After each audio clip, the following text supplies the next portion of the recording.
Love Lessons in Good Hope, a Good Hope novel, written by Cindy Kirk, narrated by Amy McFadden. Chapter 1. Charlotte McCrae considered herself a connoisseur of ballparks. She'd cheered at Major League Baseball games in Cleveland, San Francisco, and St. Louis. The high school ballpark in Good Hope, Wisconsin, was a pebble in the shoe of those magnificent stadiums. "I love seeing the guys in those cute uniforms." Her friend Piper Ambrose shoved her hand into the nearly empty bag of nuts. "Who knew vintage could be so sexy?" Sexy was spot on, especially if they were talking about Adam Vogel, the hunky organic farmer with wavy black hair brushing his collar. His rangy, work-hardened body would look good in anything. If it was up to her, Charlotte would have preferred seeing him in the tight breeches of modern ball players, or, better yet, in nothing at all. But, as this was vintage baseball played by vintage rules, you took what you got, which was baggy uniforms that didn't show off anyone's body to full advantage. "More's the pity." "Did you say something?" Piper jerked her attention, which had moved from the players to the crowd, back to Charlotte. "I'm glad I came today." She almost hadn't, Charlotte remembered. The cheeks of the boutique owner beside her were flushed with excitement. "We single Good Hope girls have to stick together." Charlotte wondered if she'd ever be one of the Good Hope girls. In general, groups weren't her thing. Still, when she'd considered coming to the game alone, she'd realized sitting by herself in bleachers filled with groups of friends and families would be awkward. Not for her, but for those around her. Good Hope, known for its welcoming spirit, was built on family and friendships. Charlotte was savvy enough to know that promoting a new business venture in this town meant being seen as part of the fabric of this community. Besides, she liked Piper and enjoyed her company.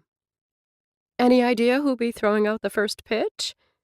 From her short-lived time in Good Hope several years back, Charlotte remembered a local celebrity always had that honor.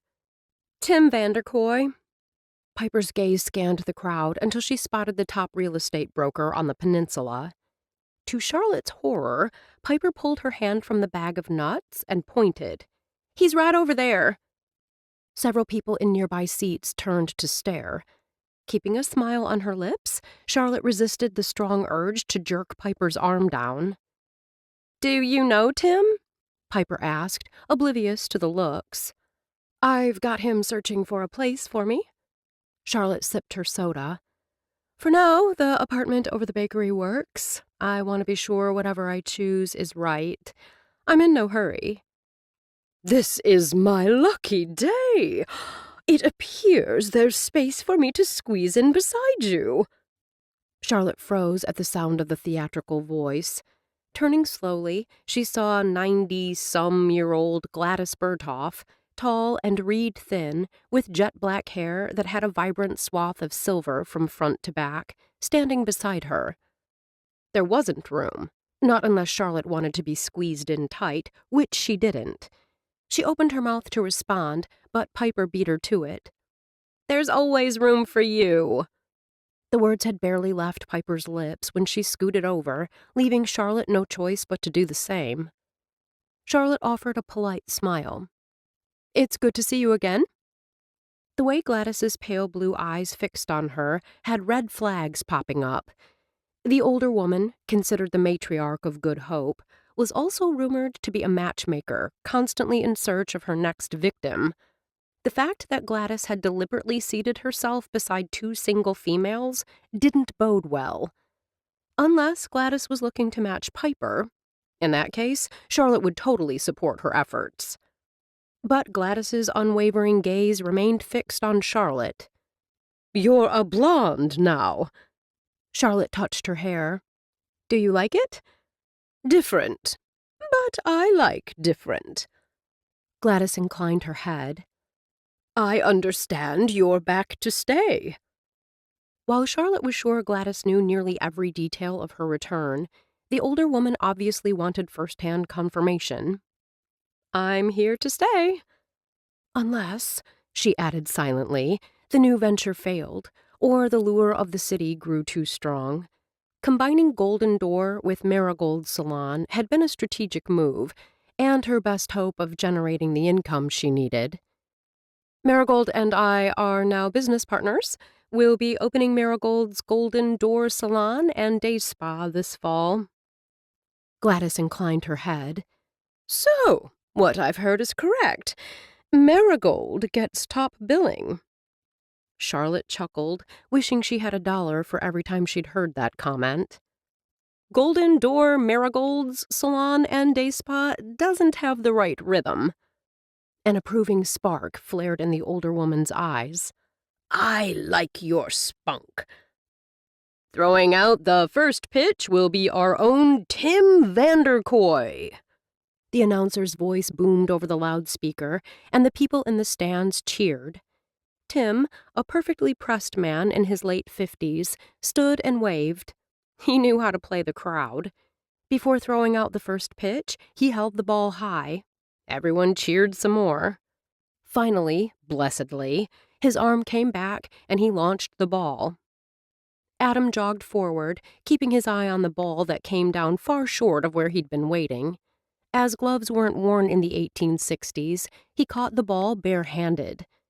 Charlotte winced when the ball slammed into his hand. If it stung, he didn't show it. Adam waved to Tim and headed out to the mound. Gladys leaned close, which didn't take much effort since she was practically in Charlotte's lap. Adam is single and a real hottie. If you like farmers. The second the dismissive words left her lips, Charlotte wished she could pull them back. But darn it, the older woman had the ability to see too much. An inexplicable heat had flared between Charlotte and Adam at their first meeting. When she'd been in Good Hope several years ago, they'd enjoyed one amazing night. She'd realized her mistake the next morning. She was too high maintenance for him. He was too earthy for her. Gladys's brow arched. You don't like farmers? I adore farmers, Piper announced in a loud voice, leaning around Charlotte. Especially sexy ones. Gladys smiled politely and pointed to the field. I'd love to chat more, but the game is starting. Charlotte was happy to focus on the ball field. Surprise registered as she realized she knew most of the players on the Good Hope team. Perhaps not personally, but she knew their names. She even knew who they were married to, or had been, the last time she'd been in Good Hope.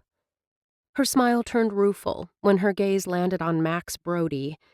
She'd once made a play for the sandy-haired hunk. It had taken just one date for her to realize there was only one woman Max wanted to be with, and it wasn't her. He and the former Primrose Bloom were married now, with a young daughter and her twin boys. There was an abundance of men on the field to admire, most married, but a few singles. Despite her resolve, Charlotte's gaze kept circling back to Adam. The man had a languid grace on the mound, that slow, easy smile that lifted his lips whenever an Egg Harbor player stepped up to bat was oh so familiar. Conscious of the scrutinizing gaze of the woman next to her, Charlotte was careful to keep her expression blank. Still, she couldn't help cheering with everyone else when Adam pitched a shutout in the last inning, ensuring a Good Hope win. Gladys's gaze narrowed on Charlotte's face. The man throws pretty well for a farmer. Charlotte only smiled and nodded. Disappointment flickered across Gladys's face. With an audible expulsion of breath, Gladys pushed to her feet. The quick movement had her swaying ever so slightly. Charlotte reached out to lend a steadying hand. Thank you, Charlotte. Gladys spoke warmly before shifting her gaze to the other woman. Good to see you again, Piper. Gladys hadn't gotten halfway down the bleacher steps before she was surrounded by two women Charlotte thought of as her posse, Ruby Rakes and Catherine Spencer. A recent addition to the group, Oakley Marshall, a woman in her 20s with hair the color of ripe cherries interspersed with silver, quickly joined them. From her vantage point, Charlotte could see there had been plenty of available space where the women had been sitting. That confirmed Charlotte's suspicions. Gladys was definitely looking for someone to match. If she was considering Piper, that was all well and good. But if Gladys was looking at Charlotte for the next match, she'd best move on. Charlotte wasn't interested in finding a man. She had two goals. First, get her new business up and running. Then, once that was done and her coffers replenished, she'd move on to making a baby. In vitro fertilization was expensive, so it wasn't happening anytime soon. Still, she'd turned 41 last month and couldn't wait too much longer. Leaving the stadium grounds, Charlotte and Piper were swept along by the crowd. No one sauntered or strolled. The parade was about to start, and everyone was eager to secure the perfect spot on the route. Once she spotted a way to step out of the mad dash, Charlotte took it. Piper followed. As they slowed to a stroll, Piper slanted a sideways glance at her. "I got the impression Gladys wants to match you with Adam." Hopefully I disabused her of that notion. Charlotte laughed and held up her hands. "Adam and I are complete opposites." Piper's expression turned teasing. "Surely you've heard that opposites attract." "I suppose it happens." Charlotte thought for a second, then shook her head. "I believe that kind of mix working out is rare. My parents were opposites, and their marriage ended up being a disaster. And my ex-husband and I were a total mismatch, though I was too young and immature to see it at the time. It didn't last." Surprise skittered across Piper's face. "I didn't realize you'd been married." Charlotte waved a dismissive hand. "Ancient history." "What happened?" Curiosity had Piper pressing. "We weren't a good fit." That was all Charlotte was prepared to say. Thankfully, a Sousa march played by the Good Hope marching band wafted toward them. "We better hurry, Piper. It sounds as if the parade is underway." The Independence Day Parade was the crown jewel in the town's annual celebration. Charlotte admitted by the time a clown troupe appeared near the end that she'd enjoyed this Good Hope gem. Like most everyone else, she and Piper visited booths set up in the center of town. Piper continued eating her way through the town square. She'd already devoured 2 chunks of homemade fudge and was in the process of chowing down on a turkey leg. Though Charlotte didn't know Piper well, she knew something was definitely off. The Piper she remembered had been into healthy eating. So far today, she'd consumed at least 3 days' worth of calories, and her friend had been quieter than usual. "Is everything okay?" Charlotte didn't want to pry, but if she could do something to help, she would, even if it was only lending a supportive ear. "Why do you ask?" Piper tossed the remnants of the turkey leg into a trash can and wiped her greasy fingers on several paper napkins Charlotte had handed her. "Well, Charlotte wasn't about to bring up the food. Perhaps this was the way Piper ate at festivals. She knew others who binged on holidays. "You seem a bit stressed." "I'm fine." Piper's immediate response and the bright smile didn't fool Charlotte. "Oh, look, Izzy doesn't have a line. You should do it, Charlotte. Having her do a caricature of you would be a fun memory." As if hearing her name, Izzy Deschler glanced up. Piper gave her enough of a shove in Izzy's direction that it had Charlotte stumbling. When she righted herself, Charlotte found the artist staring expectantly at her. What could she do? She certainly couldn't walk away. That would be a slap in Izzy's face. "Do you have time for me?" "You bet. Have a seat." Izzy's smile was a warm welcome. "I'm going to grab a funnel cake," Piper said. "Can I get you one?" "I'm fine. Thanks." Piper turned to Izzy. "What about you, Iz?" "I'm good." Izzy picked up her pencil. "Thanks for asking." Piper gave a jaunty wave and hurried off. Taking a place on the stool in front of Izzy, Charlotte relaxed. The sun warmed her face, laughter floated on the breeze. Though she'd always considered herself to be more suited to big city life, she was enjoying today immensely. Until she noticed Adam heading in her direction and realized she was trapped. She couldn't just get up and leave, not with Izzy in the middle of her sketch. Charlotte's heart picked up speed. Her eyes met his. The urge to flee disappeared. Adam shot her a wink, then stepped behind Izzy to watch the artist at work. Instead of moving on once he'd checked out Izzy's work in progress, he remained where he stood. Adam watched Izzy draw while accepting congratulations on his pitching from those strolling by. Piper returned, the trace of powdered sugar on her lips the only remnant of the funnel cake. Charlotte narrowed her gaze. "Are you okay?" When they'd been at the ball field, Piper's eyes had been bright and her face had held healthy color. Now her skin had a green tinge. "My stomach is super upset." Piper bent close to Charlotte's ear and spoke in a low tone. "The funnel cake was a mistake." "You've had a lot of junk food today." Charlotte kept her tone matter-of-fact, more observation than condemnation. "I think that's why it's upset." Piper laid a hand on her stomach. "Can you hear it gurgling?" "No, but it's noisy here." Charlotte knew that if she'd been able to hear Piper's stomach churning, that would be a bad, bad sign. "Have you thought about trying some 7-Up or ginger ale?" Piper covered her mouth and burped. "I'm sorry, but I'm going to head home and call it a day. You stay and have fun. If you need anything, you have my number." "I gotta go." Piper swallowed hard, then took off running, hand cupped over her mouth. "Take care," Charlotte called after her. Later, she'd text Piper to make sure she was okay. But for tonight, Charlotte would fly solo. No worries, she felt sure she could still enjoy herself. Charlotte found her gaze shifting in Izzy's direction and the tall man with smoldering brown eyes. Though Adam's face was too angular to be classically handsome, the sharp planes drew the female eye. The wavy black hair brushing his collar practically begged a woman to run her fingers through it. Charlotte's heart tripped. She remembered the silky feel of those strands. She told herself to look away. Nothing good would come of throwing caution to the wind and giving in to desire. Again.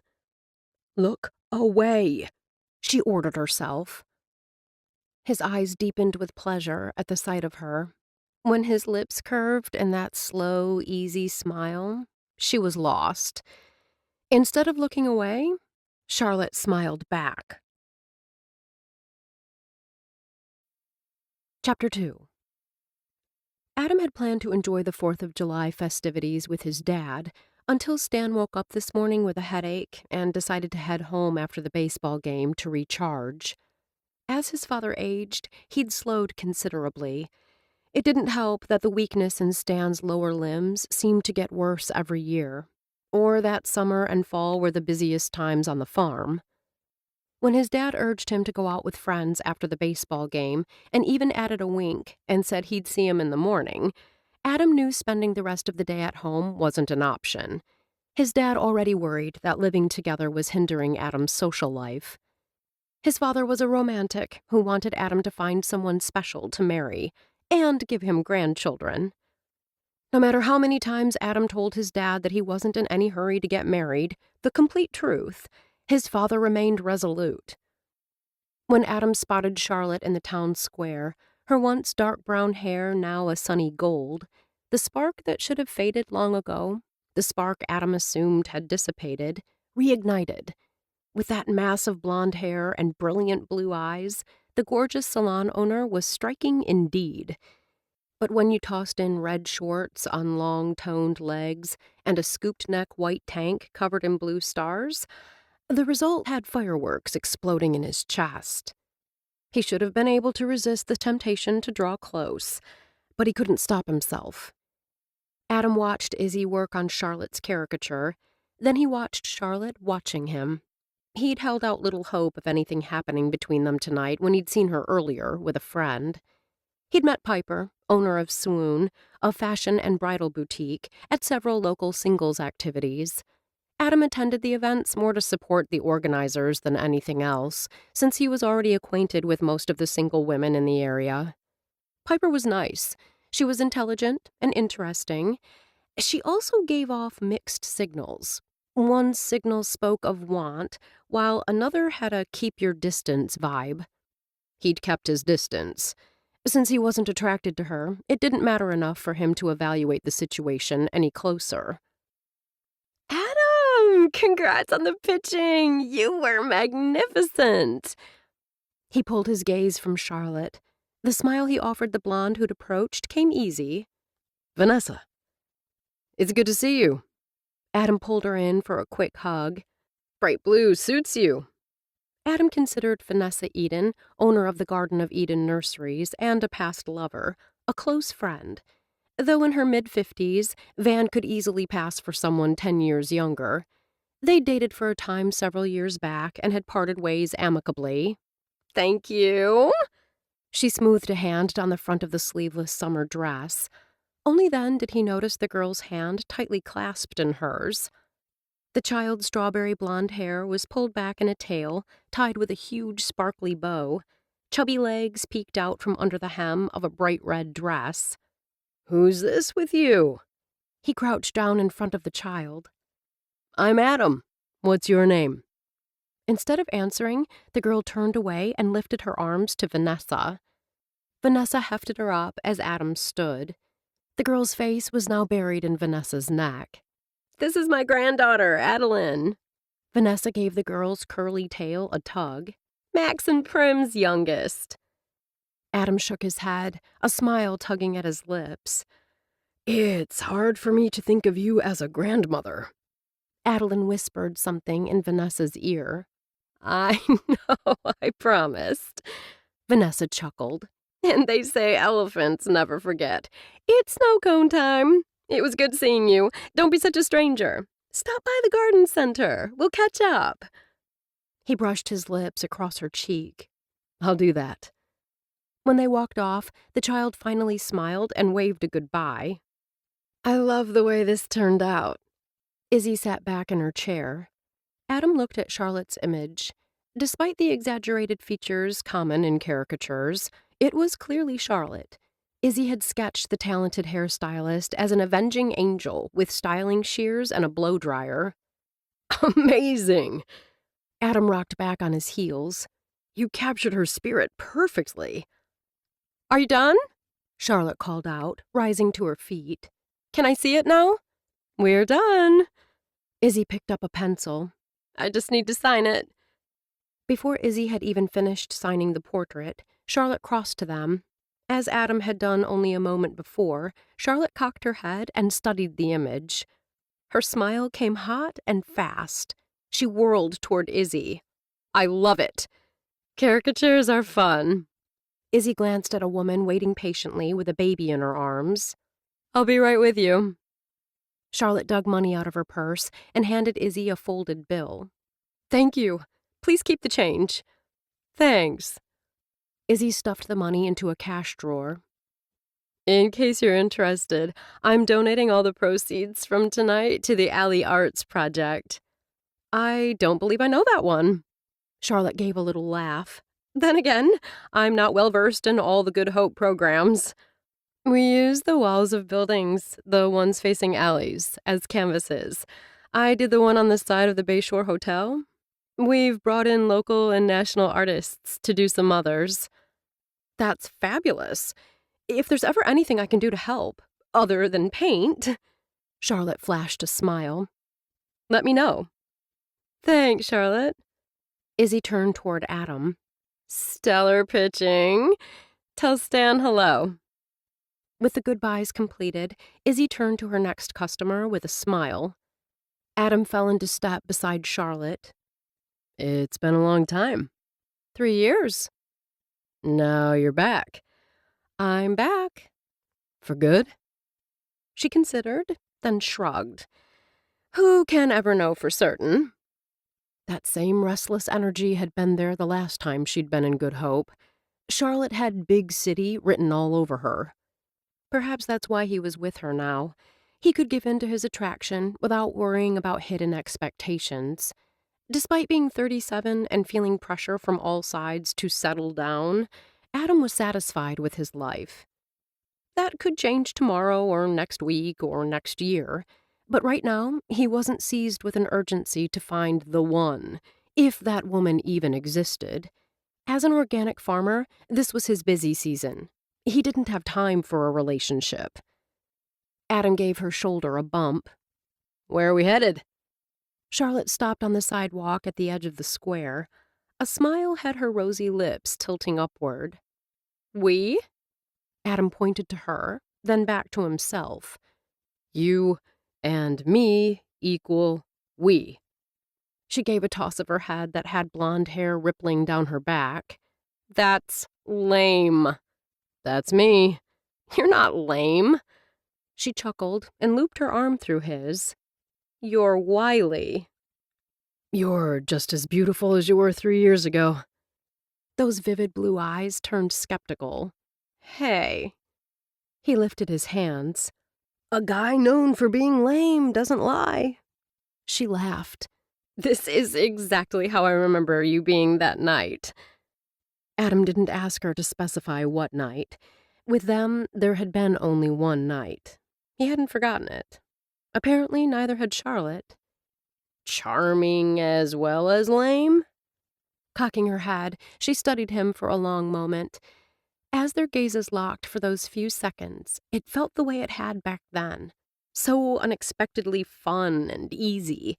Everything else faded into the background. Walk with me up to my apartment, she said finally, holding the caricature and breaking the connection. I don't want to carry this around all night. Would she be interested in spending the evening with him, since her friend had left? Adam didn't ask. Either it would happen, or it wouldn't. He was a great believer in taking things as they came. For now, he was enjoying her company. That was enough. Her apartment was a one-bedroom unit over Bloom's bake shop. They entered via a door in the back. Despite all the activity on Main Street, this area was deserted. Adam glanced around while Charlotte fumbled with the lock. Do you ever feel unsafe? He thought about how easy it would be for someone to sneak up behind her. Got it! She glanced back in surprise as the door swung open. Unsafe? He followed her into the narrow vestibule, making sure the door caught and locked behind them. No reason to give someone an invitation to explore the inside. In Good Hope? She shot him a disbelieving look, then started up the stairs. Get real. When I was about 6, my mom and I lived in a small town. He spoke to her backside as they climbed the steps, trying to push the unwanted memories aside so he could enjoy the view. Our house was on the main drag, just down from the business district. If you could call a bar and a post office the business district. Sounds like a great place. It was okay. The memories of that night pushed against him. There was no sidewalk, only a ditch in front of our house. The road was narrow, so she always parked around back. It was really dark. Charlotte reached the top of the stairs and unlocked this door without difficulty. Adam stepped inside after her, his story forgotten. This is nice. Although small, the apartment had an open floor plan. From where he stood, he could practically see the whole space. The galley kitchen had a small white lacquer dinette table with multicolored flowers painted across the top. The bright yellow of the kitchen wall matched the color of the flowers on the white curtains, which were held back from the window with fork tiebacks. The floor was a shiny hardwood, and the living room furniture made for comfort. Off to the right was a hallway that he assumed led to a bedroom and bath. Charlotte carefully placed the caricature on the kitchen table, then turned in a semicircle, as if seeing the place for the first time. Good enough for now. The comment didn't do justice to the apartment, but he let it go. His place, a rambling farmhouse that had once been described by a woman he'd dated as shabby chic, suited him just fine. Though he and Stan both liked a clean and well-kept house, their home was one where you felt okay about putting your feet up after a long day. Tell me the rest of the story. Charlotte stepped to him, the light scent of her perfume wrapping around him. Don't keep me in suspense. The perfume might be light and fresh, but her voice had that sultry edge that spoke of tangled sheets and sweat-soaked bodies. Or maybe that was just him resurrecting memories that might be best left buried. Of her and him and... Adam! The punch to his bicep had him blinking. What? You were telling me about when you and your mom lived in a small town. Oh, it's not that interesting. My mom worked evenings at the bar just a couple of doors down from where we lived. We didn't have much money, and a sitter would have been hard to find, so I stayed home alone while she worked. You said you were 6. I was. The shocked look in her eyes had him adding, I was a very responsible child. Still. Anyway, my mom came home one night. Adam cut Charlotte off, not giving her a chance to voice her disapproval. She'd closed up the place, so it was later than usual. Charlotte touched his arm. I sensed something bad coming. A guy who'd been at the bar had followed her home. I heard her screaming. Her mouth formed a perfect O. Don't worry, this story has a happy ending. Despite his outward calm, he felt his heart pick up speed. My baseball bat was by the back door. I hit him with it. Did you hurt him? I was 6, he reminded her. A kindergartner hitting a man in the ribs with a bat doesn't pack the wallop of someone older. The hit kept him down long enough for the police to come and haul him away. All's well that ends well, she said lightly. Adam nodded. My mom thought living in a small town would be better for me. I could have a yard to play in, and she talked about getting me a bike. While rent was cheaper, jobs were limited, and she could only find part-time work. Not to mention there wasn't much of a nightlife. After this incident, we moved back to the city. Were you sad you had to move? Adam shook his head. I didn't care. We moved a lot. I never got too attached to anywhere I lived. Thankfully, when his mother had married Stan, all that had changed.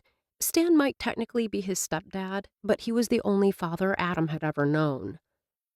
Laughter drifted up from the street. He shifted from one foot to the other. Interested in watching the fireworks with me? She expelled a sultry sigh. If we watch the fireworks together, the whole town will be gossiping about us tomorrow morning.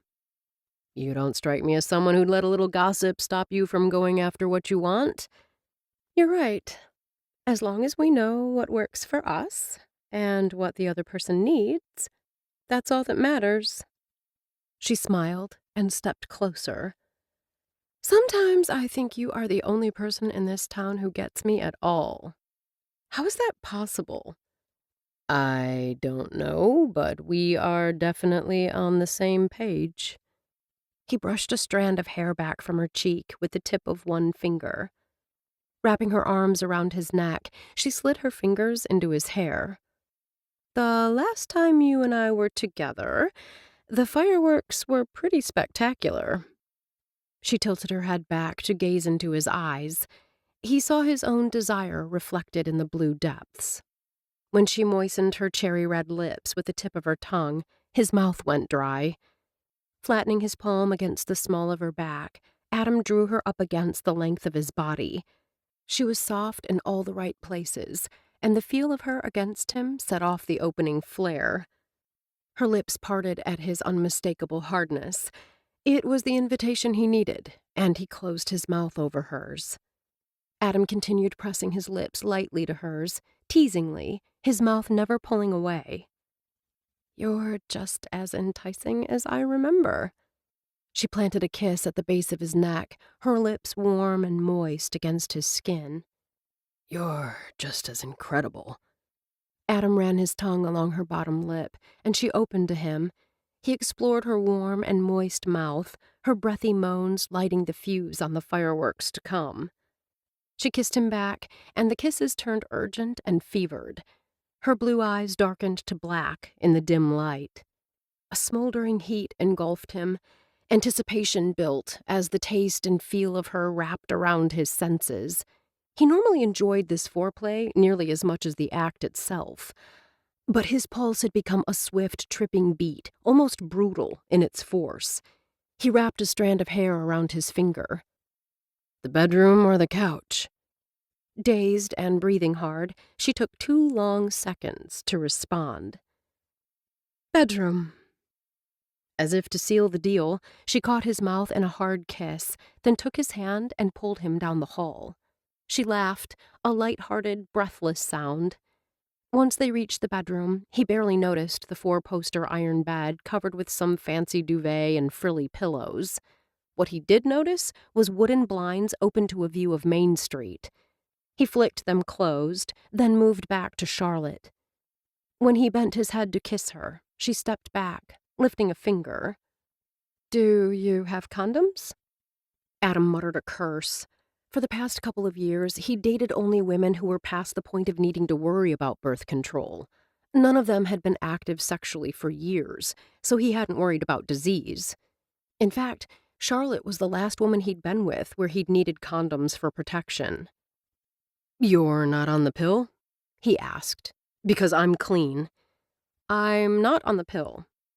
For a second, she looked uncomfortable. Then that confidence returned. "I likely can't get pregnant anyway. I don't have many eggs in the basket, if you get my drift. But I still want to take precautions." "I do too." Adam pulled out his wallet, surprised to see his fingers trembled slightly. "I've got one. The expiration date is worn off." He narrowed his gaze, but couldn't figure out the date. She lifted it from his fingers and set it on the bedside table. "I'm sure it's okay." Heat shimmered in the air as his eyes locked with hers. "There's only one." One will be enough." Adam couldn't see how, not with the way she made him feel, not with the vibration of desire that assailed him simply by thinking about making love to her. Did she have any idea the power that she had over him? Without warning, she tugged her shirt off over her head. Her bra was a wisp of red lace that clasped in the front. He swallowed against the sudden dryness in his throat, but when he reached out, she stepped back. "I took off one clothing item. Now it's your turn." Adam had to smile. He understood how this game was usually played. As much as he liked playing, he decided to bypass the preliminaries. He stepped to her, opened the clasp with a flick of his fingers, and smiled. "We'll save the games for later." Chapter 3. Once had not been enough. Charlotte stretched in her empty bed and smiled. Sex with Adam had been better than she remembered. He was forceful, yet gentle, and determined to show her a good time. Mission accomplished in spectacular fashion. The best part, Charlotte thought, as she rose and stretched again, was there were no expectations, no uncertainty over whether he would want to see her again, no concerns about feelings that went beyond the immediate.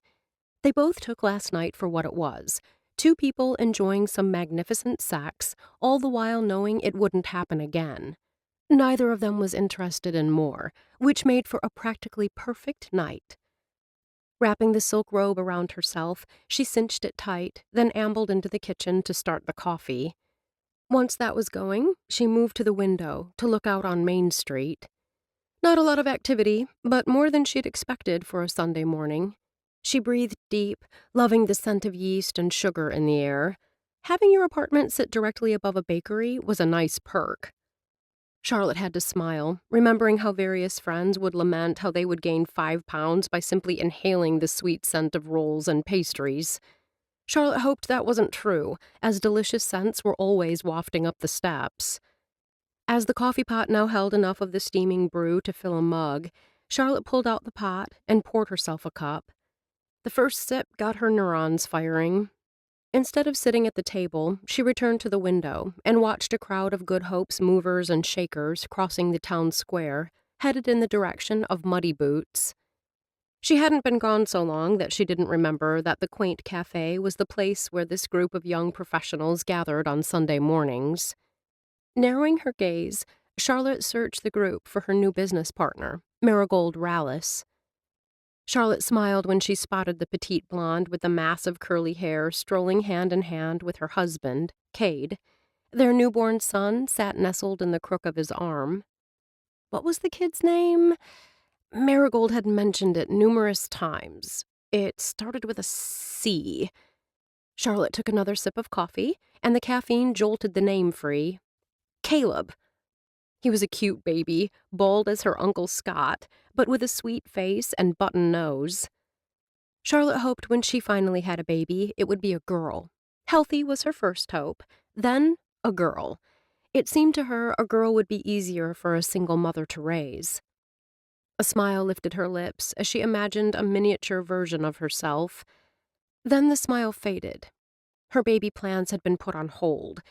That's where they would stay, at least until the salon and day spa started turning a hefty profit.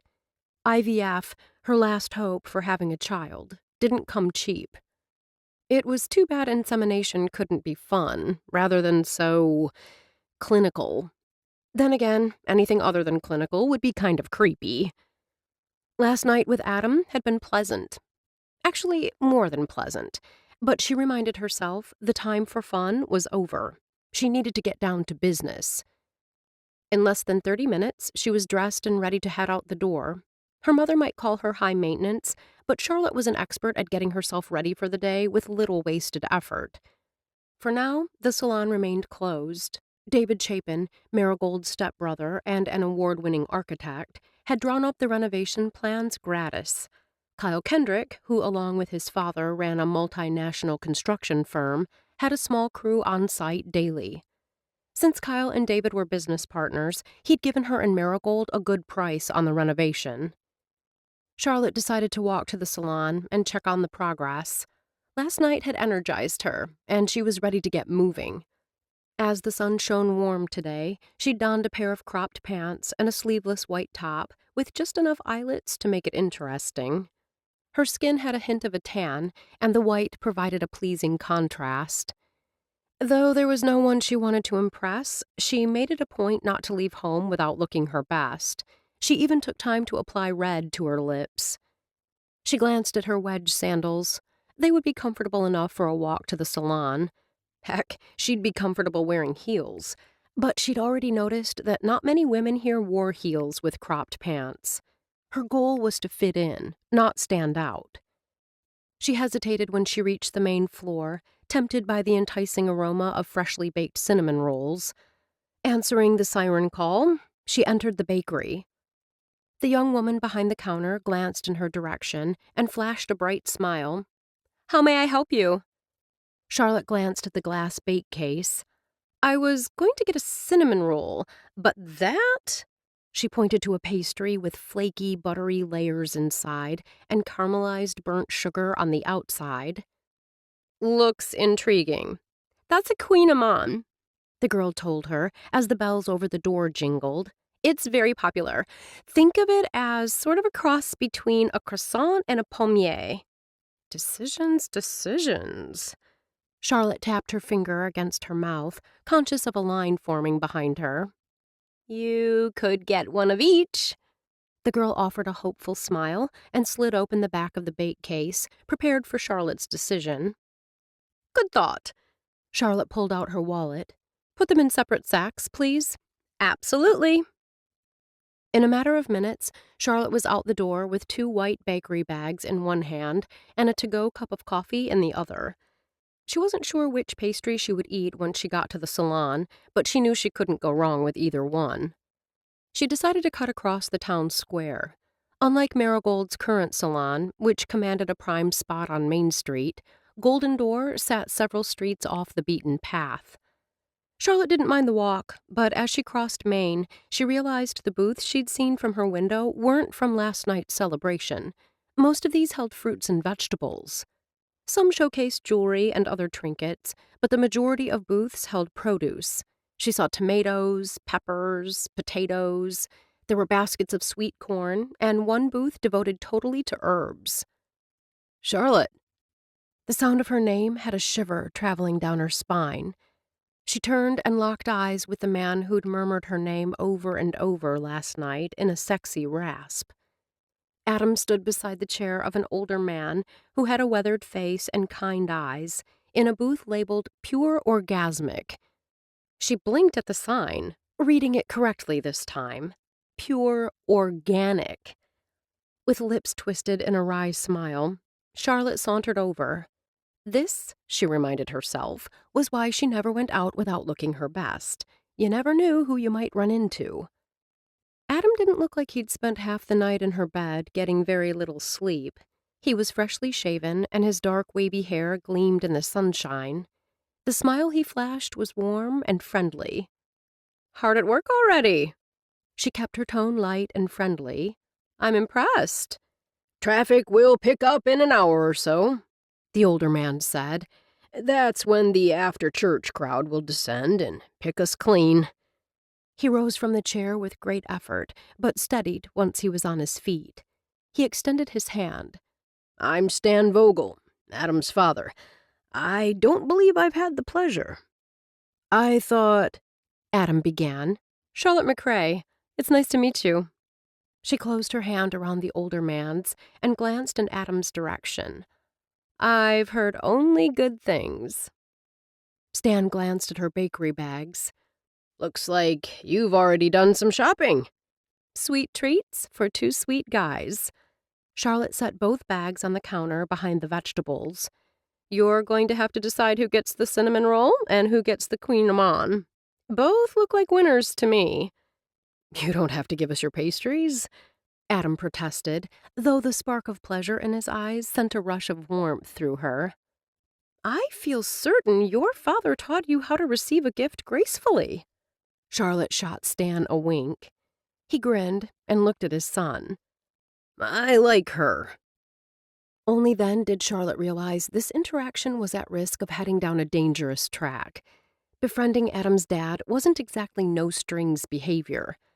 It shouldn't matter if Stan liked her. It shouldn't matter if Adam liked her. The fact that it did matter was distressing. "I'd love to stay and get better acquainted, but you need to work and so do I. It was lovely meeting you, Mr. Vogel." "Stan, please, call me Stan." "I hope you have a very productive day, Stan." Charlotte smiled at Adam, wiggled her fingers, and turned to leave. Slipping swiftly from the restraining hand Adam moved to place on her arm, Charlotte began walking away. Behind her, she heard Adam call to his father as he hurried to catch up. "I'll be right back, Dad. Take your time." "I enjoyed spending time with you last night," he said as he fell into step beside her. She slowed and turned. His brown eyes were warm and, given the chance, capable of piercing the ice shield she'd built around her heart. "When can I see you again?" he asked. "I don't think that'd be a good idea." Obviously not the response he'd been expecting, as surprise skittered across his face. "Why not?" Charlotte stopped and placed a hand flat against his chest. A mistake, she realized immediately. Touching him brought too many memories surging forth. She dropped her hand. For good measure, she took a step back. "I want to be direct with you." His gaze grew watchful, and he studied her with an inscrutable expression. "Please do." "You're a great guy, but—" "Not for you." Wasn't that obvious? Charlotte thought. But then she remembered last night and their easy familiarity, not just in bed, but out of it. It had been like that at first with Jake, until they'd gotten to know each other better, and Charlotte had realized he saw her more as property than as a partner. By that point, they'd been married, and she'd realized what had seemed like a whirlwind romance was really a colossal mistake. It's not just that. Last night was great, a happy break from the stress of our daily lives. You're building a business, so am I. I have little time for anything else. I assumed we were both on the same page about what last night was. Regret surged over the misunderstanding. Charlotte had believed he understood she wasn't looking for a boyfriend. Adam studied her for a long moment, as if trying to figure out if she was simply playing hard to get, or if she was serious. "Good luck with your new business." He surprised her by lightly brushing her mouth with his. "I know your salon will be a huge hit." Before she had a chance to say anything, and really, what more was there to say, he turned on his heel and strode back in the direction of the Pure Organic booth. As she watched him go, she sighed. This was the right course of action. She assured herself the twinge of regret she was experiencing was normal. Though she'd enjoyed her time with him, she didn't want, nor need, a man in her life permanently. She had the ability to earn her own way and be successful. Being single meant she could spend the money she earned as she saw fit. If she wanted to take a trip, she'd take a trip. If she wanted to use it all to try to get pregnant, that's what she'd do. And once she had that child, she wouldn't have anyone telling her how to raise her daughter or son. Too many of her friends in California had ex-husbands or ex-boyfriends with loads of opinions on how to raise children, while they left the women to do all the actual work. That's what made in vitro so perfect. Being a single mother might not be for everyone. For her, it would be a perfect fit.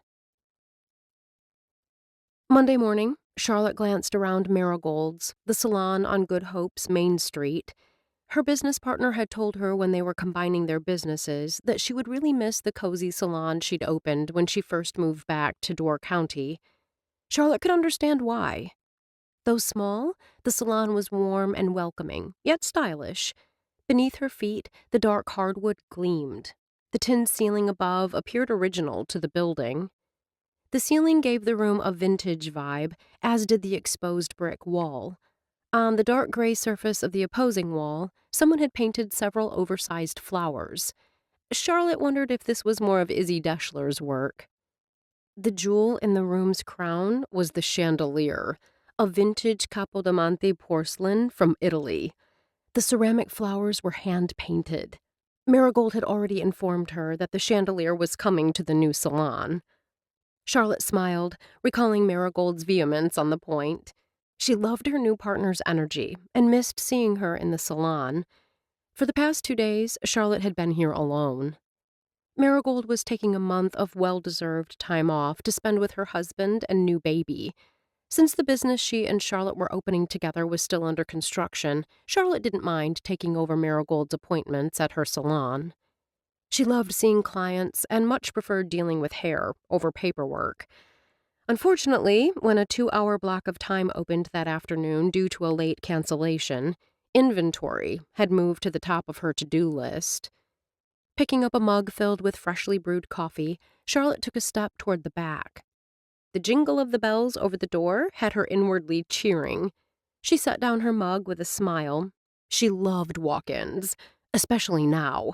Not only might she pick up a new client, but it meant inventory would have to wait. "Welcome to Marigold's." She turned, and the sight of the looming man had a smile blossoming on her lips. "Adam!" Charlotte couldn't stop the warm rush of pleasure coursing through her veins. He'd been on her mind, and now, here he was. He stepped farther into the shop, and everything closed in around them. All that existed was her and him. She cleared her throat. "If you're looking for Marigold, she's not here. She's taking time off to be with the baby. I'm running solo here until the new salon opens." Realizing with sudden horror that she was rambling, Charlotte clamped her mouth shut. For several heartbeats, he said nothing, just studied her with that easy smile. "Can you cut hair?" Charlotte stiffened before realizing he was teasing. "I'm a quick learner." She batted her eyelashes. "Can I practice on you?" Adam laughed, and the warmth of the sound touched something inside her. "Sure, give it your best shot. It can't be worse than Stan's efforts." This time, the shock was real. "You let Stan cut your hair?" "Once." Adam shook his head. "My dad is one of those guys who's convinced he can do anything. One time was all it took with the hair." Charlotte gestured to the chair, and once he was seated, she took an assessing look. Dark and glossy, with a hint of wave. The ends brushed his collar, and a cowlick at the back had strands going in 2 different directions. Running her fingers through the strands, she delighted in the silky texture, just as she had 2 nights ago. "You don't use product?" He cocked his head, his expression quizzical. "You know," she gestured with a hand, "gel, wax, mousse, styling products?" He chuckled. "Nope." She met his gaze in the mirror. "I prefer to cut it dry." "Works for me." He shrugged. "The stylist at the salon in Egg Harbor usually washes it, but it's clean." What made you come here? They're closed this week. Some kind of issue with the sewer. Stan told me this morning I was looking like a sheepdog. I didn't want to wait to get it cut. Well, we appreciate your business. She kept her eyes on his hair as she spoke. Just so you know, the reason I prefer to cut it dry is because your hair has a pronounced wave. Wet hair has more elasticity than dry hair. Having it dry allows me to cut a shape that takes into account your wave and cowlick. He spread his hands. Whatever you think best. Charlotte eyed those broad hands. She remembered how strong, yet gentle, they'd been Saturday night as he'd stroked, caressed, and aroused feelings that had lain dormant for years. He'd made her feel special, like someone precious. She took a deep breath, then refocused on his hair. If you're feeling adventurous, I have something different I think you'd like. His eyes met hers in the mirror. What exactly do you have in mind? As he seemed open to the idea of a change, she continued. What's popular right now is short on the sides and longer on top. At his quizzical glance, she thought of the men he knew.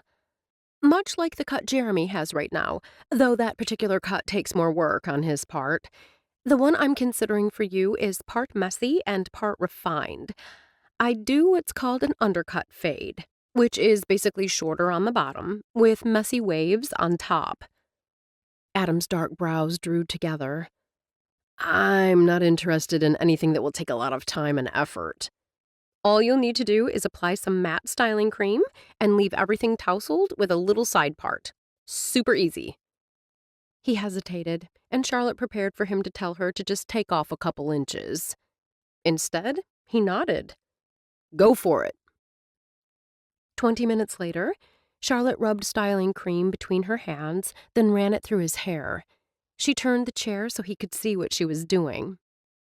You put a small amount. It doesn't take much. Think pea-sized.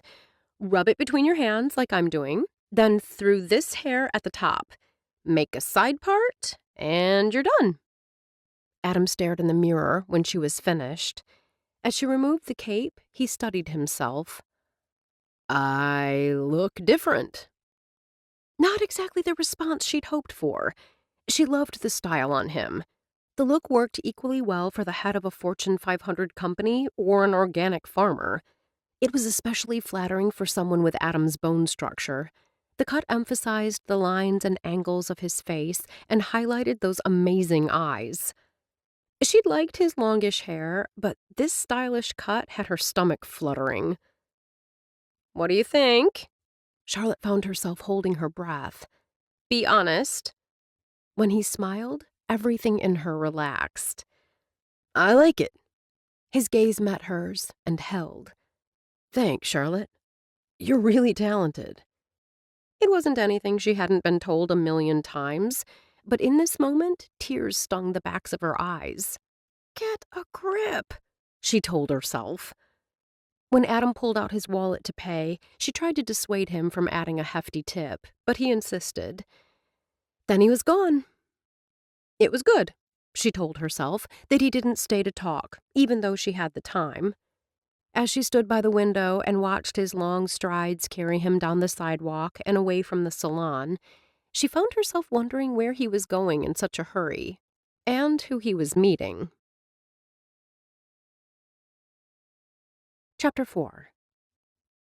Adam's haircut generated a lot of positive comments over the next 2 weeks. Charlotte had an influx of calls from men wanting appointments. Business was booming.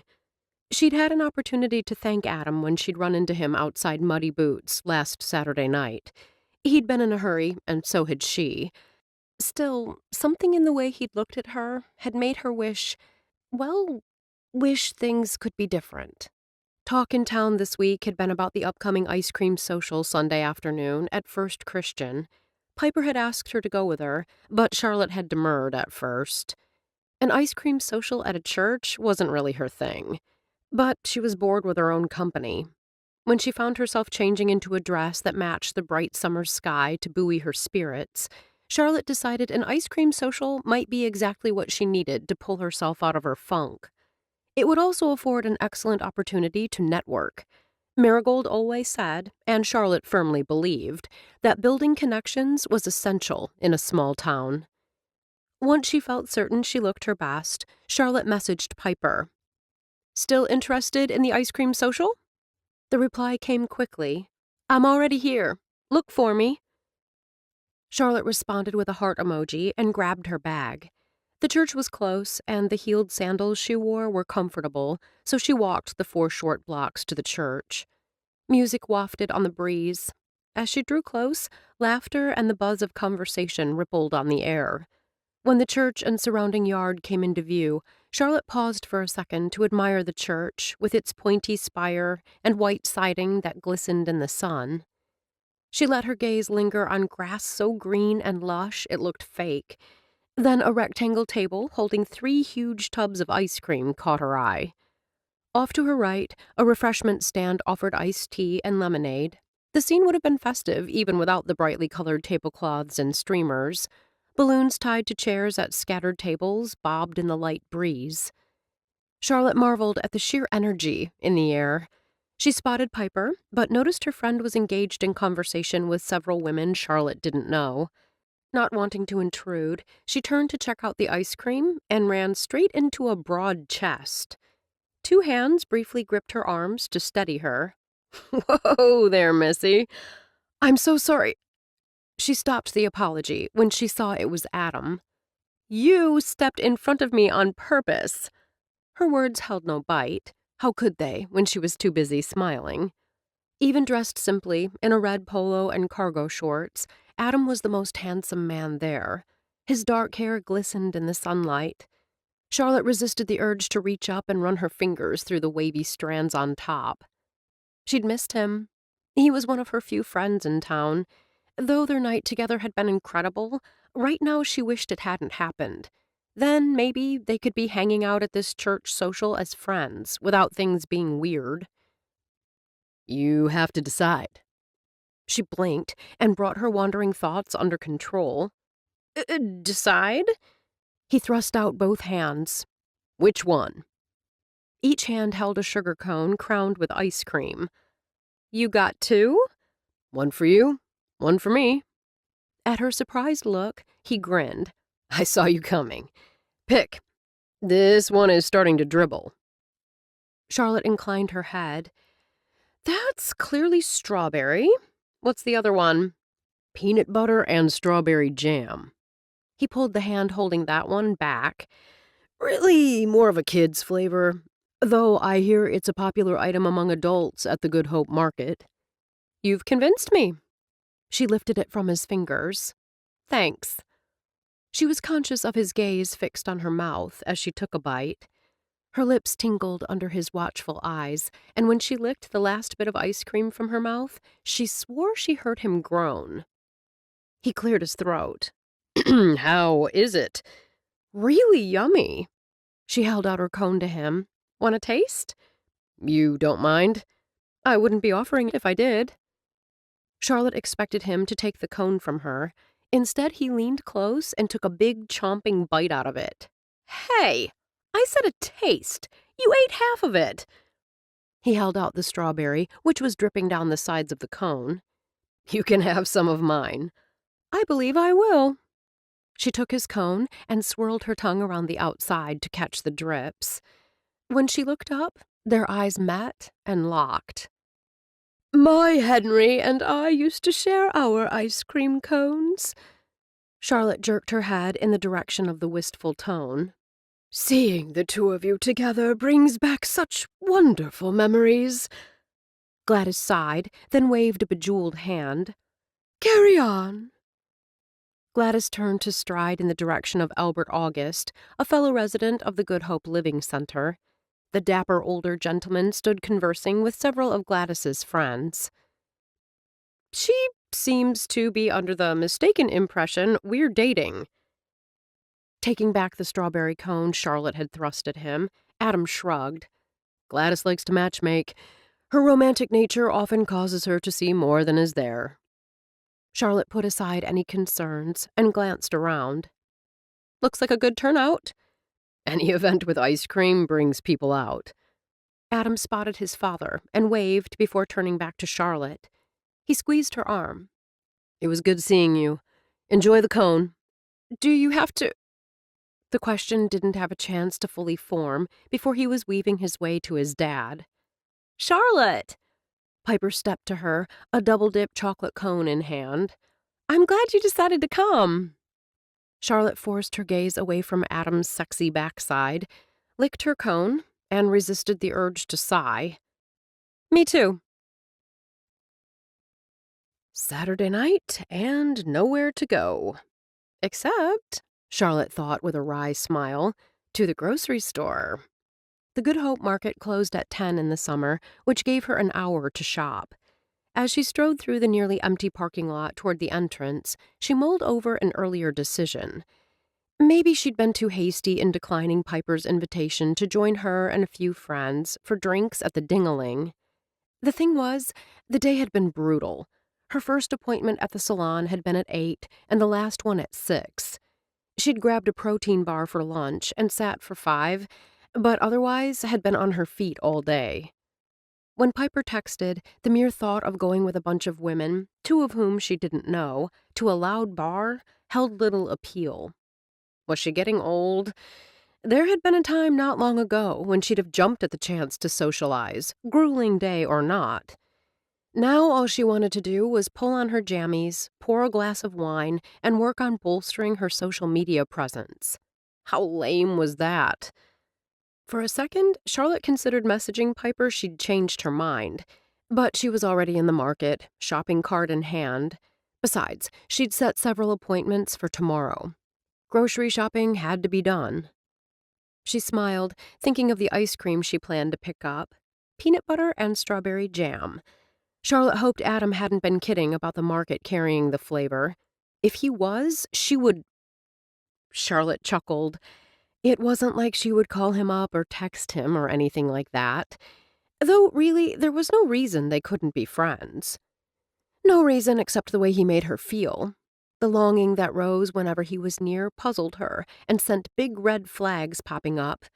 For whatever reason, something about the organic farmer spoke to her on a visceral level, which meant she'd be smart to keep her distance.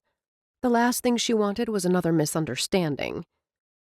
The ice cream was in her cart, as well as an assortment of staples, when she stopped to inspect a display of cherries. If I knew you'd needed cherries, I'd have dropped some off. The deep voice had her heart skipping a beat as she turned. Instead of pushing a cart, Adam had a recyclable bag slung over one shoulder. His hair was still a little damp, as if he'd taken a quick shower before heading to the market, which was likely what had happened, considering he and Stan were probably knee-deep in the cherry harvest. She offered him a warm smile and inhaled deeply. He smelled so good. The enticing scent of shampoo, soap, and shaving cream had her stepping closer. I didn't realize how much I liked them until I moved here. She reached to grab a paper basket filled with the red fruit. He placed a staying hand on hers. We have plenty of cherries. I'll drop some off at the salon. Just tell me what day works. Any day works, but I don't want you to go to the trouble. Her gaze never left his face. The touch of his hand on hers seemed to have short-circuited her ability to say more, or to move her hand. His gaze dropped to her lips. No trouble at all. Her heart fluttered. If you're sure. I'm positive. Well, isn't this lovely? Charlotte closed her eyes for only a second before turning to face Gladys. Gladys! When Adam turned toward the woman, he lifted his hand in a casual gesture. Looks like everyone is out shopping tonight. From the first time I saw you 2 together, I knew. Knew what? Charlotte kept her tone even. That you'd make a fabulous couple.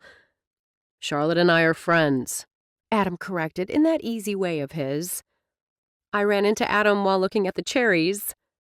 Charlotte gestured with her head toward the man at her side, who appeared more amused than anything else.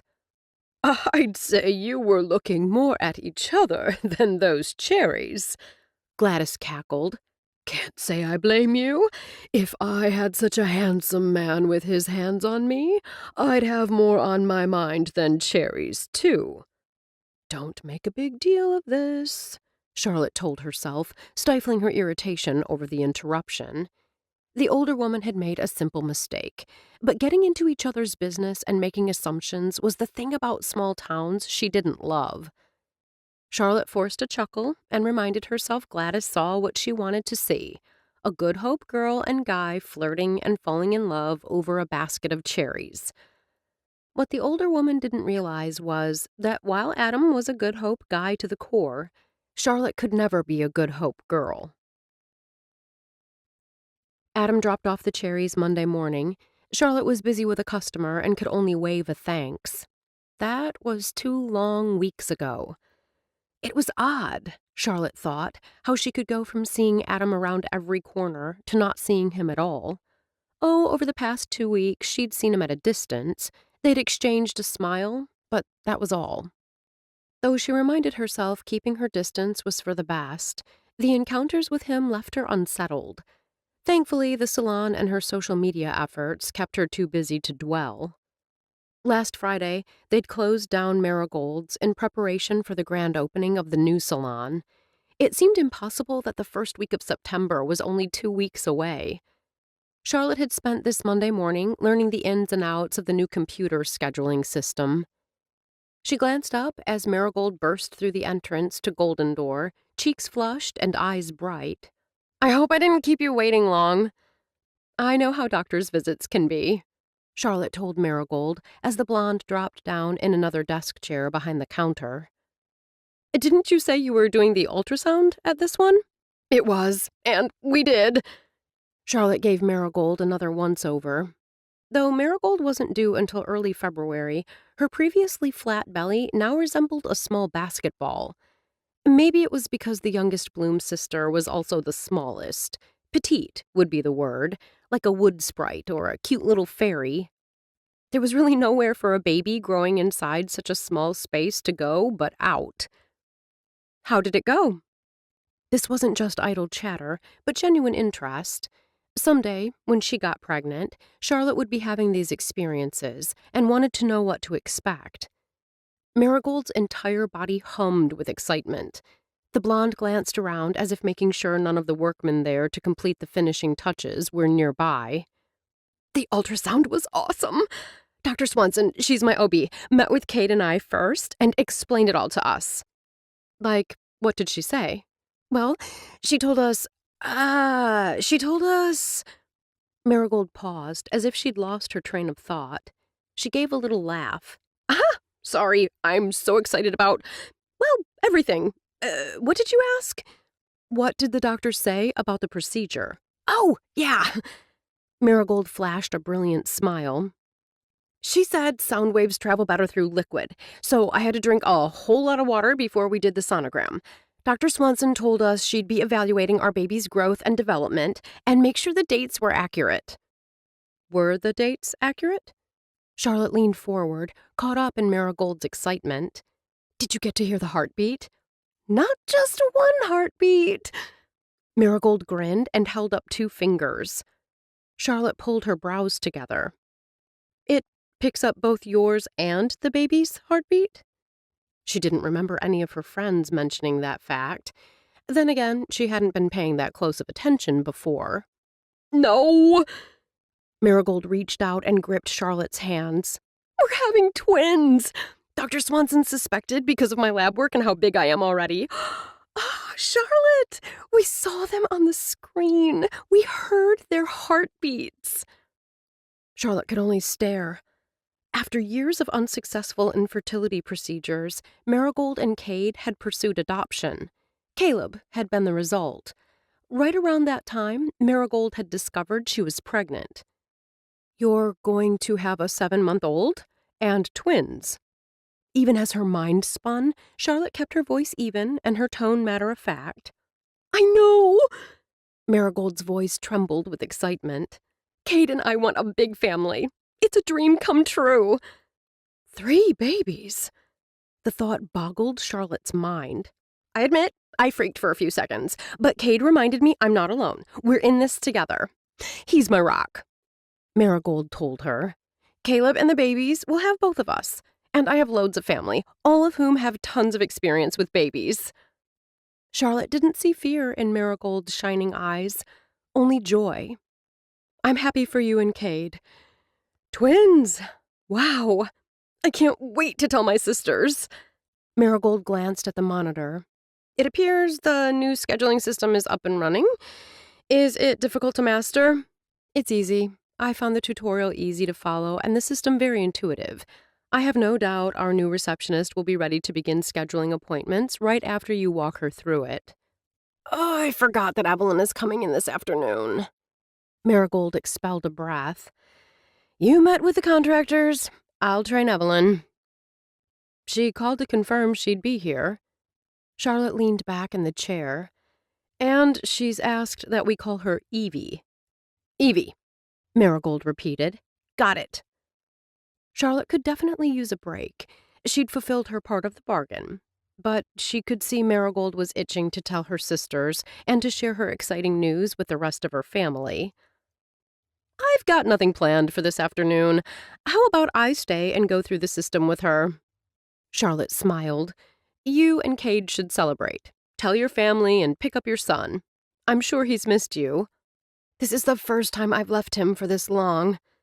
Marigold studied Charlotte's face. Are you sure you don't mind? I want to pull my weight. I don't mind. Not at all. Go. Charlotte waved a hand. You... Marigold flung her arms around Charlotte, surprising her. You're the best business partner ever. Thank you. Charlotte watched Marigold rush out the door, phone already in hand. She'd gotten to know Marigold better this past month and had no doubt that picking up her son from her sister's home would be her first stop. Then the calls and visits would begin. Who would she tell? Charlotte wondered, when it was her turn. Her parents had their own lives. Once they'd divorced and then remarried other people, she'd become an afterthought. Piper, maybe? Then Marigold. Expelling a long breath, Charlotte rubbed the bridge of her nose. She hadn't slept well last night. It didn't help that the coffee she'd made this morning had tasted off, and simply looking at the eggs she'd scrambled had had her stomach roiling. She recalled Marigold telling her that she'd stocked the break room with coffee yesterday. She'd eat a granola bar and try a different brand of coffee.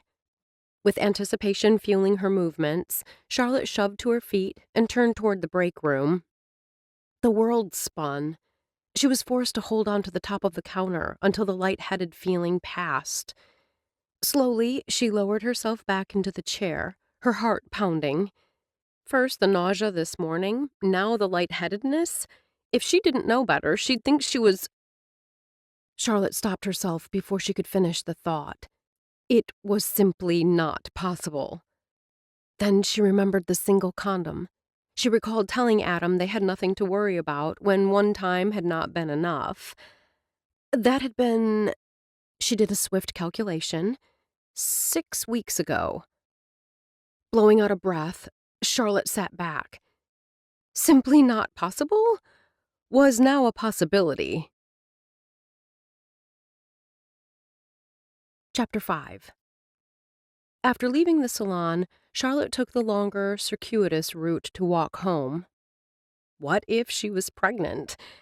Though she supposed there was a slight possibility, the rational part of her brain told her she was being ridiculous. The specialist she'd seen had informed her that at age 41, she had only a 12% chance of conceiving, and that had been with IVF. Charlotte recalled the stat because it was so low. She'd tried 2 rounds of intrauterine insemination without success. Sometimes long shots do come in, a tiny voice inside her whispered. That's exactly what her getting pregnant would be, a long shot. She wasn't even sure when she'd had her last period. Everything was so screwed up since the hormones she'd been on for the IUI that, when she'd hopped off the fertility hamster wheel, she'd quit keeping track.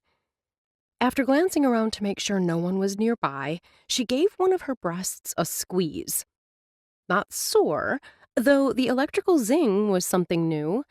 as were the nausea and lightheadedness. She might as well do a pregnancy test, just to rule out the possibility.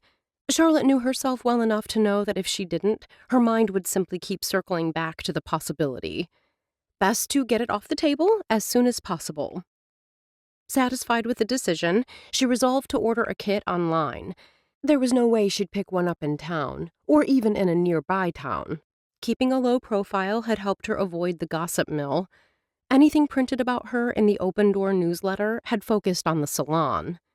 If news got out that she'd purchased a pregnancy test, that news would reach Adam's ears.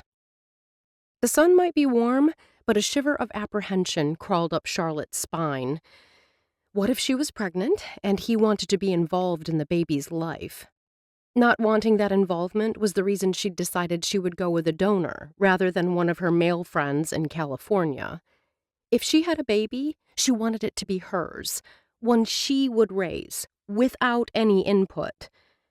Would she tell Adam if she discovered she was pregnant? Charlotte shoved the thought aside. No reason to go there now. Hill's General Store came into view, and she slowed her steps. She'd been in the store before. The commercial Italianate structure dated back to the early 20th century. Charlotte found the white clapboard siding and covered porch rather plain. The inside was just as stark, with flooring that was little more than rough wooden planks. Still, the past couple of times she'd been here, the quiet, rustic ambiance had been oddly soothing.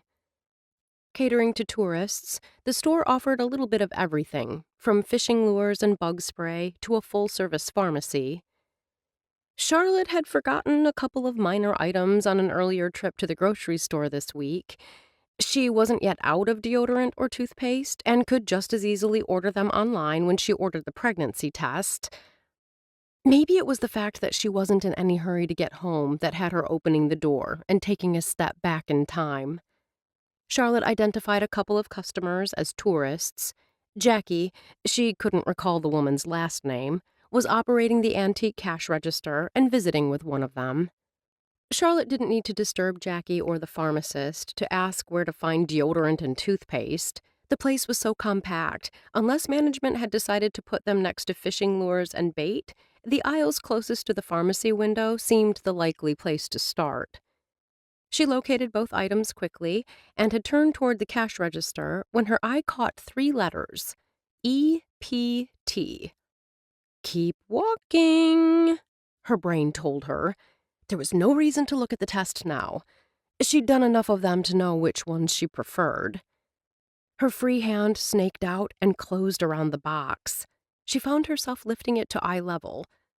It's okay, she reassured herself. There's no one around. The thought hadn't had time to settle when the sound of boots on the rough flooring had her hiding the test behind her back. She would wait until that person passed by and... Charlotte, this is a nice surprise. Her heart rate hit the stratosphere. Stay calm, she told herself, and met Adam's gaze. She dug her fingers into the sides of the box she clutched. Adam! Hi! What are you doing here? Dad had a prescription he forgot to pick up, so I offered to get it for him. His gaze dropped. What are you doing? I was at the salon, just picking up a few things and heading home. Deodorant and toothpaste. Exciting stuff. She lifted her left hand and prayed he'd move on to the pharmacy window, prayed he wouldn't notice that her right hand remained out of sight. Necessities, she added when his gaze lingered, but he didn't speak. Speaking of necessities, don't let me keep you. Your father is probably waiting. What are you holding? Adam's tone turned teasing. I don't know what you're talking about. She'd have waved a hand, sending him on his way, but at the moment she didn't have one free. His smile widened, and alarm bells rang when he took a step closer. The skin around his eyes crinkled, and good humor filled his voice. Come on, Char. Show me what you're hiding. Go. I'm busy, and...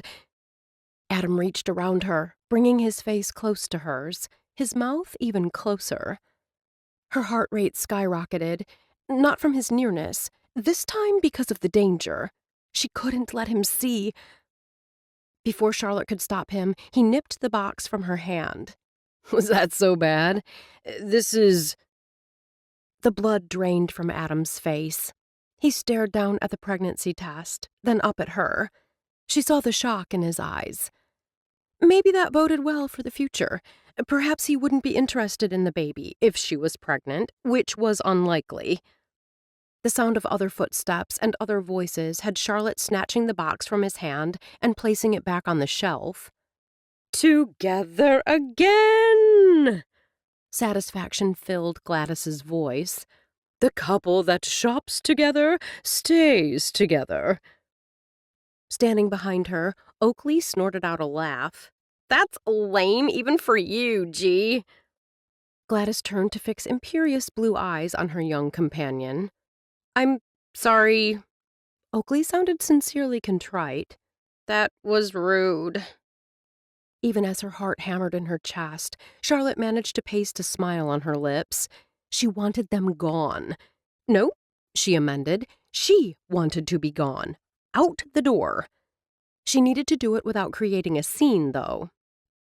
Charlotte had to pick up a few items, and I needed to grab a prescription for my father. Adam's voice, low and controlled, sounded easy on her ears.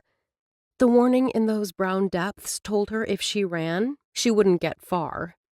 Stan is a doll. Such a wonderful man. Gladys smiled. Your tomatoes are absolutely gorgeous. I got a dozen. When I was a little girl, we ate them like apples. I informed Gladys I'd give that a try when we get back to the living center, Oakley advised, with lots of napkins nearby. Gladys chuckled. As juicy as these are, you'll need 'em. Gladys's home must be at the Good Hope Living Center, Charlotte thought, or perhaps that's where her friends lived. Charlotte didn't care. We'd love to stay and chat. Charlotte curled her fingers around Adam's hand. But we need to get that prescription for Stan and be on our way. Of course. Gladys smiled. I'll be getting in touch with you both about volunteering at the Cherry Festival. Sure. Charlotte would have agreed to practically anything to get Gladys moving along. Sounds like fun. This is a busy time for me. Adam hesitated. With the cherry harvest in full swing, it's difficult for me to get away. Charlotte could see Gladys mounting her arguments and had no doubt they'd be standing here for another 10 minutes. We'll talk about it and get back to you. Charlotte gave Adam's hand a hard squeeze. Understanding dawned in his eyes. He nodded. Good idea. Though she was relieved to finally be able to say goodbye to Gladys and Oakley, there was no way she would get rid of Adam so easily. Which was why she found herself walking silently beside him as he picked up his dad's medication. Then he did the same while she paid for her 2 items. Once they were out of the store, Charlotte started walking, not turning toward the business district or the town square where his father waited, but toward the water. The street ended, but Charlotte kept moving forward, trying to still the alarms going off in her head. This area between the dead end and the water was wooded, but she could see Green Bay ahead.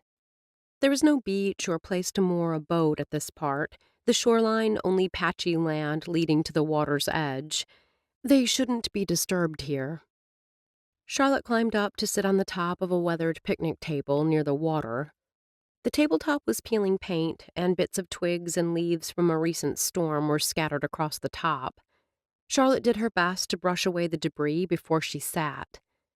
Adam simply climbed up and dropped down beside her. Are you pregnant? Charlotte lifted her shoulders, let them drop. I don't know. I don't think so. She didn't like seeing the worry in his eyes, knowing she was the cause.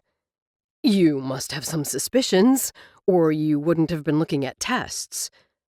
The words hung in the still air, the silence finally broken by the cawing of a bird swooping low over the water. My doctor gave me a 12% chance of getting pregnant. I tried a couple of intrauterine inseminations last year that didn't work. You were trying to get pregnant? His voice rose. Yes, but not with you. She spoke quickly as his dark brows crashed together like 2 thunderclouds. I wasn't using you or anything like that. I don't want a man involved at all, other than, what's necessary. Confusion replaced his fury. You need to back this train up. Charlotte considered herself a private person. She didn't go around sharing with, well, practically anyone.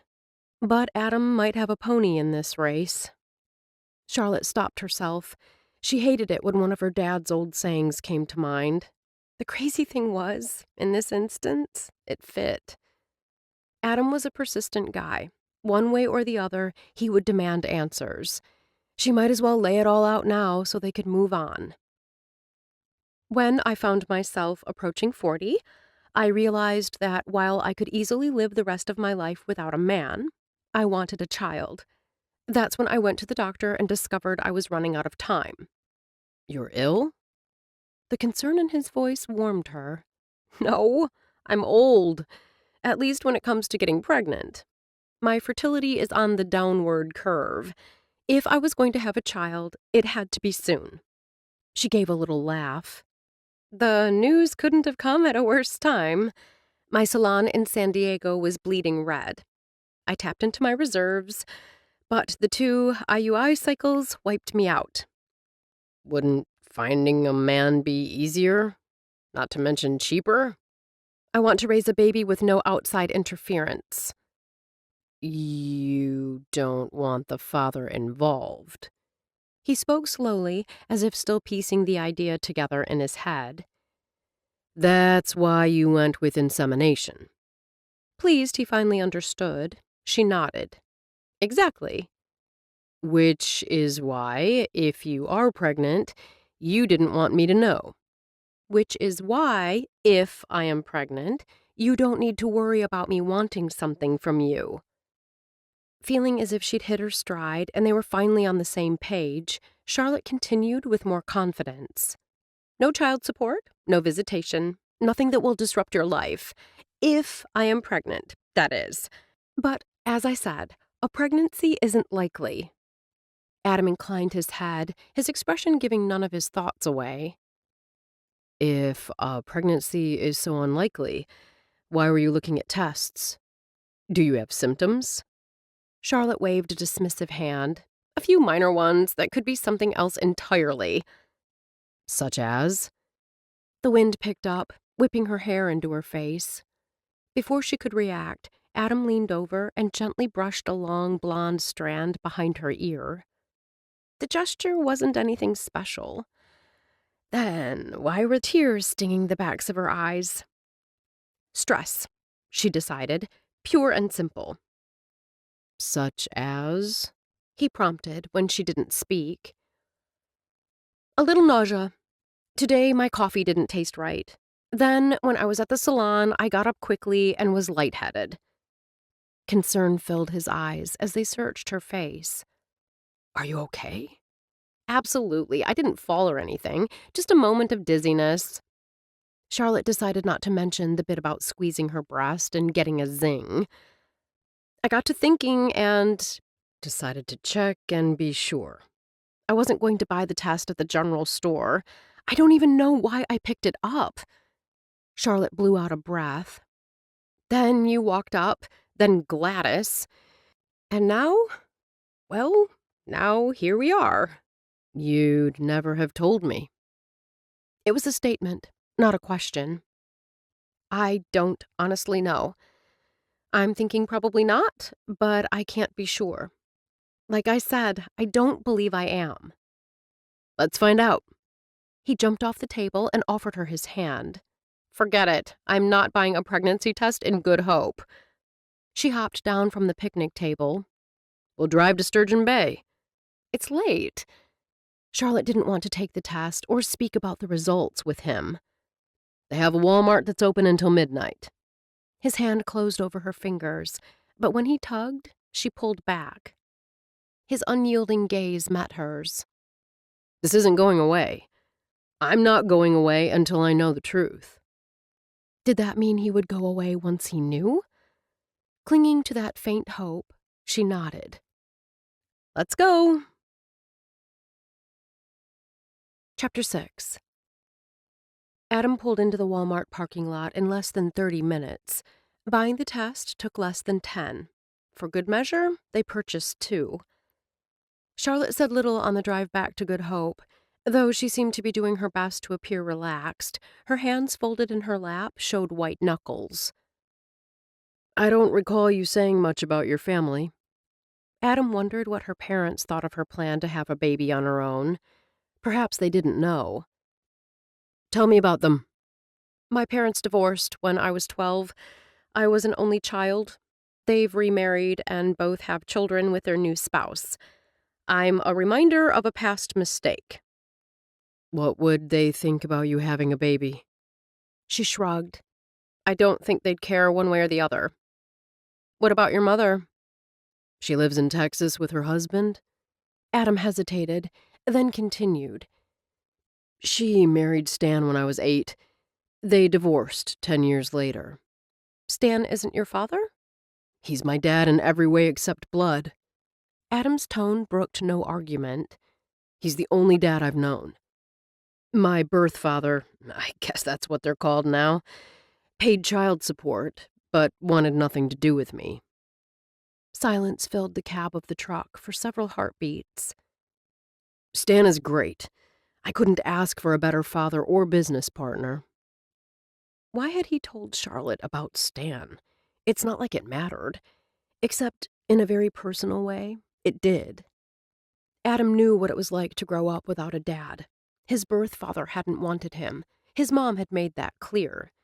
The fact that Adam had written to the guy and the man had never written back or come to visit told Adam his mother hadn't been lying. He remembered wondering what he'd done wrong, wondering why his dad didn't love him. He'd promised himself that when he had kids, they'd know their dad cared. Which was why, if Charlotte was pregnant, Adam would be involved in his son's or daughter's life. He pulled his truck to a stop next to her car behind the bakery. I'll call you. She grabbed the sack. Or text. Adam pushed open his door. I'm coming up with you. A haughty look filled her eyes, and her voice turned cool as winter. I don't recall inviting you. We're in this together. He gestured toward the plastic bag. Until we find out we're not. She opened her mouth, hesitated, then closed it. Smart woman. She'd obviously realized this was a battle she wouldn't win. I understand you're worried. She talked as she opened the door, and then all the way up the stairs. But really, you don't need to be. I meant what I said. I have zero expectations. In fact, I prefer, if by some fluke I am pregnant, that you not be involved. Adam only listened. Until they knew for sure they had an issue, he saw no need to argue the point. It was obvious by her rapid speech and the trembling fingers when she unlocked the door that she wasn't as calm as she pretended to be. He wished he could reassure her, but Adam knew assuring her that he'd be there for her if she was pregnant would only increase her stress. Once they were inside her apartment, the way she kept glancing furtively at the door told him she planned to make one last-ditch effort to send him on his way. It's getting late. Your dad has been alone all day. Her bright smile didn't quite reach her eyes. I promise I'll be in touch. He strolled over to the sofa, a walk of only a couple of steps, as the room was small, and dropped down on the sofa. This way you won't have to call or text. I'm right here. If the test is positive, we can hash everything out. Adam kept the comment deliberately vague, knowing that might appease her, for now, because he needed her to be honest about the results. His greatest fear was that she'd discover she was pregnant, tell him she wasn't, and leave town. Charlotte stared at him for a long moment. You're not leaving. He smiled. Nope. Adam could almost see the wheels turning in her head and saw the second she gave in to the inevitable. Okay, I'm sure it's probably negative. She blew out a breath. But I'll take the test. For the best? Adam didn't know much about such things, only that she didn't have to be all that far along for a pregnancy to register. When she went into the bathroom and closed the door firmly behind her, Adam pushed to his feet and began to pace. How had this happened? He was 37 years old. He knew the importance of using a condom. Raking a hand through his hair, Adam strode to the window to gaze unseeing on the street below. Questions rolled through his head with the speed and force of an avalanche. Why was it that Charlotte, of all women, made him ignore reason? Would she truly not want his help? Would she try to keep a child from him? Or was she simply trying to be brave and give him an easy way out? What kind of person in her life had treated her badly enough to make her feel as though being alone was always better? Didn't she know how hard single parenting could be? The sound of a door opening, followed by footsteps, had him turning toward the hall. Charlotte held a plastic stick in one hand. She gave a nervous-sounding laugh. I guess long shots sometimes do come in. Adam crossed to her, but catching the strong vibes, he didn't attempt to touch her. Instead, he lifted the stick from her fingers. Pregnant. He cocked his head. Are these accurate? I think so. Charlotte brought a hand to her head. I think there are more false negatives than positives, but I guess I don't know for sure. That information should be on the insert that came with the test. When she only stared, he motioned to the sofa. You look like you should sit down. I'll get the information. He strode down the hallway and found the box the test had come in sitting on the vanity. Pulling the paper out from inside the box, he didn't read it, but returned to the sofa. Charlotte had taken him up on his suggestion and sat on the sofa, staring into space. He dropped down beside her and unfolded the paper. Let's see what it says.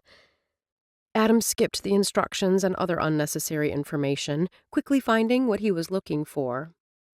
Charlotte leaned close, her silky hair brushing his shoulder. What does it say? 99% accurate when used correctly.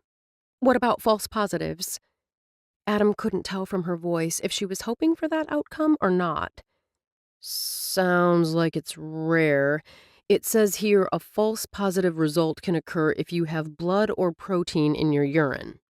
He glanced at her. She shook her head. Anything else? Certain drugs, such as tranquilizers, anticonvulsants, hypnotics, and fertility drugs, can cause false positive results. He read from the insert. Once again, his eyes met hers. No to the first three. She moistened her lips with the tip of her tongue. I've taken fertility drugs, but it's been a good 5 months. That seems like it should be long enough to be out of your system. But let's check to make sure. He pulled out his phone. What drugs did you take? When she told him, he searched online. It says Clomid should be out of your system within 6 to 8 weeks, and the HCG you received to stimulate ovulation is gone from urine in 9 to 35 days, with a median of 19 days. They should both be out of my system. Charlotte spoke slowly. Which, when you couple the test results with my symptoms, seems to indicate I am pregnant. Her words were matter-of-fact, but the stunned look on her face told him more. This is what you wanted, he reminded her. You wanted to get pregnant. Yes, but not like this. Though Adam hadn't imagined having a child in the next couple of years, the idea of being a dad felt surprisingly right. His heart stuttered at the distress on her face. Surely she wasn't considering... You'll continue the pregnancy. Though he said it as a statement and thought he kept any emotion from his voice, she must have heard the underlying question. Charlotte's eyes widened, and her hand dropped to rest protectively on her flat belly. Yes, I want this baby. Adam expelled the breath he hadn't realized he'd been holding. Good. Now that we know, it's time to talk about where we go from here. Charlotte somehow managed to smile before she shut the door behind Adam. She sighed, relieved to finally be alone. She needed the quiet, the silence, in order to think, in order to plan. Adam had wanted to talk it out, to make plans. She'd held him off by saying after her doctor confirmed the pregnancy, they could discuss where they went from here. That bought her time. Time she'd use to look into paternal rights, maybe even consult an attorney to see if Adam had any rights. It's his baby, too, a voice whispered in her head. Charlotte knew that, and, of course, she'd never be unkind to Adam.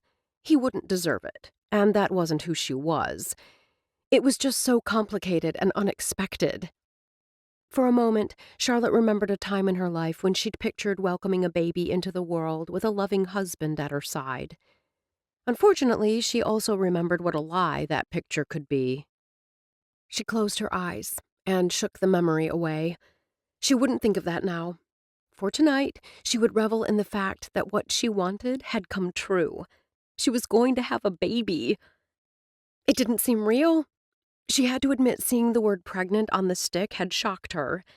After each insemination, she'd longed to see that word, but both times she'd been disappointed.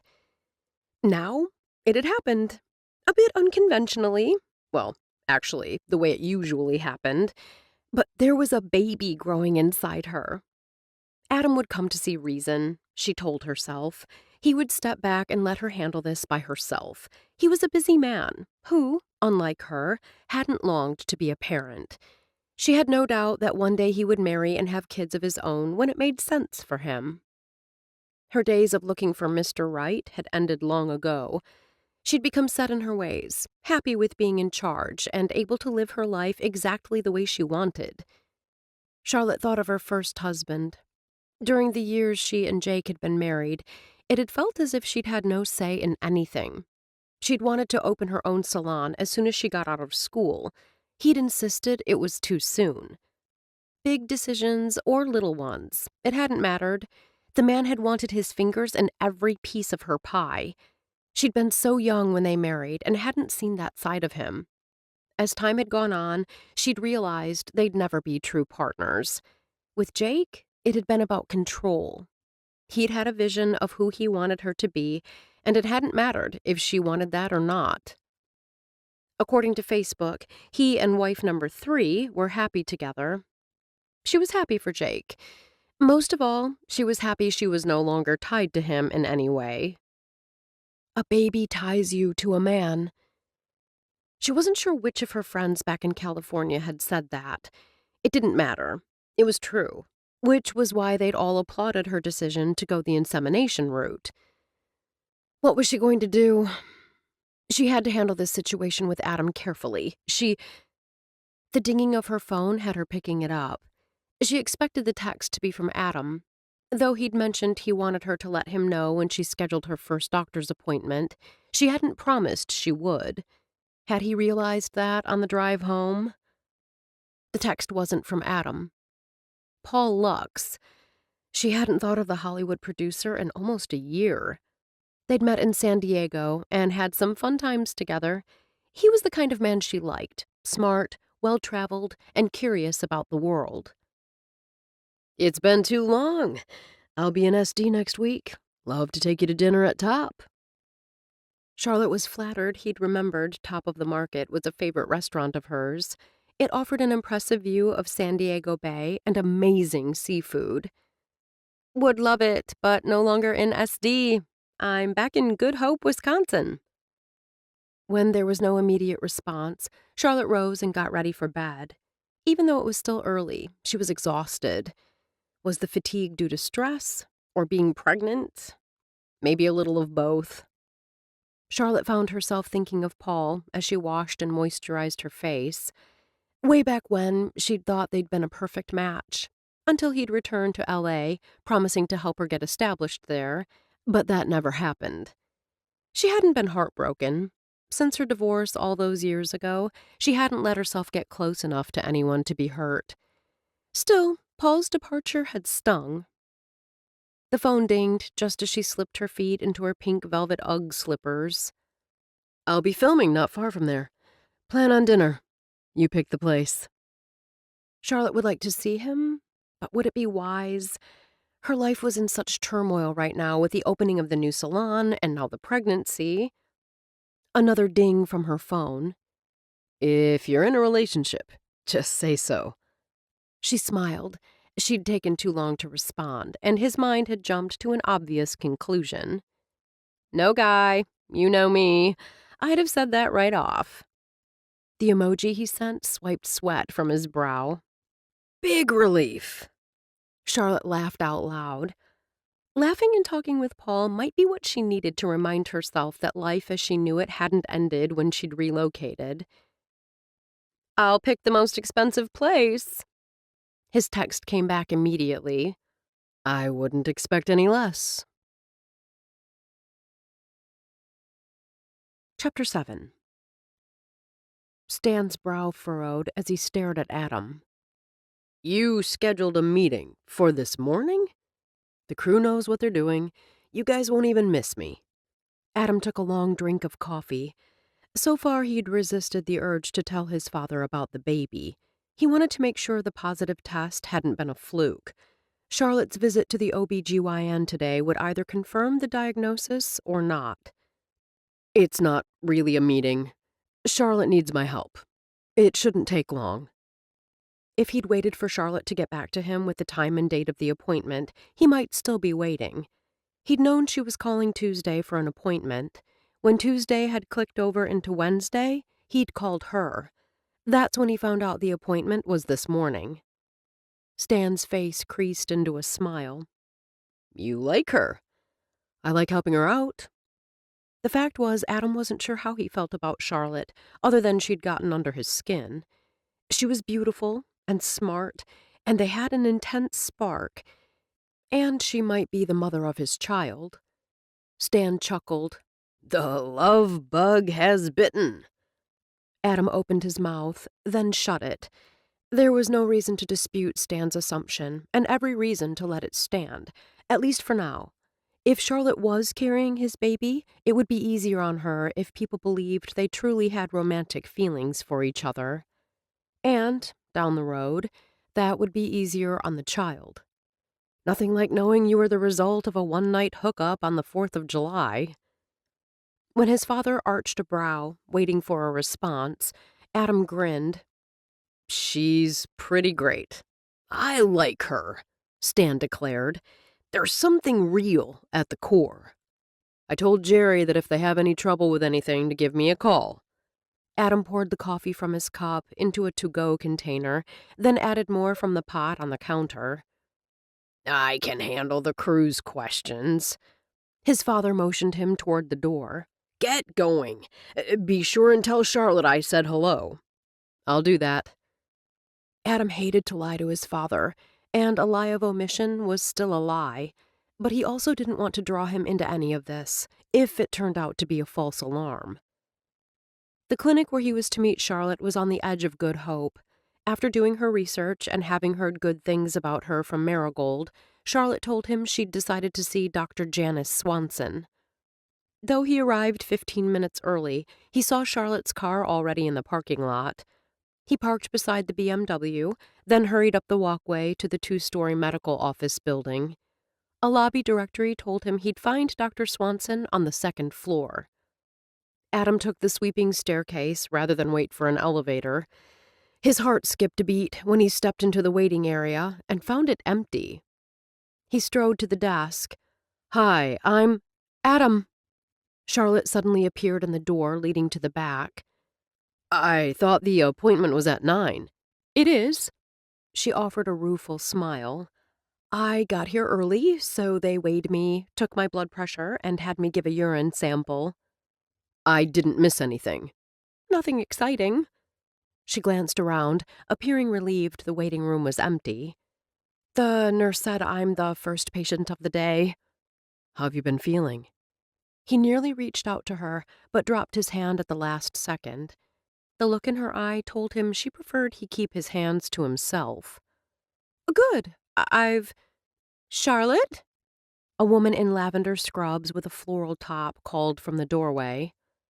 When Charlotte stepped forward, Adam did as well. You don't need to, she began. I want to come back with you. If she protested, he'd back off, though he really did want to hear what the doctor had to say. This was a get-acquainted visit. If that's okay with you. Her sigh held resignation. I guess. Then she gave his arm a squeeze, and the tightness gripping his chest eased ever so slightly. He followed her down a hallway with wheat-colored walls and pictures with accent colors of red and yellow. They were ushered into the doctor's office, rather than an exam room. The nurse gestured to a grouping of chairs, and they sat. Seconds later, a woman in her mid-40s with a short cap of gray hair and a friendly smile hurried in. I'm sorry to keep you waiting. Charlotte pushed to her feet at the same time as Adam. The doctor extended her hand. I'm Dr. Swanson. Charlotte took the hand. Charlotte McCrae. Adam Vogel. It's a pleasure to meet you both. Dr. Swanson gestured to the chairs, just as the nurse had moments earlier. I like to meet with new patients first and use this time to become acquainted and to let you know what to expect. Charlotte lifted one hand. I did a pregnancy test at home, and it came back positive. I came by yesterday, and you drew some blood. What I was hoping to confirm at this visit is whether it was or wasn't a fluke. Dr. Swanson flashed a smile.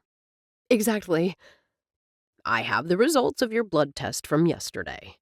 Dr. Swanson's steady gaze met Charlotte's. You are pregnant. How do you feel about that? Stunned. Charlotte blew out a breath and glanced at Adam. Earlier in the spring, I went through IUI twice, without success. Dr. Swanson's curious gaze settled on Adam. Is that because your sperm count was low, or… Adam and I weren't together then, Charlotte explained. I was living in San Diego and decided if I was going to have a baby, I couldn't afford to wait. When I moved to Good Hope, Adam and I reconnected. The doctor's gaze shifted from Adam to Charlotte. Then you're happy about the pregnancy. Charlotte smiled brightly. Absolutely. Realizing the doctor's gaze was fixed on him, Adam forced himself to breathe. He was going to be a father. He clasped Charlotte's hand, brought it to his lips, and planted a kiss on her knuckles. Very happy. A startled look crossed Charlotte's face, but she didn't pull away. Wonderful. Let's go through the forms you filled out online. Dr. Swanson slanted a glance at Adam. It looks like Charlotte completed her section, but left your information blank, which means I have a few questions for you. Adam relaxed in the softly cushioned chair. Ask away. Dr. Swanson went through his family's medical history. Anything related to his birth father and that side of the family was marked unknown. It looks like I have everything except… Dr. Swanson flipped through the pages on her tablet. I need the date of your last menstrual period. I'm not sure of the exact date, Charlotte told her, but the date of conception is July 4th. We'll assume a 28-day cycle? The doctor flipped screens. Which makes March 27th your due date. Adam's heart quickened. This suddenly became very real. You appear to be in excellent health. However, any pregnancy after age 40 is considered high risk, which is why I'm going to be watching you very carefully. Adam forced a calm into his voice he didn't feel. High risk for what? High blood pressure, diabetes as well as placental problems, and birth complications and defects. I also suggest doing a blood test called NIPT. Adam exchanged a look with Charlotte. Though her expression gave nothing away, he saw alarm in her eyes. Routine for a woman your age. Dr. Swanson offered a reassuring smile. It's a non-invasive prenatal test. It can be done as early as 9 weeks, so you're very nearly there. The test will give us more genetic information on your baby's risk factors. Most insurance companies cover… Dr. Swanson paused, flipped through the screens, then glanced up. You left the insurance information blank. I don't currently have coverage, Charlotte explained. I lost my insurance when I closed my business in San Diego and moved back. None of the individual plans in Wisconsin offer coverage for pregnancy. I was hoping that once my business was up and running, I'd look into group. It's not a problem, Adam interrupted. I checked with my policy and it has coverage for domestic partners. I spoke with my agent and he confirmed both Charlotte and the baby will be covered. I can give you the information before we leave today. Sounds like you've both done your research. Our front desk will appreciate the information on your policy, Adam. Dr. Swanson shifted her gaze to Charlotte. At your next visit, plan on a head-to-toe physical and an ultrasound. We should be able to hear the baby's heartbeat when we do the ultrasound. In the meantime, I'm giving you a prescription for prenatal vitamins that I want you to start taking immediately. Dr. Swanson sat back. I strongly urge you not to drink any alcohol because of the risk of fetal alcohol syndrome. Even small or moderate amounts pose a risk. Charlotte made a swipe across her heart. No alcohol will touch these lips. What about caffeine? Adam asked, recalling Charlotte's comment about her coffee tasting funny. Good question. Dr. Swanson smiled. I'd prefer you limit yourself to 200 milligrams of caffeine per day. That's equal to 1 12-ounce cup of coffee. Is it because the caffeine will make me jittery? Charlotte asked. High levels of caffeine during pregnancy can result in a low birth weight baby. Surprise flickered in Charlotte's eyes. Is that for all pregnancies or just in situations where... Adam let his sentence trail off. He wasn't sure that referring to Charlotte as an older mother was exactly what she needed right now. Fortunately, Dr. Swanson seemed to understand. It's a risk for all mothers. We do take extra precautions with later-in-life pregnancies, but it's becoming increasingly common for women to give birth after 40. Women are delivering healthy babies throughout their 30s and beyond. Studies have shown that children of older mothers have fewer behavioral, social, and emotional difficulties. Dr. Swanson smiled reassuringly at Charlotte, then widened that smile to include Adam. Achieving a pregnancy at 41 is probably the most difficult part of the process. I'm very happy for both of you.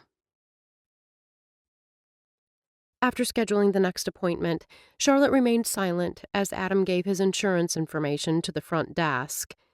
Once they started down the stairs, she slanted a sideways glance at him. Domestic partner? He shrugged. I thought I'd check it out. Frankly, I was surprised you didn't have to be a spouse to get benefits. I'll contact the agent and add you to the policy when I get home. I'd rather you didn't. The thought of being anyone's partner and sharing insurance coverage made her twitchy. He stopped at the bottom of the stairs and turned to her. Why? I don't want to be linked that way. She kept her voice nonchalant and her expression impassive as his gaze searched her face for answers. We are linked. His tone remained matter-of-fact. Taking advantage of this option will save us both thousands of dollars. Perhaps if he'd appealed to her on a personal level, it might have been easier to stand her ground. If she thought of this as strictly a business transaction, it made sense. Okay. She waved a hand, blew out a breath. It would be silly of me to say no. He flashed a smile. I agree. It was funny, really, that while he'd been doing his research, she'd been doing hers. Not regarding insurance, but on paternal rights. Yesterday, she'd met with a family law attorney in Sturgeon Bay. Initially, she'd been relieved to learn that under Wisconsin law, when a child's parents weren't married, the mother had sole legal custody until the court granted that status to the father. For one short second, Charlotte had rejoiced, thinking she was home free, until the attorney had added that Adam could ask the court for shared legal custody. It would be best, he'd told her, if she and Adam could work out an arrangement without having to face each other in court. Adam was making it clear he wasn't going to walk away and let her raise this baby on her own. She gave a half-hearted chuckle. How was it possible that she got knocked up by the last noble man? Right now, she had other more pressing concerns. Charlotte couldn't stop thinking about what the doctor had said about her age and the increased risk of complications. Of course, she had known this theoretically, but now that the risks were reality, she felt afraid. It sounds as if she had to pause to clear her throat. As if she considers this pregnancy high risk. Probably for some women, but not for you. She stopped by her car, but instead of getting in and driving away, she turned and rested her back against the shiny red paint. You need to explain that comment. Charlotte hoped he could, because though she assumed it hadn't been Dr. Swanson's intent, fear now warred with joy. Age is simply a number. There are women in their 50s who are young and vibrant, and ones in their 20s who are old before their time. He took her hand. Take you, for example. She closed her fingers around his strong, calloused hand, accepting the comfort he offered. Okay, take me, for example. You're fit and healthy, and you're already starting your prenatal care. Adam gestured with his head toward the prescription peeking out of the top of her small bag. Like the doctor said, the most difficult part for you was getting pregnant. You've already cleared the toughest hurdle. Thanks to you. The words came out before she could stop them.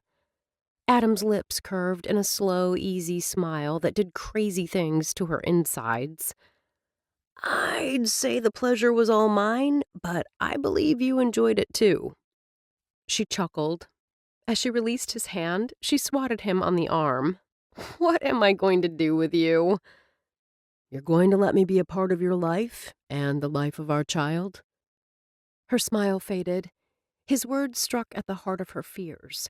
To him, she probably seemed selfish, but she had good reason not to want to compromise, to let him into her life.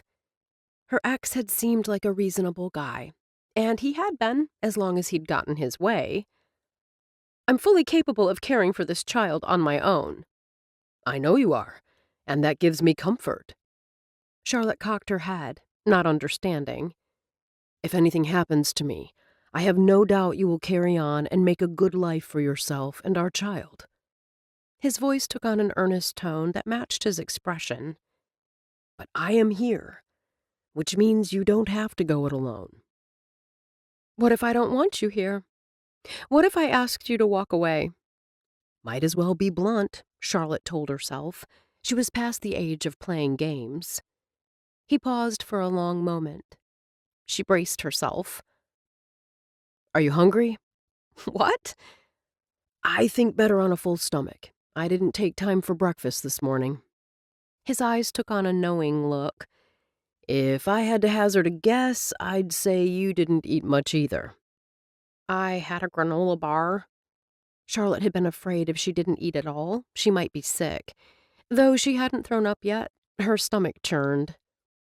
A bar doesn't count, he told her. Let's grab an early lunch at Muddy Boots. Once we've eaten, we'll talk.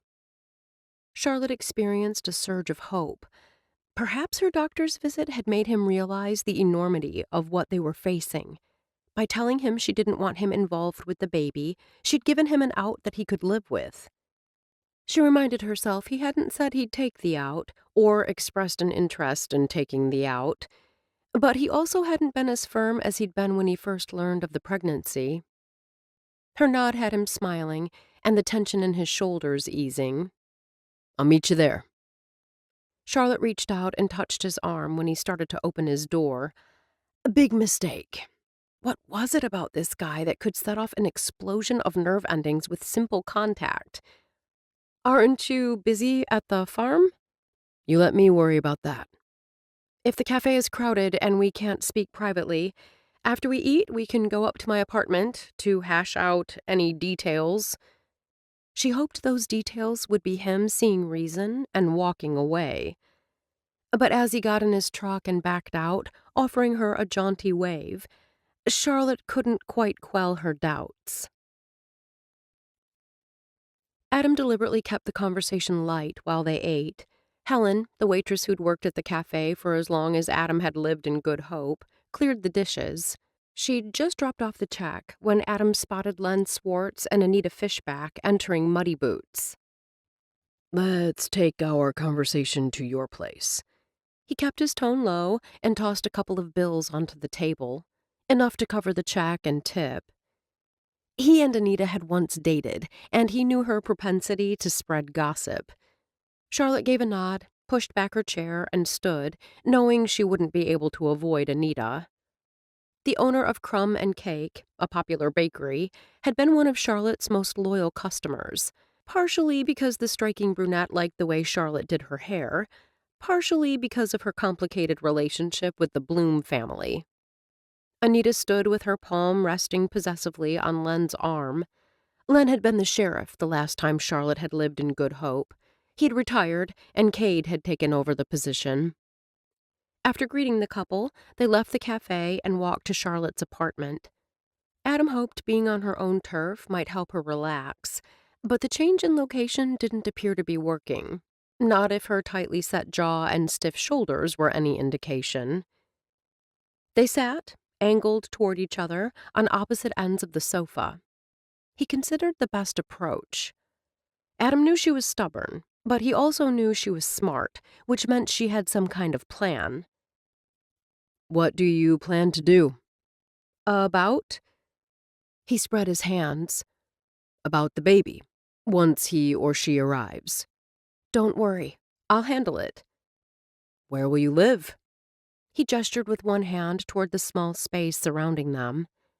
Your apartment has one bedroom, and no space for a crib. Not to mention walking up those steep steps won't be safe while you're pregnant, or when you're holding a baby. When she said nothing, he continued.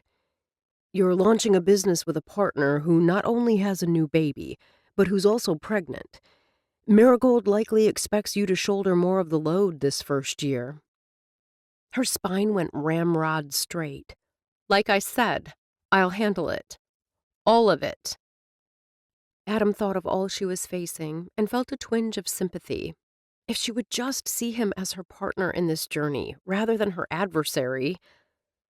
Deliberately, he gentled his tone. I'm just trying to speak your language. You're pragmatic and straightforward, both traits I admire. These are practical questions we need to contend with, just like health insurance. My business arrangement with Marigold Rallis has nothing to do with you. The unmistakable chill in her voice told him to back off. But he couldn't back off. Not all the way. This was too important. She and the child she carried were too important. Fair enough. But your health and safety, and that of our unborn child, do have something to do with me, which is why you should move in with me. Move in with you? The expression on her face would have been funny at another time. Is this your idea of a joke? I'm serious. Convincing her wouldn't be easy, but then Adam hadn't expected it would be. It makes sense.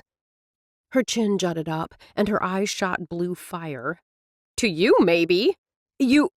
Hear me out. He lifted his hands and kept his voice even. We've got a couple of extra bedrooms. You wouldn't need to pay rent. It'd be a way for you to save money. I get by just fine on my own. I want to take care of you. Be there for you and our child. Once you give birth, you'll need the extra room and an extra pair of hands. He drew in a long breath, let it out. It's not just about you, Charlotte. We both have to put this baby first. I need you to do it for me. Chapter 8.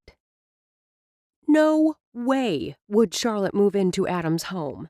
Even if she had been considering it, that last bit about doing it for him would have shut that down in a hurry. How many times had Jake said those words to her? It wasn't that she was hung up on the past, or that her ex-husband had scarred her so badly she could never have a true relationship. It was that she'd learned doing something that felt right to another person, but didn't feel right to you, was a slippery slope toward disaster. First, take moving in with you off the table. We barely know each other, and I like my space." Adam opened his mouth, then shut it. Charlotte gave him credit for not pushing the point. If the uncomfortable look on Adam's face was any indication, backing off wasn't easy for him. She appreciated him making the effort. "I'm not moving in with you," Charlotte repeated. "But you bring up a good point. I need to consider not only what type of apartment will meet my needs now, but once the baby arrives." "Probably before. Those steps will be dangerous when you're 8 months pregnant and your center of gravity is off." "Center of gravity?" "Look it up. It's a real thing. Happens in the last trimester." "I will look it up." "I'd expect no less." His sudden grin coaxed a reluctant smile from her. "The offer is open-ended. Let me know if you change your mind." She studied him for a long moment. "Let's be real. You're no more interested in having me move in than I am in taking that leap. But I appreciate the offer." He nodded. "We'll put the housing situation on the back burner. I've got a couple ideas of how we move forward from here.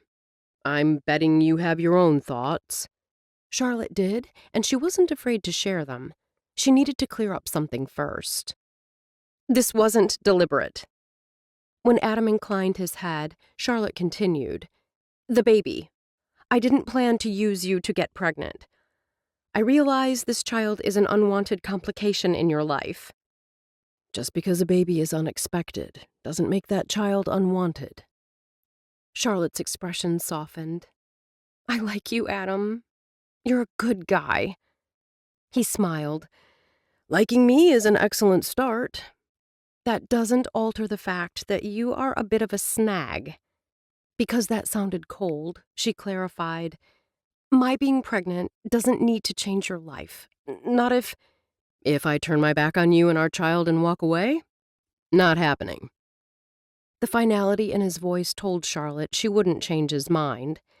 The problem was, the path she'd planned to travel once she got pregnant was now crumbling under her feet. She hadn't planned on a baby daddy being in the picture.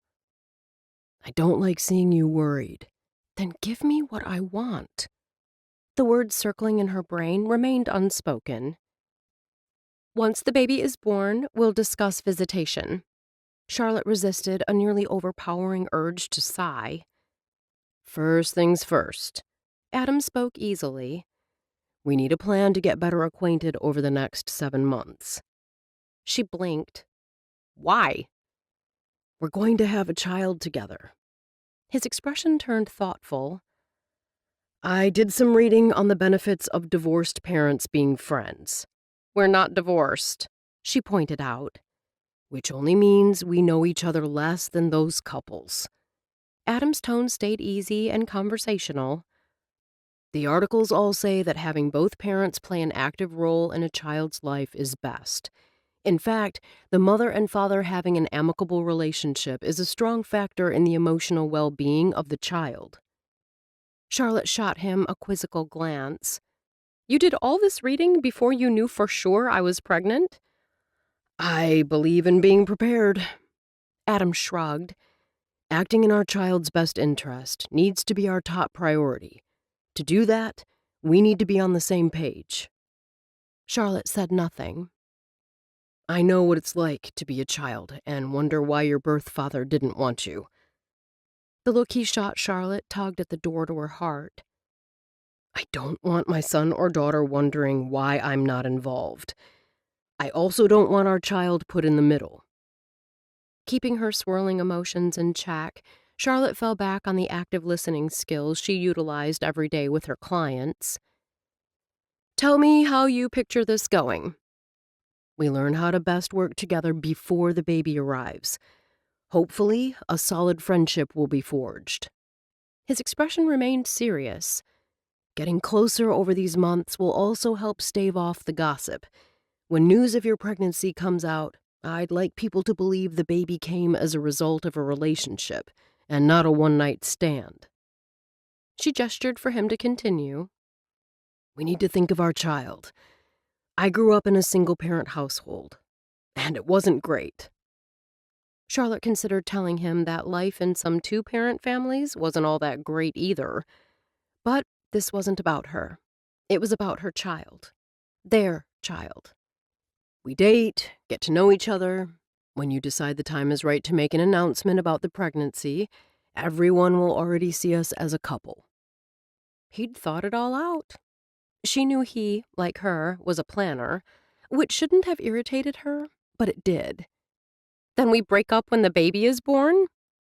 After the baby is born, we drift apart, if that's what you want, but remain friends. He inclined his head. The plan only works if you don't have someone you want to date for the next 7 months. I've got an easier solution. Charlotte met his gaze. The baby and I could move out of Good Hope. Not without a fight from me. The steel in his eyes sent her temper flaring. Are you threatening me? Adam shook his head. You know what this feels like, Charlotte? His voice was now as hard as his eyes. Despite your assurances to the contrary, it feels like you used me as a sperm donor. And now that you have what you want, you can't wait to kick me to the curb. I didn't use you. Her voice rose. I'd never do that to you. You have to believe me. One heartbeat of silence, then 2. I do believe you. He blew out a breath. I'm not trying to make threats. I'm saying that, like it or not, as the father of the child, I have rights. All I want to do is make sure this child is cared for and loved by both his parents. I like you, Charlotte. I really do. I think you're smart and strong and believe you will protect our child. But I'm not abandoning my child. And I think it would be better for everyone if we can work out a plan to do this together. As friends. We can date if you think that will avoid unnecessary town gossip. She grudgingly agreed. But I won't live with you. I want to attend your doctor's visits. An automatic refusal rose up, but something in his eyes had her hesitating. I want to be a part of this pregnancy, Adam reiterated. He moved close, his eyes dark and intense. I want to share these moments with you. I want to be there the first time we hear the heartbeat and when we can see our child on the ultrasound.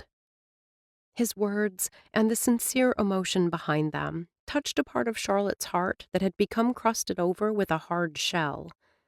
The man truly cared about this tiny baby growing inside her, and he cared about her as a friend. She didn't want to give an inch. Past experience had taught her that when you gave a man an inch, he kept taking and taking and taking. Charlotte. His voice was low and soothing. Give this a chance. Give us a chance. That's all I'm asking. Charlotte closed her eyes briefly and hoped she wasn't making a huge mistake. Okay, I'll do it. You seem distracted, boy. Stan sat on the porch overlooking the grove of cherry trees. It was a crazy day. Adam had informed Charlotte he would be telling his dad about the baby, but the words didn't come easy. There's something I need to talk with you about. I kinda figured. His father offered him a smile and continued rocking. That was his dad, Adam thought, always there for him if he needed to work through something. His example of not pushing or prodding had been one he'd tried to follow with Charlotte today. Adam knew Stan wouldn't push him to share. He'd simply sit beside him on the front porch, watching the sunset, and wait until he was ready to share. Charlotte's pregnant. Might as well put it out there, Adam thought. The baby is mine. The glass of iced tea his father had been raising to his lips stopped short. Stan set the glass down and shifted in the old rocker toward Adam.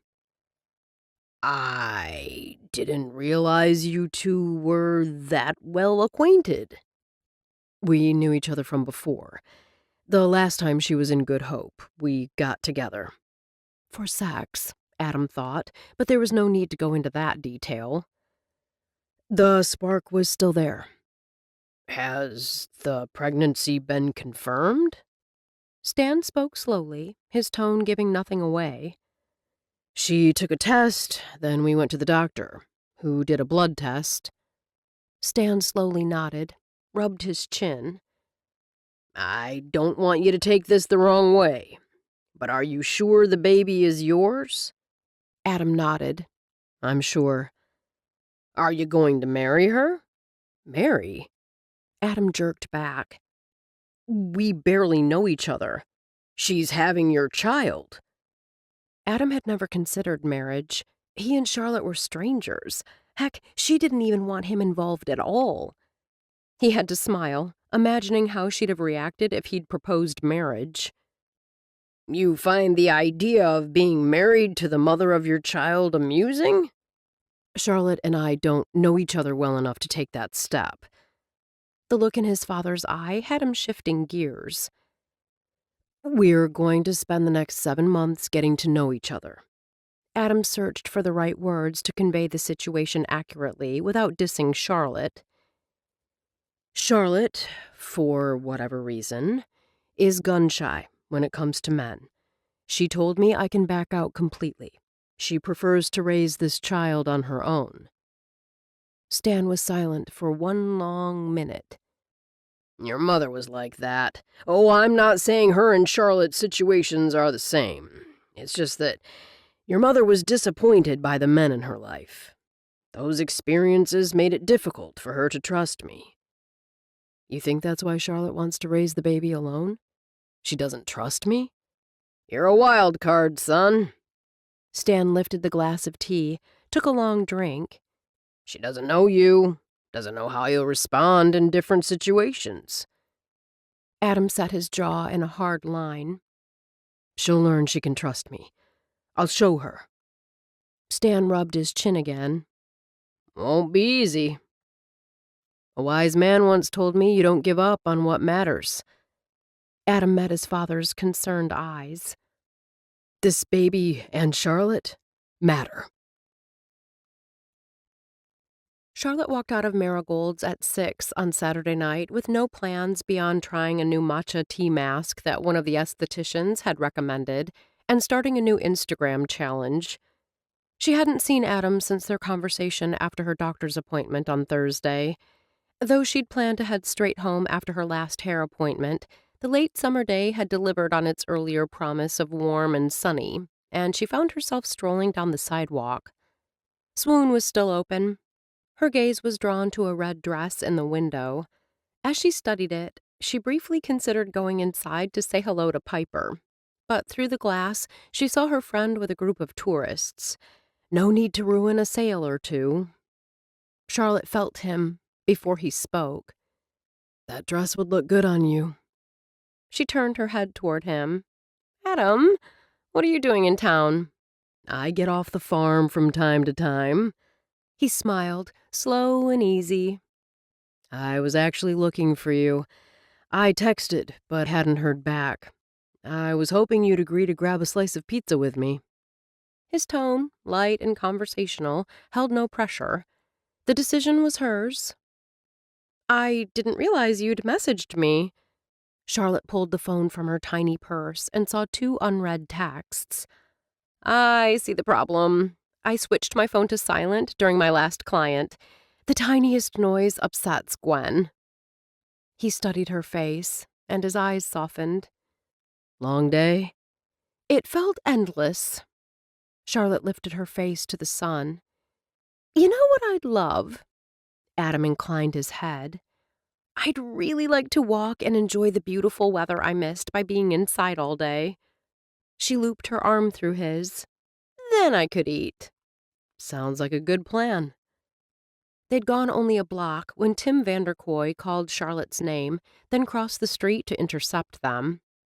I was just about to text you, he said to Charlotte, then slanted a glance at Adam. Good to see you, Vogel. Adam smiled genially at the top real estate broker on the peninsula. Congratulations on selling the Dunleavy home. I know they were eager to sell, and Marigold and Kate are loving their new digs. Tim beamed. Win-win for everyone. The way the Rallis family is exploding, they'll need all those bedrooms. You were going to text me? Charlotte prompted. Yes, sorry to interrupt. Tim's gaze slid to Adam. Adam waved a hand. Don't mind me.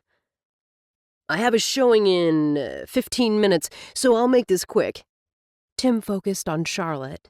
A 600 square foot efficiency in the barn just came open. I realize the square footage is less than you're looking at, but the price is within your budget. It's a fabulous location, and it'll go quickly. 2 weeks ago, Charlotte might have jumped at the chance to view the barndominium unit, even though an efficiency wasn't what she had in mind. Her unit in San Diego had been that size, and she hadn't liked feeling crowded.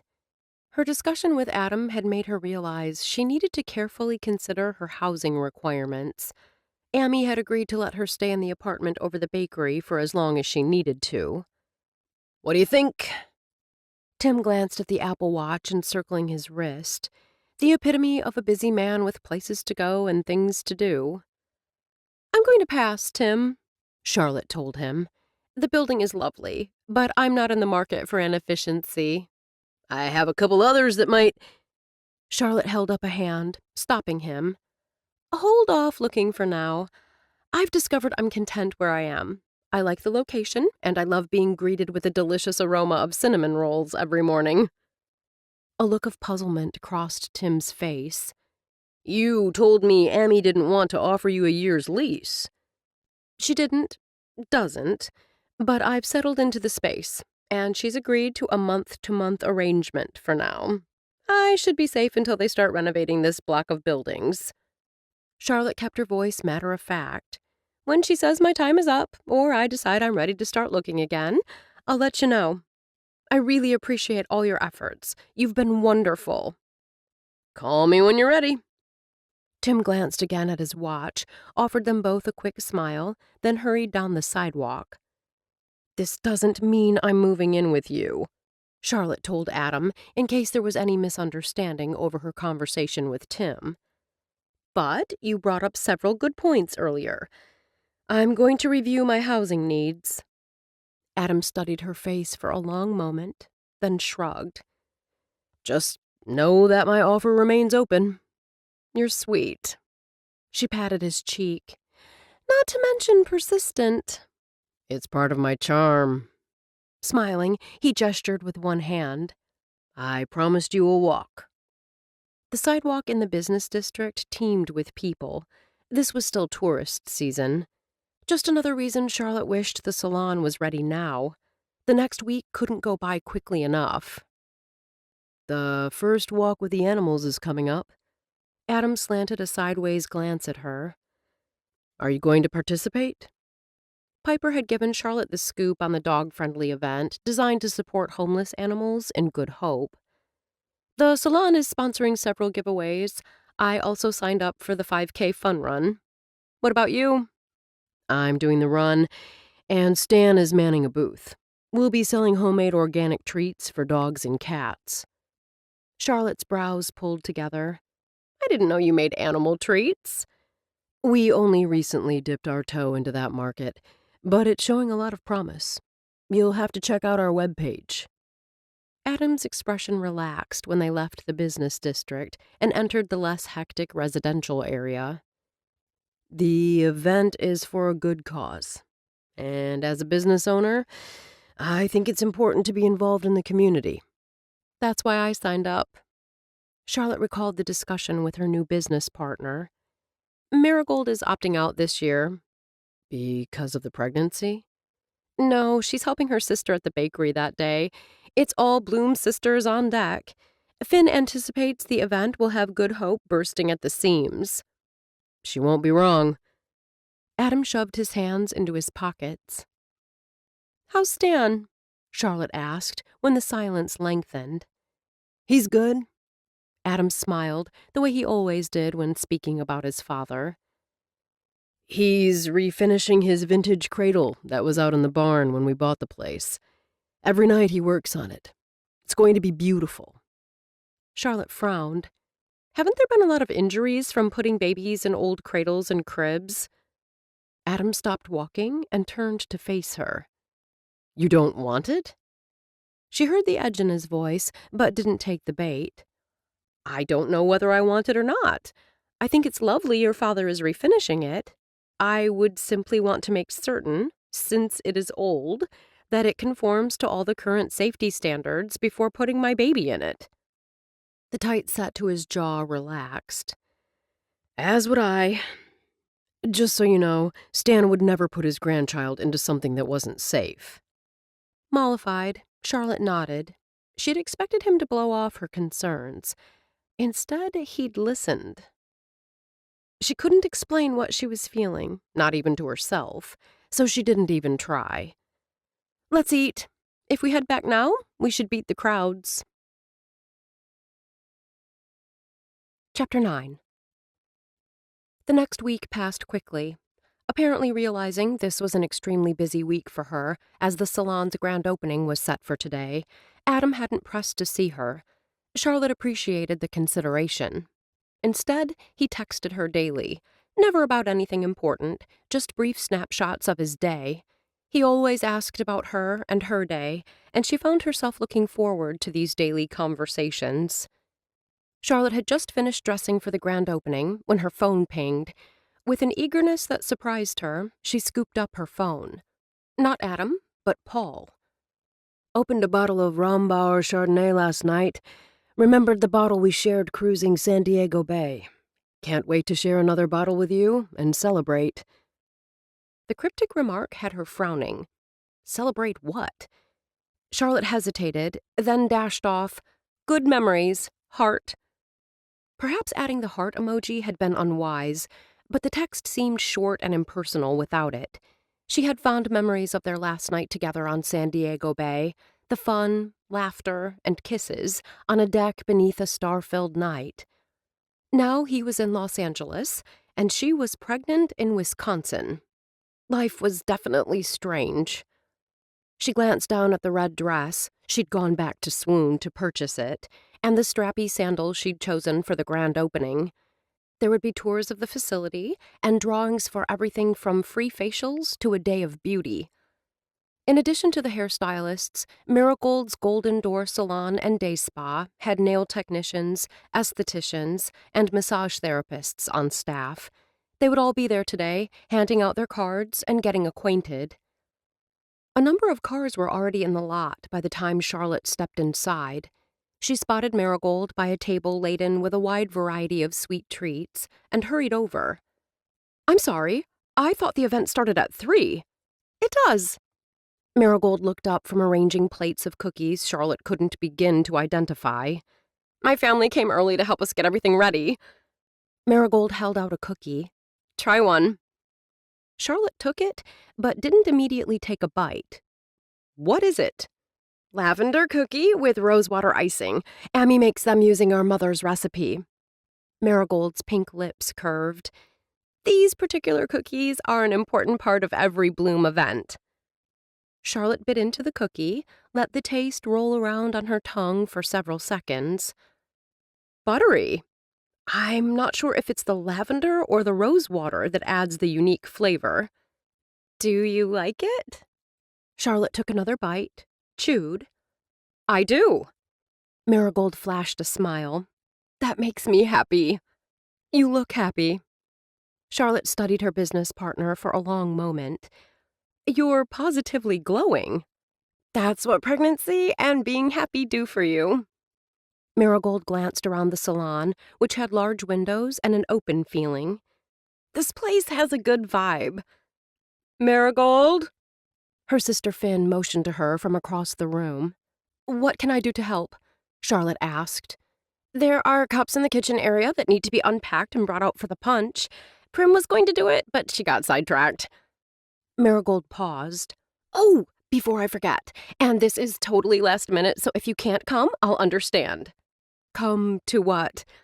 "Kate and I decided to throw a backyard barbecue tomorrow afternoon. Nothing fancy, just brats and hamburgers and some sides. I'd love for you to come and see my new house." "That's nice of you. Can I bring any food or—" "Nope, just yourself. And a friend, if you want." "I'll be there." Charlotte recalled those days when, as a newly divorced woman, she couldn't get enough socializing. Lately, fatigue had Charlotte wanting to nap in the afternoons. Most nights, she was in bed by 9. She'd read that was normal in early pregnancy. The knowledge didn't make it any less annoying. Charlotte stopped the thought, reminding herself she was blessed. This baby was the answer to her dreams. She was determined to enjoy, or endure, every second without complaint. Speaking of pregnancy, how are you feeling? Charlotte spoke in a low tone. You must be feeling better if you're ready to host a party. Marigold set the last pretty cookie on a bright purple plate before looking up. I'm starting to feel like my old self, except being up with Caleb tends to disrupt the sleep. Thank goodness Kate and I take turns, or I'd be a walking zombie. Still, Marigold's face glowed. Charlotte glanced around the salon. Marigold was right. The large windows and bright colors gave off a happy vibe. I think this partnership will work out well for both of us. I think so too. Marigold gave her arm a squeeze. More flexibility for each of us. I love sharing the business load. It's easy to think that having a thriving business is your life's goal, Charlotte murmured, until you realize you want more than to work 24/7.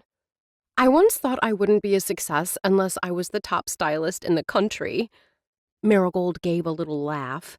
I still have that drive, but I realize life is about balance. I wouldn't trade my guys for anything. Charlotte hesitated, tempted to share her baby news with Marigold. If anyone could understand Charlotte's worry over how to best handle caring for a newborn while still working, it would be her partner. But it's not the same, a voice in her head whispered. Marigold had Cade, who was even now striding toward them. Hey, Charlotte. Cade smiled at her before leaning over to brush a kiss against Marigold's cheek. Contentedly settled in the crook of his father's arm, Caleb moved his little mouth in sleep. The front of his onesie sported a large elephant in the same vivid red as Charlotte's dress. He's adorable. Tears pushed at the backs of Charlotte's eyes as she gazed down at the child. She fought to control the emotions flooding her. Ever since she'd found out she was pregnant, she'd turned into a watering pot. We sure think so. Careful not to wake her son, Marigold stroked a gentle hand down the side of the blanket. Cade glanced around. Who'd have thought new windows and paint could make such a difference? I love the way it turned out. Out of the corner of her eye, Charlotte saw Gladys step through the door, carefully balancing a large platter. Excuse me, I think Gladys might need some assistance. It felt good to be helping. Though she'd offered to bring some refreshments, Marigold had assured her she had that part well covered. Gladys obviously hadn't gotten the memo. Tall and regal in a silvery blue caftan, she walked with the easy grace of someone 20 years younger. Let me help you with that. Charlotte held out her hands when she reached the woman. Gladys's blue eyes brightened at the sight of her. Ah, Charlotte, so good to see you. Is Adam here? Lifting the platter bought her only a couple of seconds. This is a busy time for him and Stan. I don't— There he is! Gladys beamed and held out her now free hands. I knew he wouldn't miss your grand opening. Charlotte turned to see Adam striding toward them. In his dark pants and gray shirt, he looked more urban than country, and utterly yummy. I didn't think you could make it. Though acutely aware of Gladys's scrutiny, Charlotte couldn't stop a smile from lifting her lips. She thought you were too busy with the farm, Gladys interjected. I knew you'd be here. This grand opening is important to Charlotte. Did you bake these? Adam's gaze rested on the assortment of bars, fudge, brownies, and cookies on the platter. Charlotte laughed. Hardly. Gladys did. My friends and I, Gladys corrected, wanted to do something for Marigold and Charlotte. My thinking is you can never have too many sweets. Thank you. Once again, the emotion Charlotte couldn't quite keep tamped down rose up. She cleared her throat. This is so generous of you. Gladys's gaze slid from Charlotte to Adam. Before Charlotte could blink, Gladys took the platter back. I've got this. You enjoy these last few moments of peace with your sweetheart before the horde descends. The older woman strode off, leaving Charlotte gaping after her. What just happened? Gladys took control of the situation. Adam rocked back on his heels and laughed. She's amazing. Charlotte heard affection and respect in his voice. She pulled her gaze from where Gladys was instructing Prim to move a plate of cookies so she could set down her platter. Gladys said you didn't think I'd be here. He inclined his head. Is that what you told her, or something she came up with on her own? I wasn't sure if you'd make it, she admitted. This is a busy time for you. When you texted me the information, I told you I'd come. I know you did, she admitted, but plans change. Something comes up, you get busy, or it doesn't fit with your schedule anymore. Charlotte recalled a birthday get-together in San Diego. 4 of her friends had promised to meet her after work at their favorite bar for appetizers and hors d'oeuvres. 1 had shown up, and she could stay for only 15 minutes. If I tell you I'm coming, I'll be there. Things come up. Charlotte wasn't sure why she was making such a point of this. If something unexpected happens and I can't make it, I'll text or call. I won't just not show. His eyes, dark and steady, met hers. I promise. I'm glad you made it tonight. Only now that he was here did Charlotte realize how much it meant to have someone who was here just for her. Kudos to the renovation team. They did an amazing job. Recognizing the voice, Charlotte turned toward Anita Fishback and saw she was with Len Swartz. No surprise there. I love the changes. Charlotte gestured with one hand, encompassing the large open space. We've already started booking appointments. I'd love to see you again, Anita. And you too, Sheriff Swartz. The salon isn't just for the ladies. Len raked a hand through his mop of thick silver hair and offered a friendly smile. I could use a little trim. I might have to take you up on that offer. I hope you do. Realizing that Adam stood silent beside her, Charlotte put a hand on his arm. I believe you both know Adam Vogel? The smile Anita bestowed on Adam held extra warmth. Adam and I are old friends. It's wonderful to see you again, Anita. Adam surprised Charlotte by brushing a kiss across Anita's cheek before shaking Len's hand. You too, Sheriff. That title belongs to Cade now. Len chuckled. Along with all the headaches that come with it. While Adam and Len chatted, Charlotte took stock of Anita. The years had been good to her. She didn't look any older than she had several years earlier. Charlotte placed her somewhere in her late 50s. She had large hazel eyes and amazing skin. Regular Botox injections kept her face relatively wrinkle-free.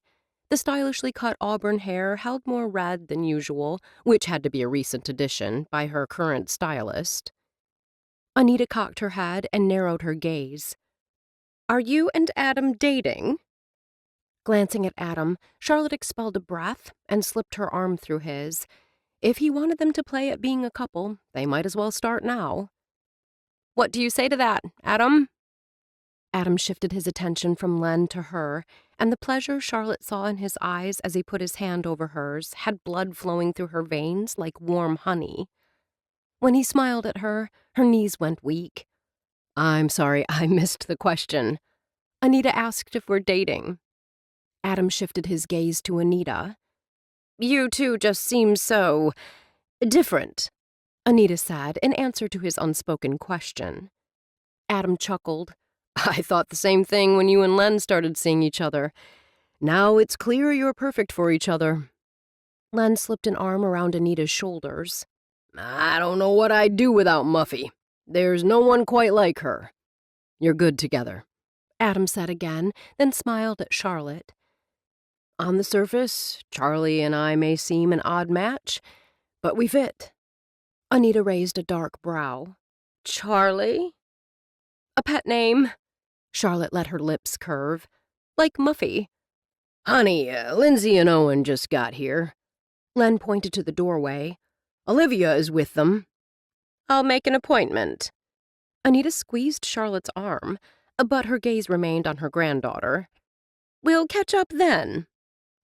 Think about making that appointment, Sheriff, Charlotte called out as they hurried off. She turned to Adam and shook her head.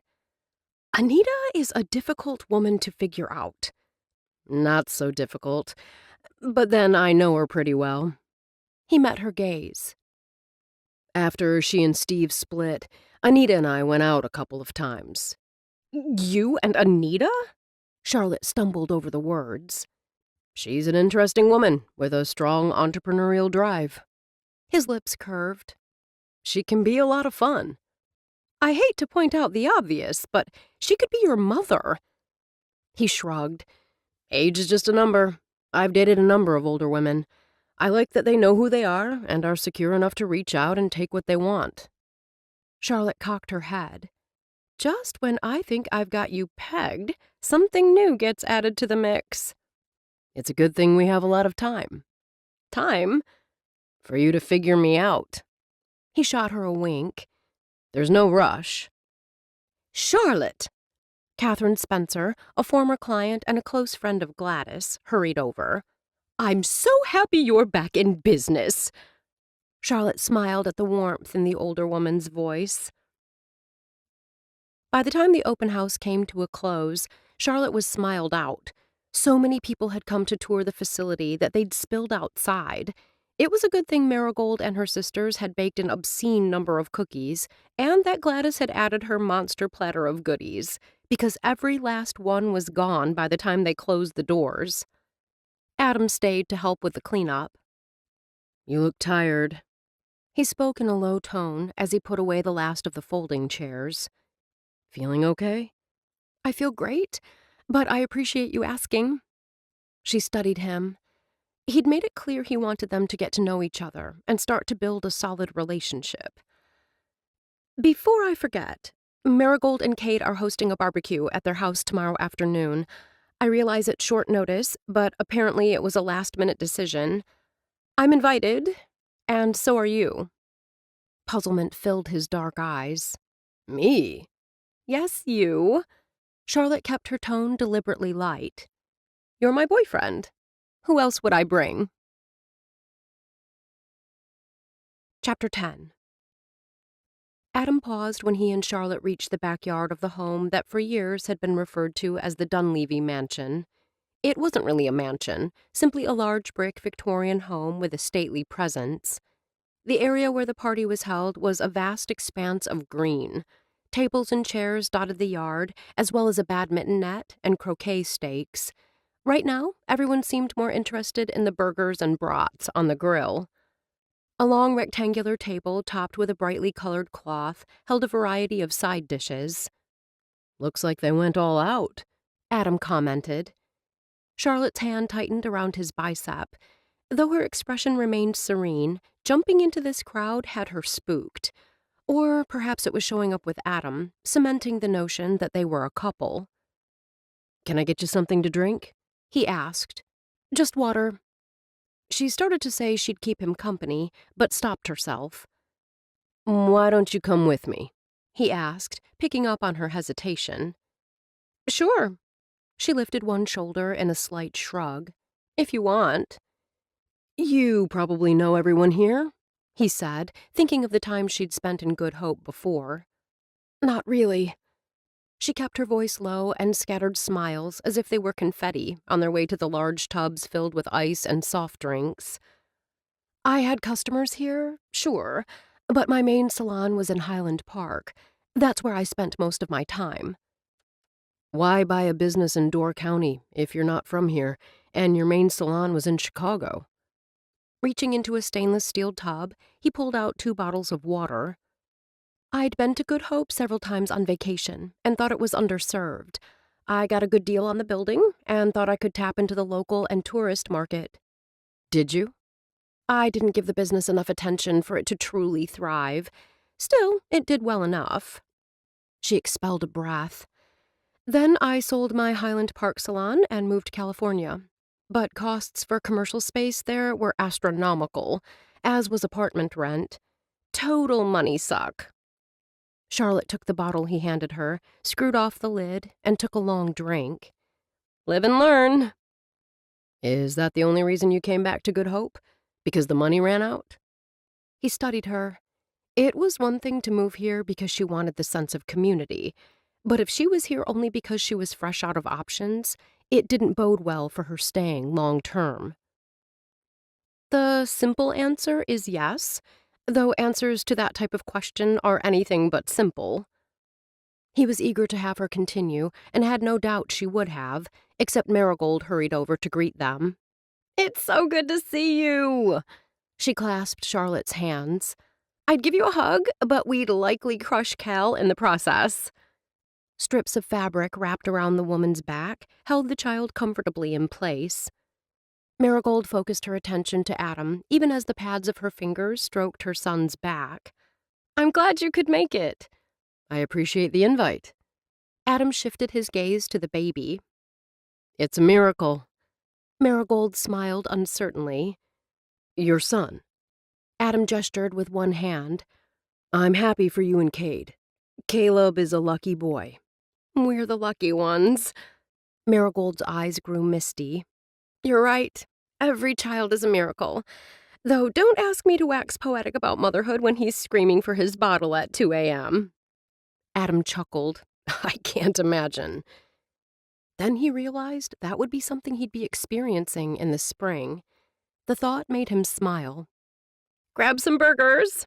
Marigold gestured to the grill that Cade and his brothers-in-law manned. We've got tons of sides. Marigold turned to Charlotte. Have some food and relax. You look ready to drop. A look of startled surprise crossed Charlotte's face before she rallied. I didn't sleep well last night. I didn't mean anything. You look fabulous. You always do. You just don't seem as perky as usual. This time, Charlotte's smile reached her eyes. I think perky is more a word used to commonly describe you, not me. Marigold chuckled. You're probably right. Anyway, grab some food and enjoy. Charlotte turned to Adam the second Marigold was out of earshot. Do I look that bad? Be honest. Because the request demanded no less, he let his gaze linger on her face. Marigold was right. If he looked closely, he could see the lines of fatigue edging her eyes. But if he hadn't looked, he wouldn't have noticed. You're beautiful. Do I look tired? I'd say you look more relaxed. Maybe that was what Marigold was picking up on. Normally, you're coiled tight. That doesn't paint a pretty picture. You have a lot of energy, but sometimes you seem stressed. He smiled and took her hand, playing with her fingers. That isn't the case today. If I didn't know better, I'd think you were surrounded by family. He watched Charlotte study the crowd. Her gaze lingered on Steve Bloom, Marigold's father. Steve's arm rested on Marigold's waist, and she was leaning her head against his shoulder. That, she gestured with her head toward Steve and Marigold, was never my dad. Adam eyed her, and the sorrow in her eyes, an emotion she normally kept well hidden, tugged at his heart. Not an affectionate guy? He didn't care enough to be. She shrugged. He and my mother had their lives. I was on the periphery. When they divorced, neither of them really wanted me. His heart ached for that young girl. In Adam's mind, this explained a lot. Her dad had never been around, which made it easy for Charlotte to convince herself that fathers were extraneous. I'm sorry. That had to be difficult. From a young age, I learned to depend only on myself. I loved fooling with hair and discovered I had a knack for it. I had this goal of being a hairstylist to the stars. She gave a little laugh. If you're going to dream, might as well dream big.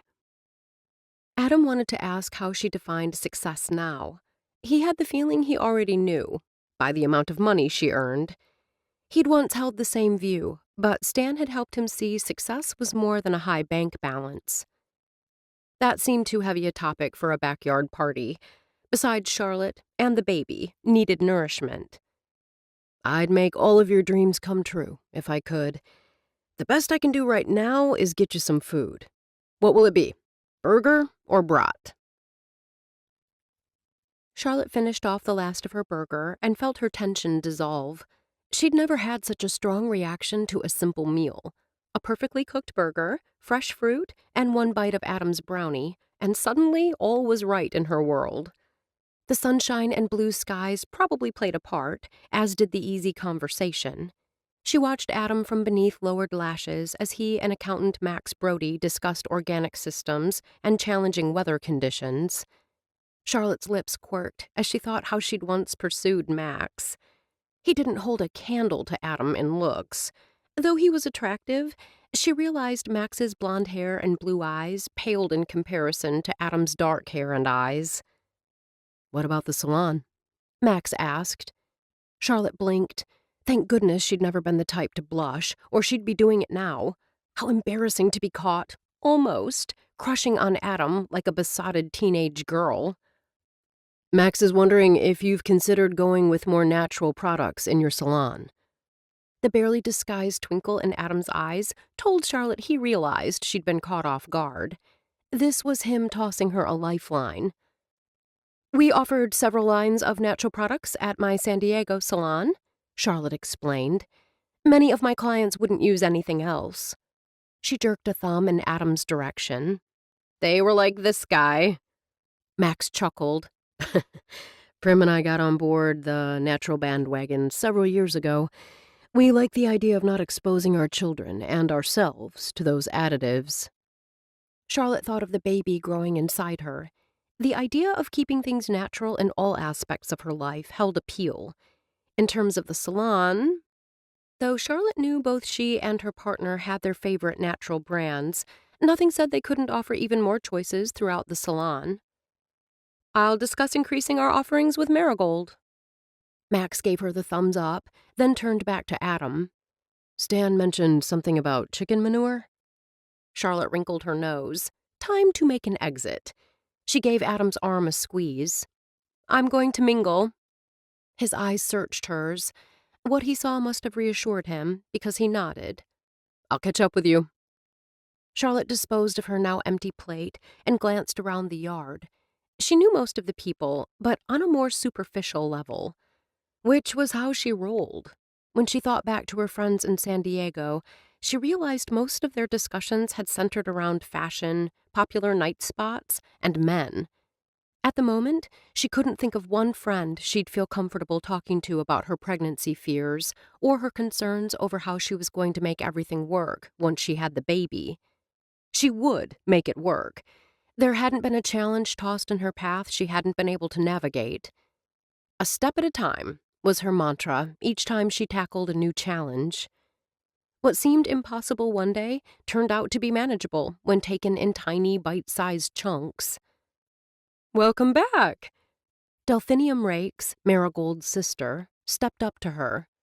Finn, as she was commonly known, was married to Good Hope's former mayor, Jeremy Rakes.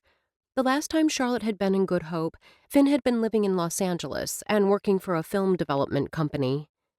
Charlotte wasn't exactly sure what had brought the woman back to Good Hope, or how she'd ended up staying after being gone nearly a decade. By all accounts, it appeared she was home to stay. She'd married Jeremy, and 5 months ago they'd had a baby boy. Finn had gotten pregnant again shortly after giving birth, and was now expecting baby number 2. Despite all her family obligations, she still managed to handle public relations for Good Hope. Of all the Bloom sisters, Finn was the one with whom Charlotte could most easily identify. Today seemed the perfect opportunity to pick the woman's brain. It's a little strange to be back. Charlotte took a sip from her water bottle and studied Finn. Despite a rather pronounced baby bump, Finn retained that big city shine. Her twist-front maternity dress in a leopard print was both stylish and chic. Everything about the woman spoke of cool confidence, from the shiny, blunt-cut hair that brushed her shoulders to her artfully applied makeup. I imagine the transition was a difficult one for you, as well? Charlotte spoke casually, fighting the urge to pepper Finn with questions. Finn studied Charlotte with inscrutable green eyes. Are you having a difficult transition? Charlotte fought annoyance. She was trying to make conversation. And what had Finn done? She'd deftly redirected the question back to Charlotte. I've lived in larger communities all my life. Charlotte offered a smile. The thing I like about Good Hope is that, because of the tourism, it offers more than most small towns. Finn's red lips curved ever so slightly. If Charlotte had hoped to gloss over Finn's question, she sensed it wasn't going to work. The community offers a lot, but small towns aren't for everyone. Finn cocked her head. My sister has a lot at stake in her partnership with you. If you're having concerns about sticking, you should let her know. Charlotte bristled. She had no doubt Finn would relay every detail of this conversation to her younger sister, and likely stress Marigold needlessly. I don't have concerns about sticking.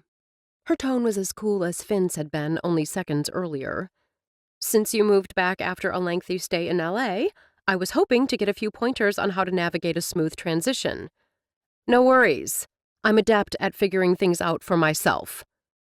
Charlotte turned, but Finn's hand on her arm stopped her. We seem to have gotten off on the wrong foot. The eyes that met Charlotte's now held a hint of warmth. My bad. I assumed too much. My protective instincts sometimes get the better of me. I can understand that, Charlotte said.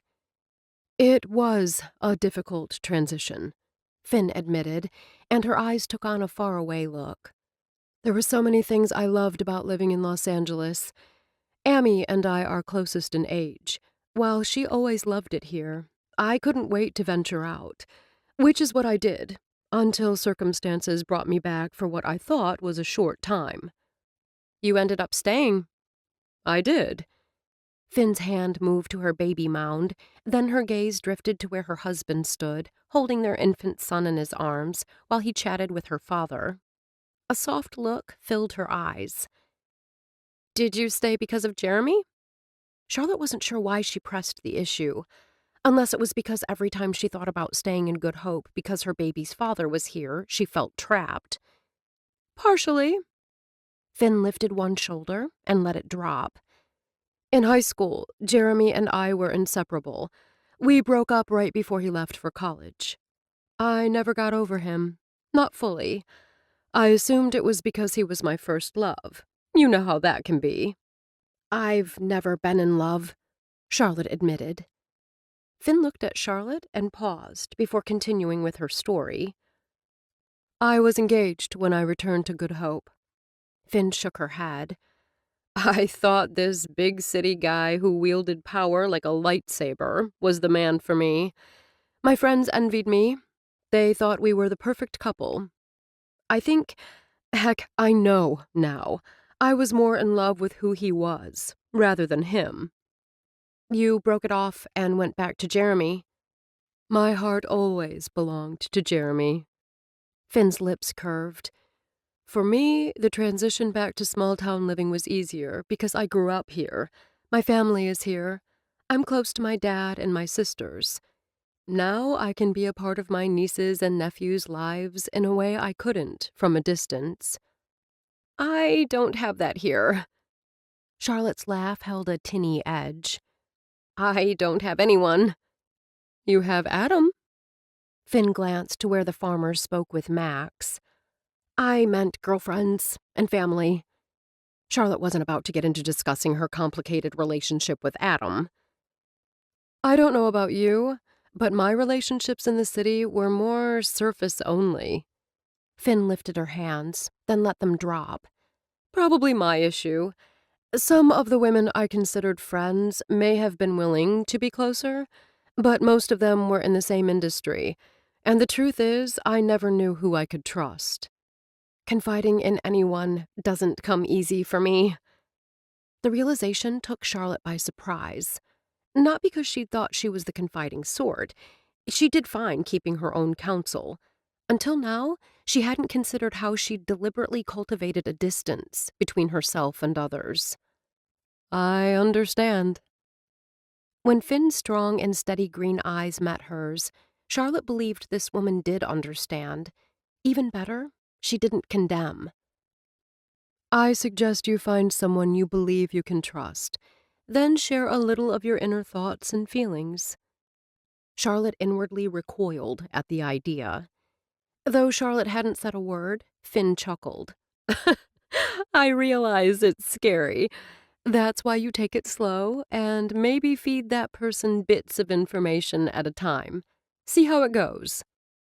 I suppose I could do that, Charlotte grudgingly agreed, though I'm not sure what the point would be. The point is there's a certain beauty in connections. Finn paused. In the bonding that occurs when we share what really matters to us, rather than keep a relationship at a superficial level. You and I, we've dipped a bit below that today. It feels good. Charlotte nodded and realized Finn was right. She offered a tentative smile. I believe you'll find, as I did, that the longer you're in Good Hope, the more connections you'll build. You have only to open yourself up to the possibilities. Chapter 11. Adam slanted Charlotte a sideways glance as they strolled down the sidewalk toward the business district. You and Finn seem to hit it off. She's different than I thought, Charlotte admitted, then diverted. Did you enjoy yourself? I did. Charlotte heard the question in his comment. I did too. Thanks for coming with me. He took her arm. We're a couple, remember? For now, she nearly added, then reconsidered as she remembered Finn's words. They'd been talking about female friends, but if she and Adam were going to become the kind of friends capable of raising a baby together, she needed to let him in, just a little. Finn and I discussed friendships, she told him. I mentioned that I find it difficult to share my feelings. She said that building connections usually works best if you take it in baby steps. Finn Rakes said the words baby steps? Adam's gaze turned skeptical. Granted, I don't know her all that well, but that doesn't sound like her. Charlotte waved a dismissive hand. Those might not be her exact words, but you get the gist. Adam came to an abrupt stop and held a finger up to his lips. Only then did Charlotte hear the sound of male voices, kids' voices, and loud laughter. Stay here. Adam spoke in a low tone. Before he could make a move, 3 teenagers stumbled out of the park, pushing and shoving at each other, the way boys that age were prone to do. Cody, a word, please? The command in Adam's voice had one of the boys straightening. His choppily cut blonde hair hung in his eyes. I told you to call me Treach. The other 2 boys exchanged glances, then did some kind of handshake. Later, man. The one called Treach stepped up to Adam with his chin lifted in a defiant tilt. He didn't spare Charlotte a glance. You want something? What were you boys doing? Adam gestured with his head toward the park. As they now stood near the entrance, Charlotte glanced inside the open gate. By any standards, it was a small park, with only a few swings, an old-fashioned metal slide, and a merry-go-round, all surrounded by a black wrought-iron fence gilded with gold. The perfectly manicured bushes, sculpted into mythical creatures, took her by surprise. The boy shoved his hands into his pockets. We didn't do nothing. Did you harm anything in the park? Adam's direct question demanded a direct answer. No. Treat shook his head. We just pushed each other on the merry-go-round. You know, for kicks. If not for the way the tips of the boy's ears reddened, Charlotte might not have believed him. Adam gave a nod. It's late. Time for you to head home. My mom's working. Treach glanced away. Nothing to do there. Get some sleep. Stan has a new project he wants you to help with. We'll see you at 8. 8? The boy's eyes widened. That's cracked. Cracked or not, that's when we need you. Cracked. Treach muttered again as he loped off. Sorry about that. Adam offered an apologetic smile. Give me a minute. I need to make sure nothing was damaged. The only signs someone had been there were a couple of soda cans by the merry-go-round. Adam scooped them up and dropped them into a wire trash can. "Shall we sit for a few?" As Charlotte had spent the past couple of hours standing, sitting held appeal. She expected Adam to sit on a bench flanked by two sculpted unicorns. Instead, he wandered to one of the U-shaped rubber swings and took a seat. Feeling a little foolish, Charlotte sat in the next swing. Despite her initial hesitation, she found herself swaying back and forth. "It's odd you mentioned the idea of sharing feelings," he began. She held up a hand. "I wasn't hinting that we needed to have some hot and heavy discussion." "Understood." He chuckled. "I was just going to say that your conversation with Finn mirrors one I had with Ryder." Ryder Goodhue, owner of a chain of coffee shops, including the Daily Grind and Good Hope, had recently married Trinity McConnell, a psychologist at the local counseling center. Trinity's brother Wyatt was married to Greer, Marigold's stepsister, and the current mayor. The connections in this town made Charlotte's head spin. Forget 6 degrees of separation. In this town, it was 2 or 3. "Ryder gave these to me." Adam pulled a deck of cards out of one pocket. "He insisted I take them." "He gave you a pack of playing cards?" "Wish it was that simple." Adam chuckled. "These are relationship cards." Charlotte formed a cross with the forefinger of each hand. "My sentiments exactly. Yet you hold them in your hand." Charlotte pointed. "Ryder refused to take them back. Absolutely refused." Adam blew out a breath. "These cards have made the rounds among couples in Good Hope.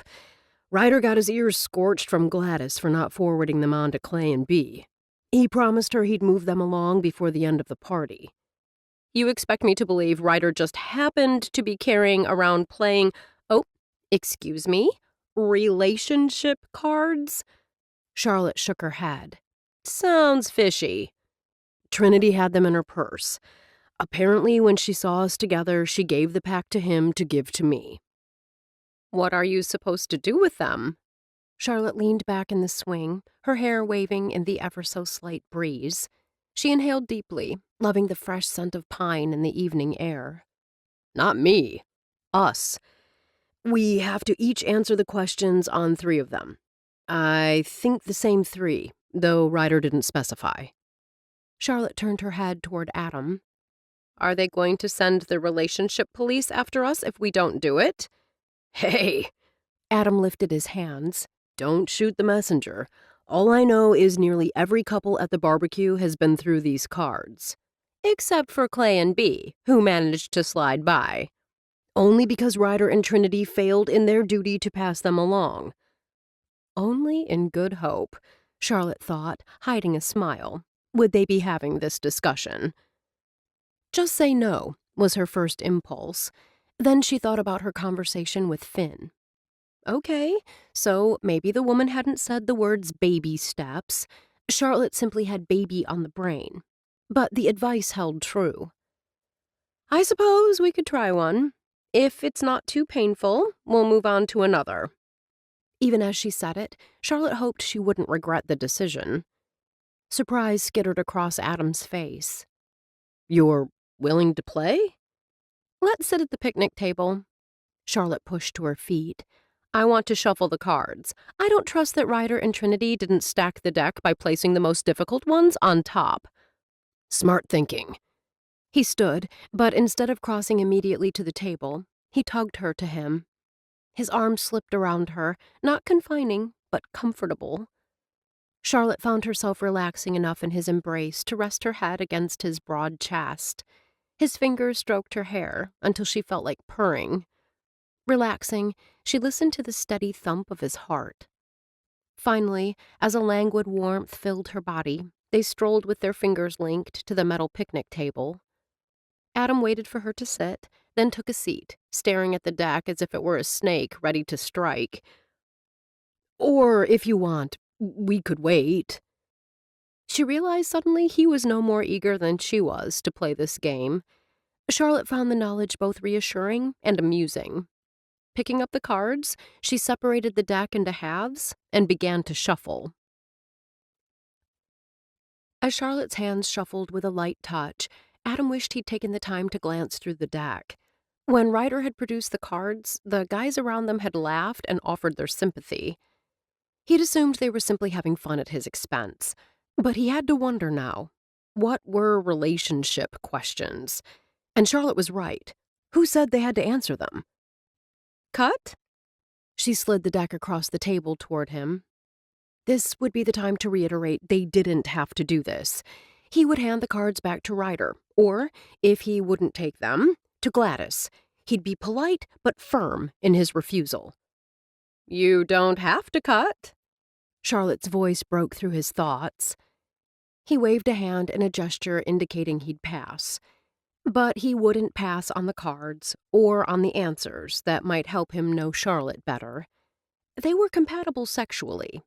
It was time to see how much of that compatibility extended outside of the bedroom. I'll pick a card.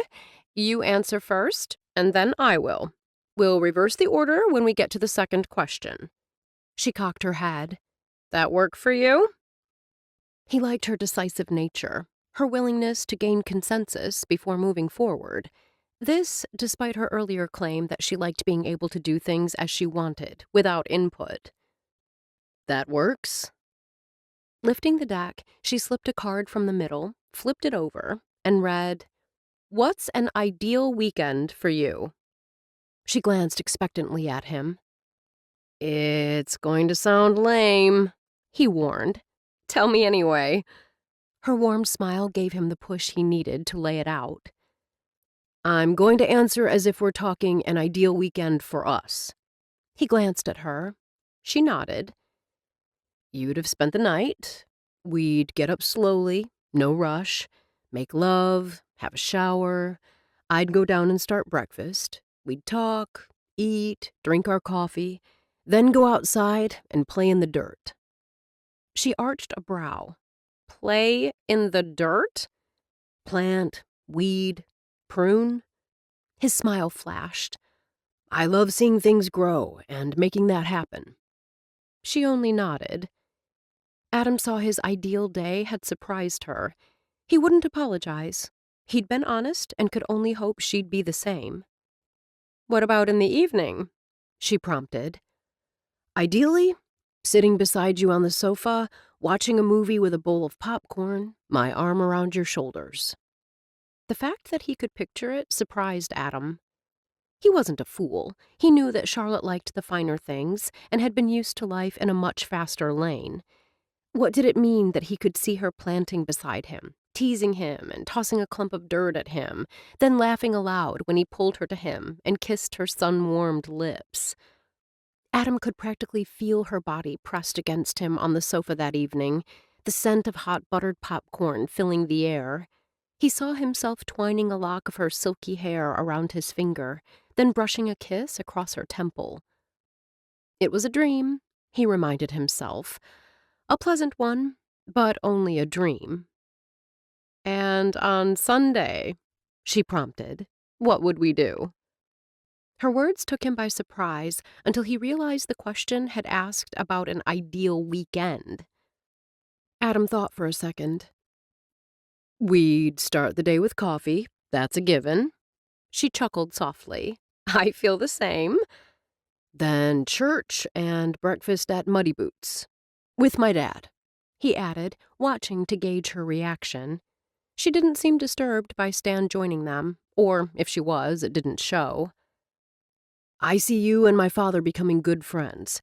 He's not the type to push in where he's not wanted, but I see you wanting him around. Or, Adam thought, was that only his own wishful thinking in imagining the perfect scenario? After church and food, then what? In summer, we'd go to the beach or take a boat out, maybe have friends over and grill out. In the winter, cross-country skiing is a particular favorite of mine.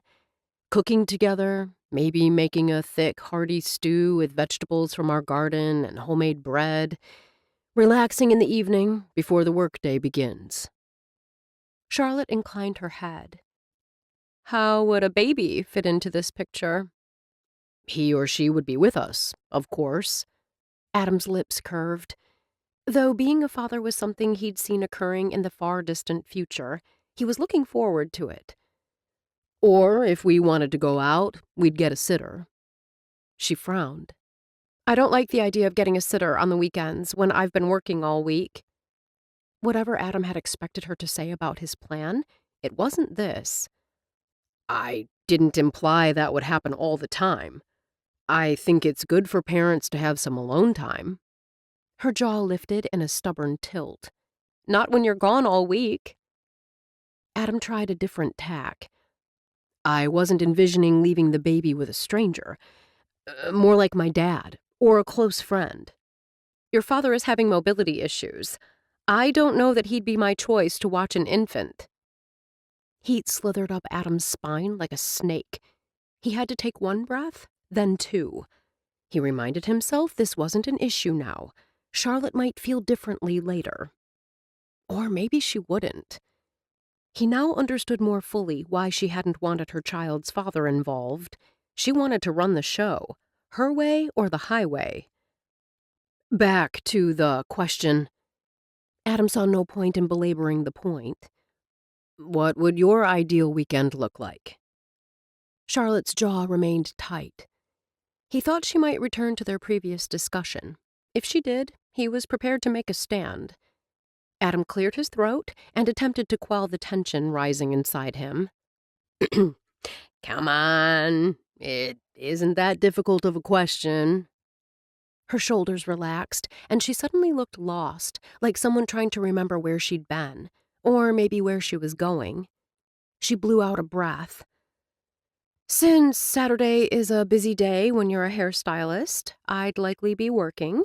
But since we're talking an ideal weekend, I'm going with the assumption I have the day off. Smart move. He held out a hand for a fist bump. She stared at his clenched fist before rapping her knuckles against his. A slight smile lifted her lips, and the storm clouds that had darkened her eyes scattered. I like quiet. I like being alone. My ideal Saturday would be sleeping until I wake up, no alarm. Then I'd take a long hot shower, stroking conditioner onto my hair and letting it soak in. After wrapping myself in a soft, fluffy robe, I'd go to the kitchen and start coffee.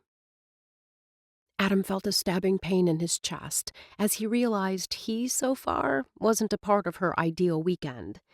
He kept his voice nonchalant. You said you like silence. So, no music or television? Correct. That's why I prefer living alone. The roommates I had always preferred noise in the morning. Charlotte leaned her head back and breathed in the night air.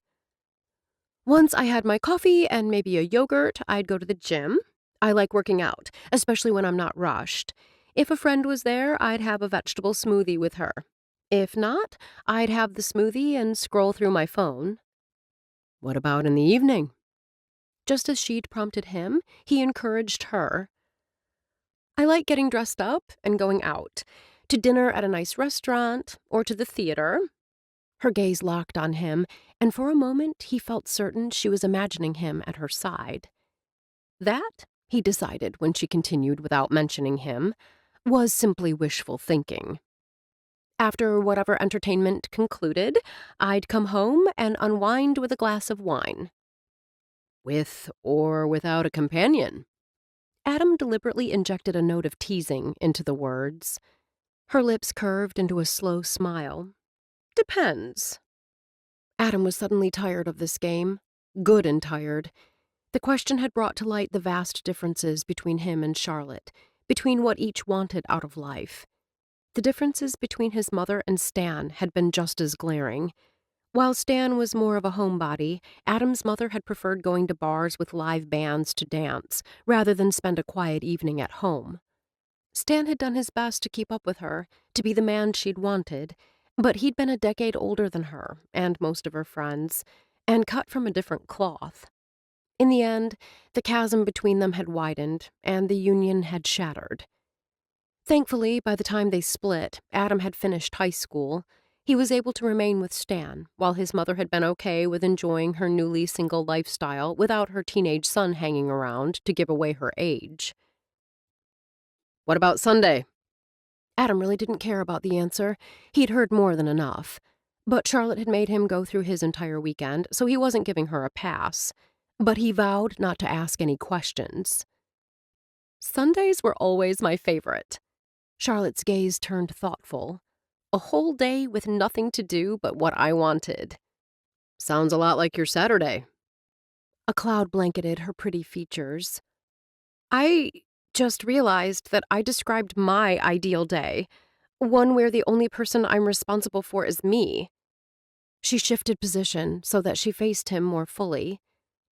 My weekends will be different when I have a child. When I have a child. It was clear, once again, that she didn't see a man being part of her baby equation. Adam said nothing, could think of nothing to say. Her eyes took on a distant glow. For a hairstylist, a quiet Saturday doesn't exist. He inclined his head when her gaze settled on him. Saturday is the busiest day of the week. She expelled a breath, and her expression stilled. You have to be willing to work the hours. It takes a lot of drive and hard work to build a new business from the ground up. It does. Adam remembered the struggle of those early days when he and his dad had first moved to Door County.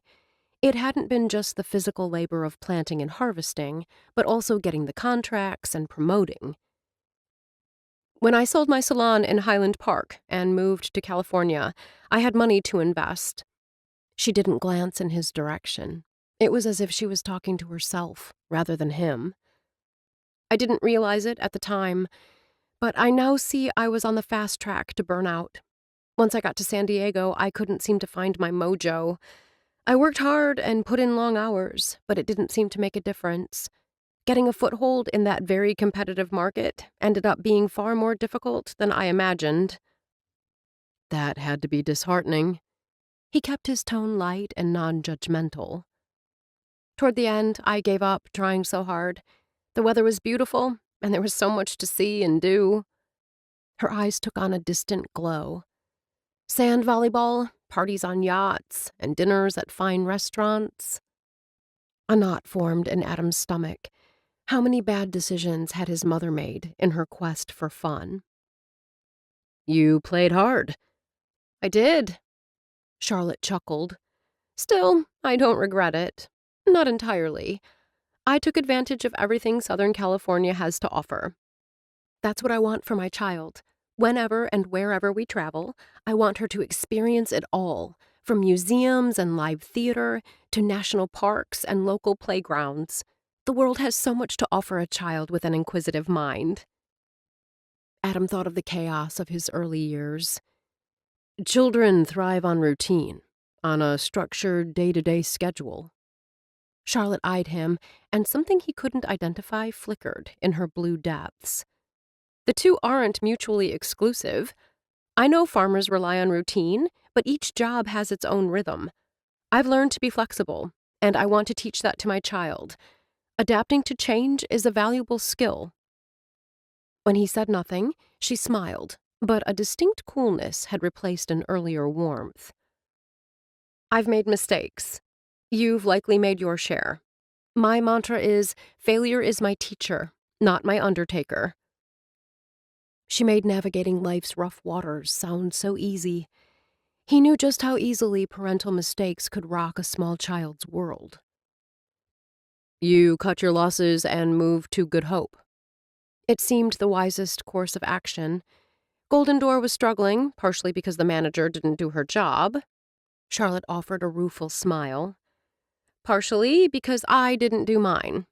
No oversight, no guidance. You'll get it right this time, he said with more confidence than he felt at that particular moment. She blinked. What do you mean? It sounds like the first time around it was all work and very little play. When he paused, she gave a cautious nod. In California, it was too much play and too little work. Charlotte lifted a shoulder in a non-committal shrug. I've been there. Too much work or too much play can both be problematic. My dad helped me see the value in balance. Adam met her gaze. You'll get it right this time. Because if you don't, you won't be the only one who suffers. Our child will, too. Chapter 12.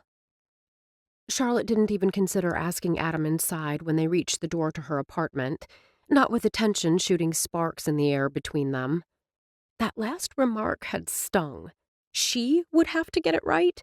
As far as she was concerned, Adam needed to take a good hard look at his own rigid attitude. She was ready to be done with him for the evening.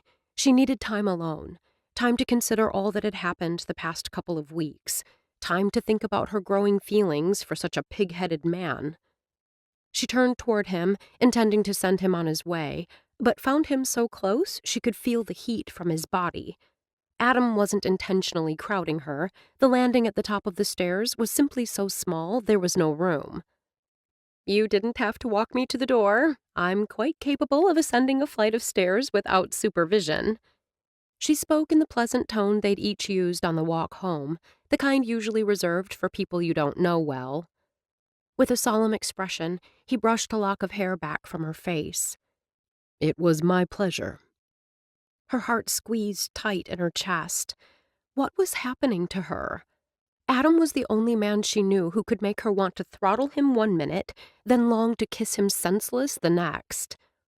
His lips brushed hers, and the tension that had gripped her chest like a tight band during the entire walk home dissolved.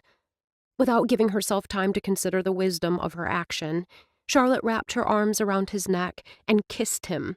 Really kissed him. Fiercely. Passionately. He kissed her back with a fervor that had blood pumping like hot lava through her veins. Then, suddenly, abruptly, he was untangling her arms from his neck. Taking a step back, his eyes dark in the overhead light, he gave her hands a squeeze, then started down the steps. Stunned, Charlotte stood there for several long seconds, listening to his footsteps on the steps, hearing the door as he pulled it firmly shut behind him. Confused, disappointed, and thoroughly frustrated, she stepped inside her apartment and slammed the door. She told herself she should be happy the evening had ended this way, happy he'd left before she'd invited him inside, and the ringing of her phone had her fumbling with the clasp of her purse with trembling fingers. Obviously, she wasn't the only one troubled about how the evening had ended. "Come up if you want," she spoke quickly. "I have a bottle of—" "Sounds tempting." The man on the other end of the line laughed. "Too bad I'm so far away." Charlotte paused, held the phone out, then smiled at the readout. "Paul, I thought you were someone else." "Obviously." His deep voice filled her ear. "I'm happy to hear you're getting out and socializing. Not that I'd expect any less." Charlotte dropped down on the sofa and kicked off her shoes. "How's life in L.A.?" "Busy?" He paused. "You know how I like to talk about myself, but let's save that for another time. I'm calling about you." "Is this about your text where you congratulated me?" "I thought I'd pique your curiosity, but you didn't bite." "I've been busy opening a new business." "Not too busy for Instagram challenges and YouTube videos." She heard ice cubes clinking in a glass and wondered if he was enjoying his favorite blended scotch this evening. "You've watched them?" Pleasure ran through her voice like a pretty ribbon. "They're good, Char. Really good. You've amassed quite a following." "I enjoy creating." Her latest, a hashtag 30 Days of Gorgeous Updos Instagram challenge, had been well received. "That's evident. Which is why my friend, Letitia Logan, one of the agents at the Wall Group in Los Angeles, wants to represent you." Charlotte's heart skipped a beat. The Wall Group represented the best in hair and makeup artists. "Why me?" Paul laughed. Because you're uber talented?" She knew there had to be more to it than that. The Wall Group wouldn't pick her up simply based on Paul's recommendation and her work on YouTube and Instagram. "What else?" "Yuri put in a good word for you as well. Letitia was impressed with the hair you did for the Fashion Week San Diego runway shows." Charlotte had enjoyed working last spring with Yuri Tereshkova, one of the top celebrity photographers, not only during Fashion Week, but during the time he'd spent in her salon. Every Sunday for weeks, her San Diego salon had become a photo studio. Yuri would shoot local and up-and-coming models after she'd done their hair. The man sang your praises. Yuri doesn't do that often, so it made an impression with Letitia. Paul's voice changed, and she knew there was something he had yet to mention. Come on, Paul. I know there's more. What aren't you telling me? Sydney Whitaker is interested in possibly being your client. Charlotte fell back against the sofa cushions. The Sydney Whitaker? The star of that TV show everybody talks about? She's also the lead in a movie I'll be producing later this year. Even as her heart pounded an erratic rhythm, Charlotte forced herself to take a mental step back. This sounded too good to be true. I've never met Sydney. She's from Wisconsin originally. Not only is she a fan of your work, she likes that the two of you have Midwestern roots in common. Where in Wisconsin? She pressed, though it didn't really matter. Madison. Anyway, the first step is to sign with Letitia, then she'll work with Sydney's people. Charlotte's head spun. This was the dream she'd had since she'd been 10 years old. Could it really come true? Charlotte? Are you still there? I am. She gave a breathless laugh. This is amazing. I'm speechless. It's a fabulous opportunity. I've got your contact information, so with your permission, I'll give it to Letitia. She'll be in touch. Yes, you have my permission. Charlotte's hand fluttered against her chest, confirming she was still breathing. Thank you, Paul. You're welcome. More ice cubes clinked. It's not a done deal, but we're close. Talk soon. Charlotte clicked off the call and dropped the phone to the sofa. It seemed unbelievable. She might have an agent, not just any agent, but one of the best in the business, and having Sydney Whitaker as her client would open so many doors. All her hard work might finally be paying off. Perhaps the move to San Diego hadn't been foolish after all. Though she tempered her enthusiasm by reminding herself that Paul was known for extravagant promises. During the time she'd known him, she'd learned to take his promises with a grain of salt. Still, he'd sounded serious, and anyone with even a modicum of business savvy knew that this kind of success in her line of work often required connections. That word, connections, brought her back to reality with a jolt. The baby, Adam, her partnership with Marigold. Reminding herself that nothing was certain, especially considering Paul was the one making the promises, Charlotte pushed to her feet just as her phone dinged. She lifted it and saw the message from Adam. Good night. Sleep well. Kiss. Charlotte chuckled. After the night she'd had, it'd be a miracle if she slept at all. The next week passed quickly. After a full day of work, Adam shaved, showered, and even put the styling cream on his hair. Despite being dressed and ready to go, he hesitated when he reached the living room. Stan sat in his favorite chair, reading the paper. He glanced up when Adam entered the room, and smiled. Molly, the golden lab who'd been the third member of their family for the past 10 years, lay snoozing on the floor at Stan's feet. Though his dad insisted that he preferred to stay home tonight, Adam worried it was because he didn't want to be a third wheel. Are you sure you don't want to come? Adam crossed to where his father sat. Lots of your friends will be there. Of that, there was no doubt. Stan was well-liked in Good Hope. I'm feeling more tired than usual. Stan waved a hand. Nothing major, but I'm looking forward to a night of relaxation with Molly. At the sound of her name, the dog lifted her head and thumped her tail. If that's the reason, I understand.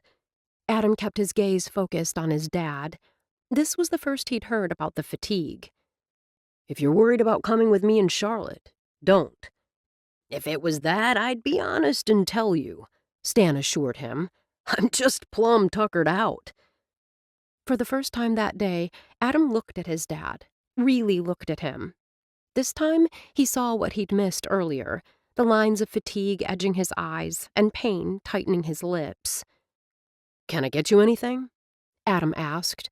"Some ibuprofen? A shot of whiskey? I've got my chair and my dog." Stan chuckled. "I'm good as gold." When Adam dropped onto the nearby sofa, his father's eyes narrowed. "Shouldn't you be picking up your lady?" "I still have a few minutes before I have to leave." "How is Charlotte? You haven't said much about her lately." "It's been nearly a week since I've seen her, though we text every day." Adam thought about their daily exchange of messages. "She wasn't excited about attending the wedding, but I bet she'll have a good time once she's there." Yesterday, she'd texted that he should go without her. He wasn't sure what that was all about. He'd reminded her they still had to put on a good face so their child wouldn't be judged or gossiped about, and she'd relented. "All's well on the baby front?" "As far as I know. We've got another appointment coming up and should know more then." Stan smiled. "It's an exciting time." "It is," Adam agreed. It could be even more exciting if Charlotte were happier about him playing a role in her pregnancy and their baby's life.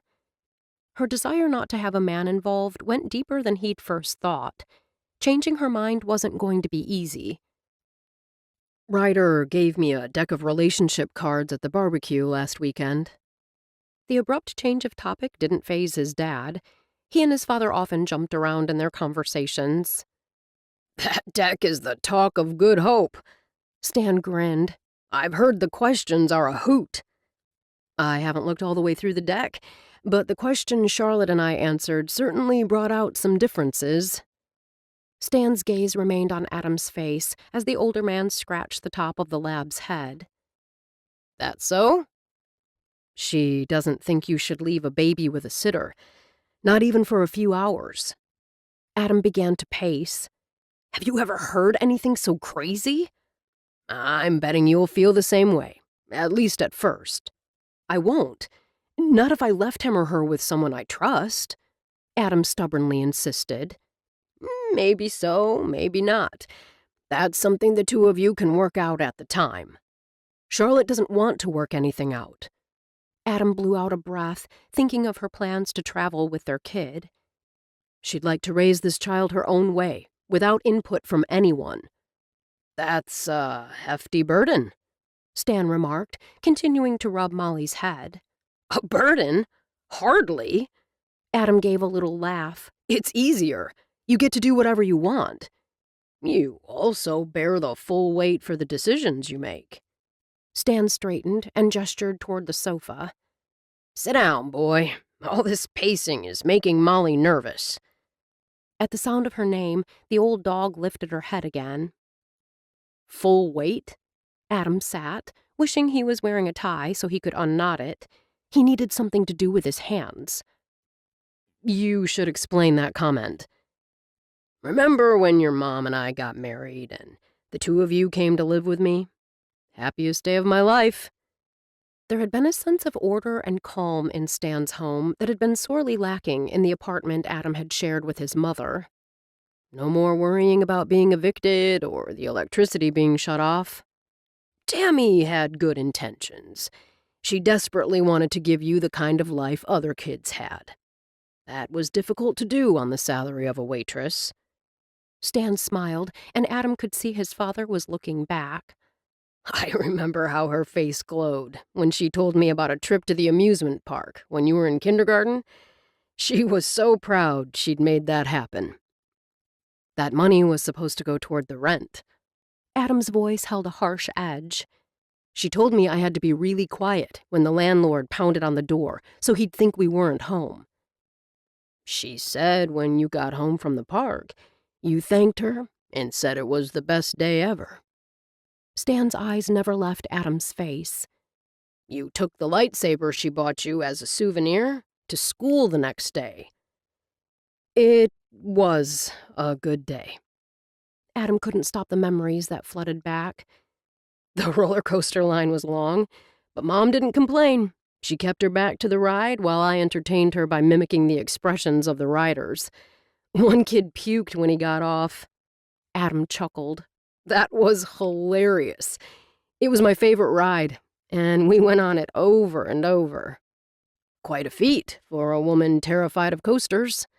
She was? Adam's voice rose in surprise.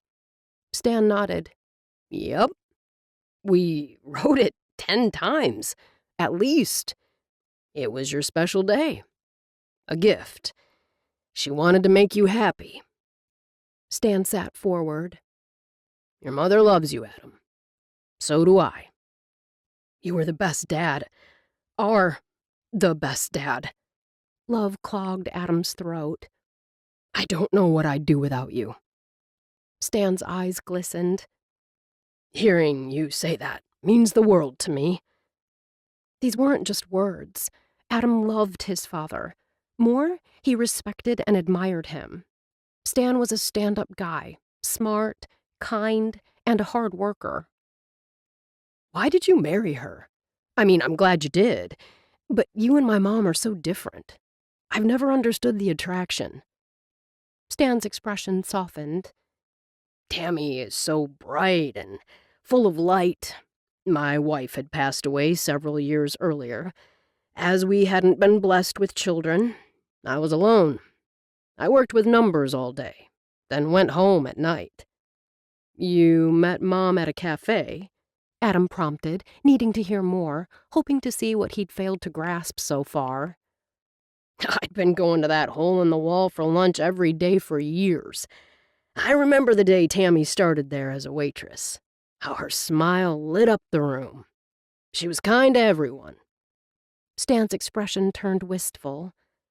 We started talking, and a relationship slowly developed in the weeks and months that followed. Couldn't you see how different you were? His last conversation with Charlotte had Adam pressing the point. I was drawn to your mother's energy and her innate goodness. Sure, we were different, but she brought light into a life that had gone dark. I believe she liked the stability I brought to hers. I know she was glad you and I hit it off. She hated not being able to give you a father. From the moment I met you, I knew you were meant to be my son.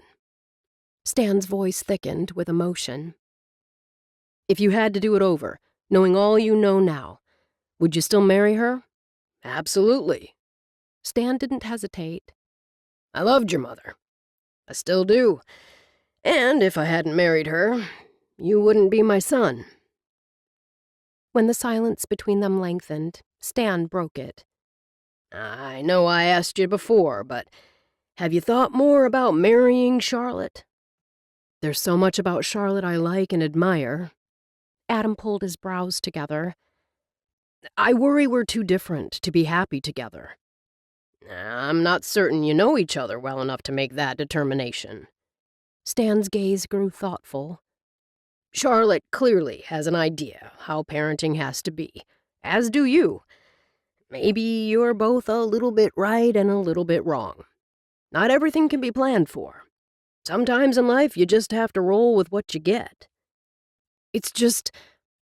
Adam hesitated and blew out a breath. Well, sometimes she drives me crazy.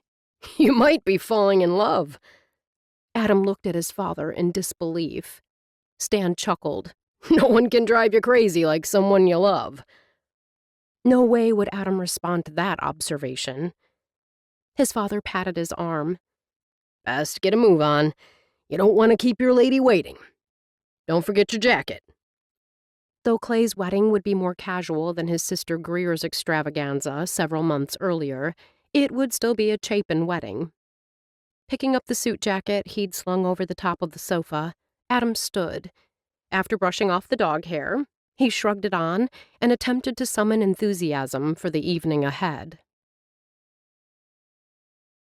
Chapter 13. You won't be the only one who suffers. Try as she might to quiet them, Adam's words had rattled around in Charlotte's head all week. That and his reminder of her agreement to be seen together had had her accepting his offer to go with him to Clay and Bee's wedding. The past week had been brutal. After long hours at the salon, she'd spent every evening uploading new videos to YouTube and adding to her Instagram challenge. If not for the talk with Adam, she might not have thought twice about the overwhelming workload. She'd likely have derived satisfaction from falling into bed exhausted. But she wasn't in her 20s, or, heck, even in her 30s now. She was 41, and she was pregnant. Fatigue hung heavy around her shoulders when she didn't get enough sleep. She had to constantly remind herself this wasn't just about her. A baby was growing inside her. Balance was the name of the game. Still, fearful of a repeat of her failure in San Diego, Charlotte couldn't take her eyes off the prize. She was committed to making this joint venture with Marigold succeed. The week had gone by with no word from Letitia. By Friday, Charlotte's heart had quit jumping whenever her phone rang. She decided Paul had been simply spinning a pretty web, as the man was known to do. Tonight was her chance to relax and unwind. The fact that the wedding was in the evening, long after her last appointment, was a point in its favor. A second was that the wedding and reception would be held in Lynn Chapin Bloom's backyard. Clay's mother had a gorgeous home with a yard big enough for several tents and room to mingle. If she got tired, it would be easy for her and Adam to slip away without anyone noticing.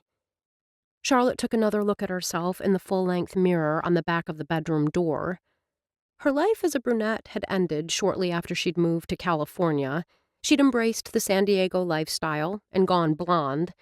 Today, after turning over the salon's open sign, she'd taken the first step back to being a brunette.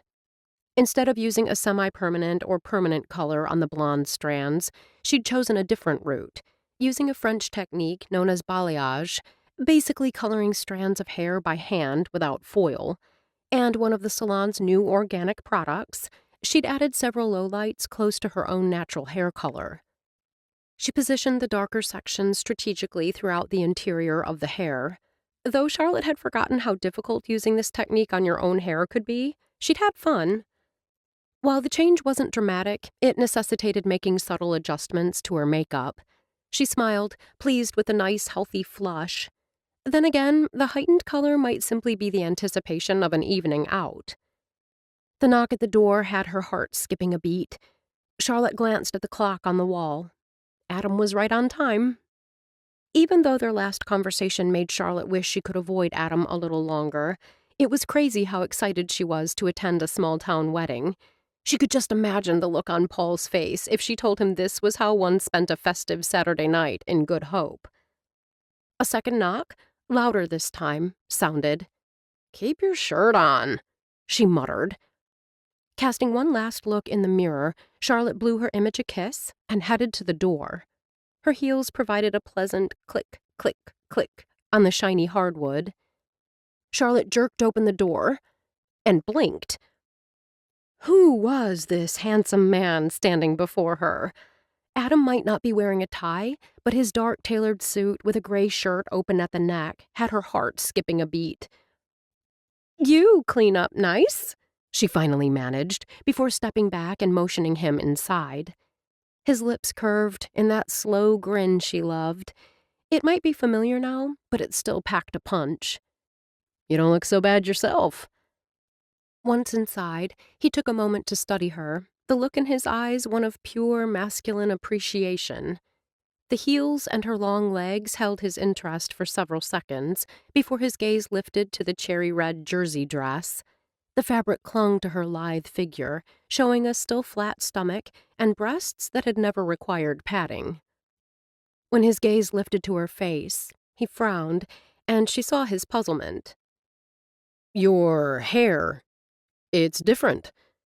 Her hand rose automatically to one of the beachy waves that tumbled around her shoulders. She lifted her chin. "I added several lowlights today." Charlotte clamped her mouth shut when she found herself tempted to ask what he thought. It didn't matter what he thought, or what any man thought. This was her hair, and she liked the change. He shook his head. "I don't know how you do it." Bending over to scoop up her tiny bag from the sofa, she slowly straightened. She narrowed her gaze. "Do what?" "You looked amazing as a brunette." His eyes darkened with remembrance. "Then I saw you as a blonde, and wow." "Now?" She couldn't stop the single word. It simply spouted from her lips. He lifted his hands, palms out. Unbelievable. If you asked me to pick which color is my favorite, I couldn't. Heck, I bet you'd even look beautiful bald. She couldn't help but laugh. I'm not trying that one. Well, gorgeous. He gestured toward the door. I suppose we should get going. I wanted to get here even earlier, but I got caught up talking to my father. Everything okay with Stan? I'm surprised he's not coming to the wedding. His lips tightened ever so slightly. He wanted to relax at home this evening. Something going on here, she thought, but didn't press. Adam started down the narrow stairs, with her following behind, then held the door open for her. Charlotte stepped into the sunshine she'd had little time to enjoy today and saw his pickup parked beside her car. The fact that he'd washed his truck didn't escape her notice. She'd planned on insisting they take her pretty sports car, but when he hurried to the passenger side door and opened it for her, she saw the pride in his face. Your truck looks nice. As nice as such a vehicle could look, she thought. The shiny blue color and touches of chrome gleamed as if freshly waxed. I washed it earlier today and vacuumed it out. He held out a supportive hand as she stepped inside and settled herself on the leather seat. Couldn't have you riding to the wedding in a dirty truck. Actually, Charlotte never imagined herself arriving at any social function in a pickup. When they reached the church, it didn't surprise her to see more than a few trucks in the parking lot. For some reason, I thought both the wedding ceremony and reception were going to be at the house. That's what Clay and Bea initially planned. They decided to get married at the church to avoid parking issues at the house. Several trolleys will run continuously, taking guests to the house after the ceremony, then bring them back here to the parking lot after the reception. Charlotte had barely stepped from the truck when she heard a woman squeal.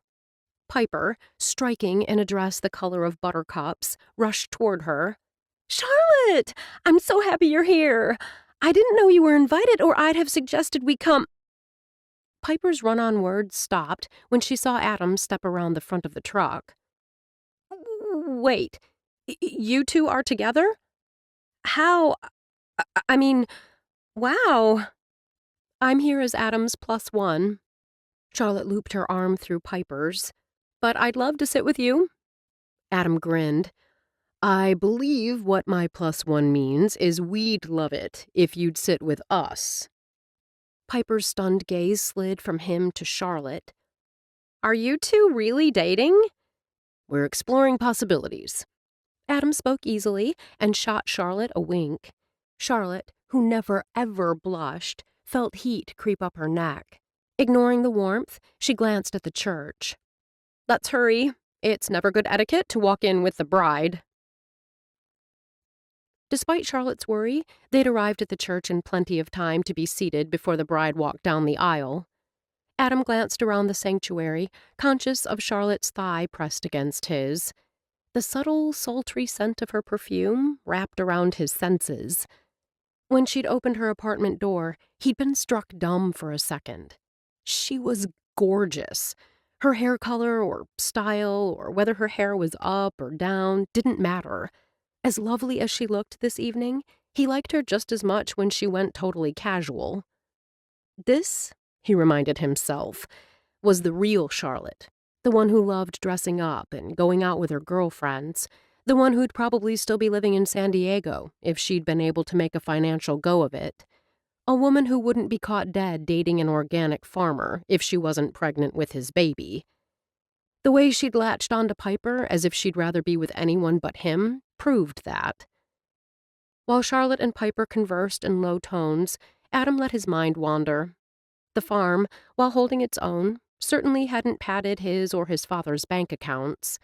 They didn't own enough land to be big-time growers, and tending crops without the use of pesticides was a more daunting proposition than traditional farming.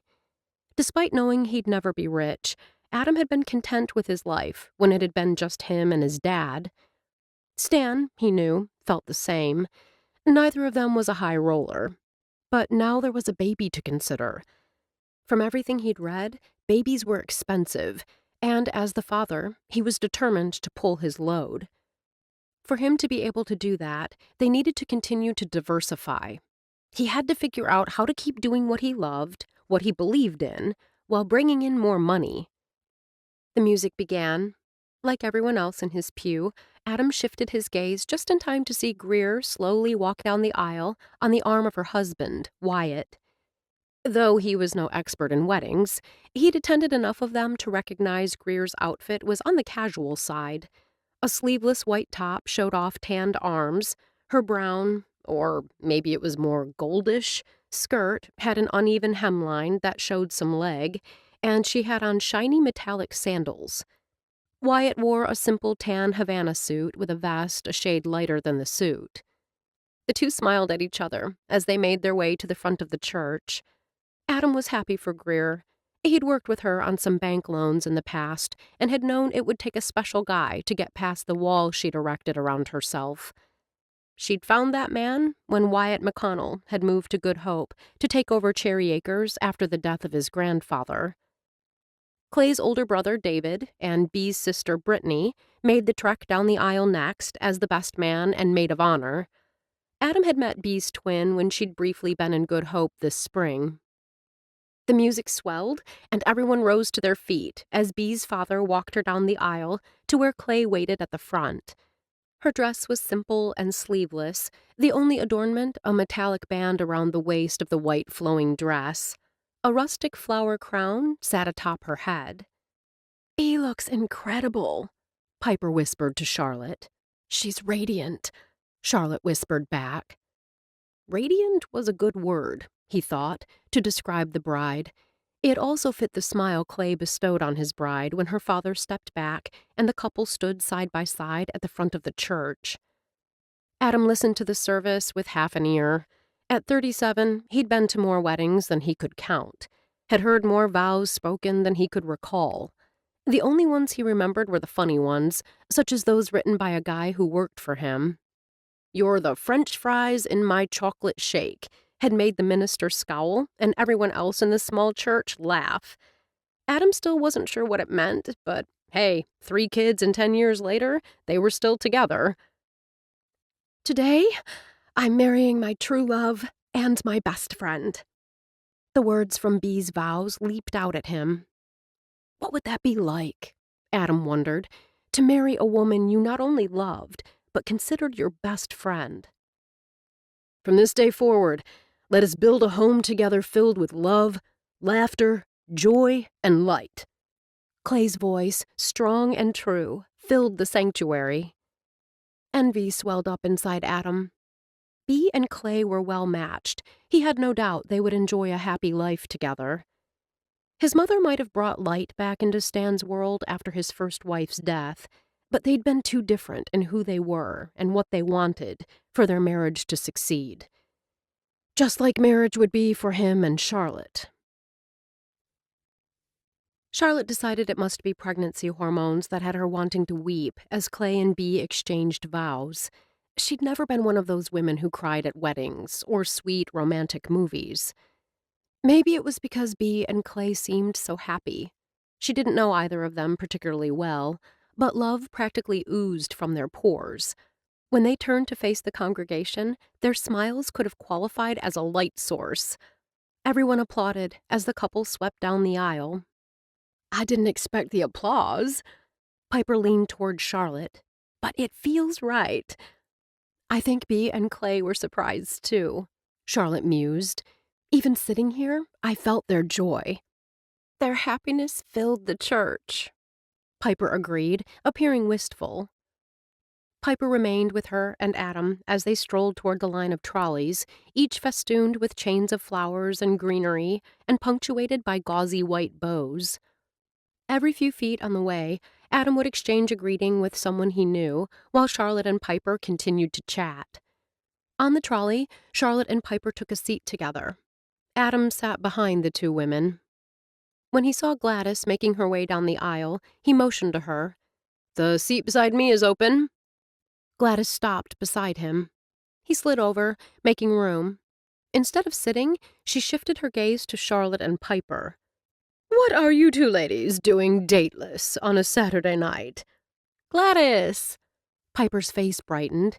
You're wearing the dress you got in my shop. It's extremely flattering. To Adam's eyes, the light blue dress with shiny silver threads running through the fabric looked like almost every outfit he'd seen Gladys wear. The truth was, the woman made a striking figure in whatever she wore. Her regal posture and dark hair, with what he thought of as her silver skunk stripe, drew the eye. Those pale blue eyes could impale you with a single glance. Right now, her gaze was on Charlotte. You did something with your hair. I'm returning to my brown roots. Charlotte offered a smile to the older woman. Not all at once. Wouldn't want to shock anyone. Gladys cocked her head, ignoring the driver's instructions for everyone to be seated. With Marigold out so much because of the babies, I may have to start coming to you. Babies? For a second, Adam was confused, until he realized she was referring to Caleb and the baby Marigold and Cade would welcome early next year. I'm always there, though appointments are recommended. Charlotte's smile remained warm. Gladys! Sissy Treacher, the driver for this trolley and a woman known for holding her own against any and all, spoke loudly. I can't move this vehicle until everyone is seated. That includes you. Gladys lifted a hand to acknowledge she'd heard. She motioned for Charlotte to get up. You sit beside Adam. When Charlotte opened her mouth as if to protest, Gladys continued with a suspiciously sweet smile on her red lips. I need to speak with Piper about something important. Thank you for understanding. From the look of surprise that crossed Piper's face, she hadn't expected this. Go ahead, Charlotte. We can catch up later. Piper made a shooing motion. I want to hear what Gladys has to say. Charlotte rose with easy grace to slip past Gladys and drop into the seat beside him. Once Gladys finally sat, Sissy put the trolley in gear. It lurched forward. Charlotte sat silently beside him, her focus intently on the conversation between Gladys and Piper. The silence between him and Charlotte was getting ridiculous. It was a nice wedding, don't you think? He tried to make neutral, polite conversation with Charlotte, but she seemed not to even hear him. Before he could repeat his question, Gladys turned in her seat. I understand Ryder passed along the relationship cards to you. Gladys smiled pleasantly. Have you had a chance to try them? We did one question. Adam slanted a glance at Charlotte and swore he heard her mutter garbage under her breath. It was interesting, she said to Gladys, her expression giving nothing away. The older woman's eyes gleamed. Interesting is such a lovely word. Which one? We're here, Sissy called out in a booming voice once the vehicle stopped at the curb. She stood, a tall woman with a mass of light brown hair sporting an inch of dark roots. Her black pants and white shirt must be the uniform of the evening, as Adam had noticed the other trolley drivers in the same attire. Please make sure to gather up all your belongings before exiting the vehicle. Her voice rose over the noise of the passengers' excited chatter. Trolleys will be running every 15 minutes back to the church parking lot all evening. Please step into the one at the front of the line when you're ready to depart. Have a nice evening. Because they were near the back, the four of them were among the last to exit. Adam thought Gladys might pepper him and Charlotte with more questions, but she kept her gaze focused on the exit as she made her way to the front of the trolley. Sissy, my dear. Gladys grasped both of the woman's hands. It's lovely to see you. How's Cody? Cody? Piper asked. Her son. Adam explained. He's 14. He prefers being called Treach. He's doing better. Sissy smiled at Adam. Thanks to this guy keeping him busy. Your boy's a hard worker, Adam assured Sissy. Stan and I enjoy having him around. Keeping him busy keeps him out of trouble. Sissy's eyes darkened. A boy needs a man's firm hand. Charlotte rolled her eyes at Sissy's comment. He's a good kid, and no trouble at all, Adam reiterated. Have a nice evening. You too. Sissy gestured wide. "Enjoy the reception." Once they were off the trolley, Gladys slipped one arm through Piper's and pointed with her other hand. "My friends are right over there. We can continue our discussion once we meet up with them."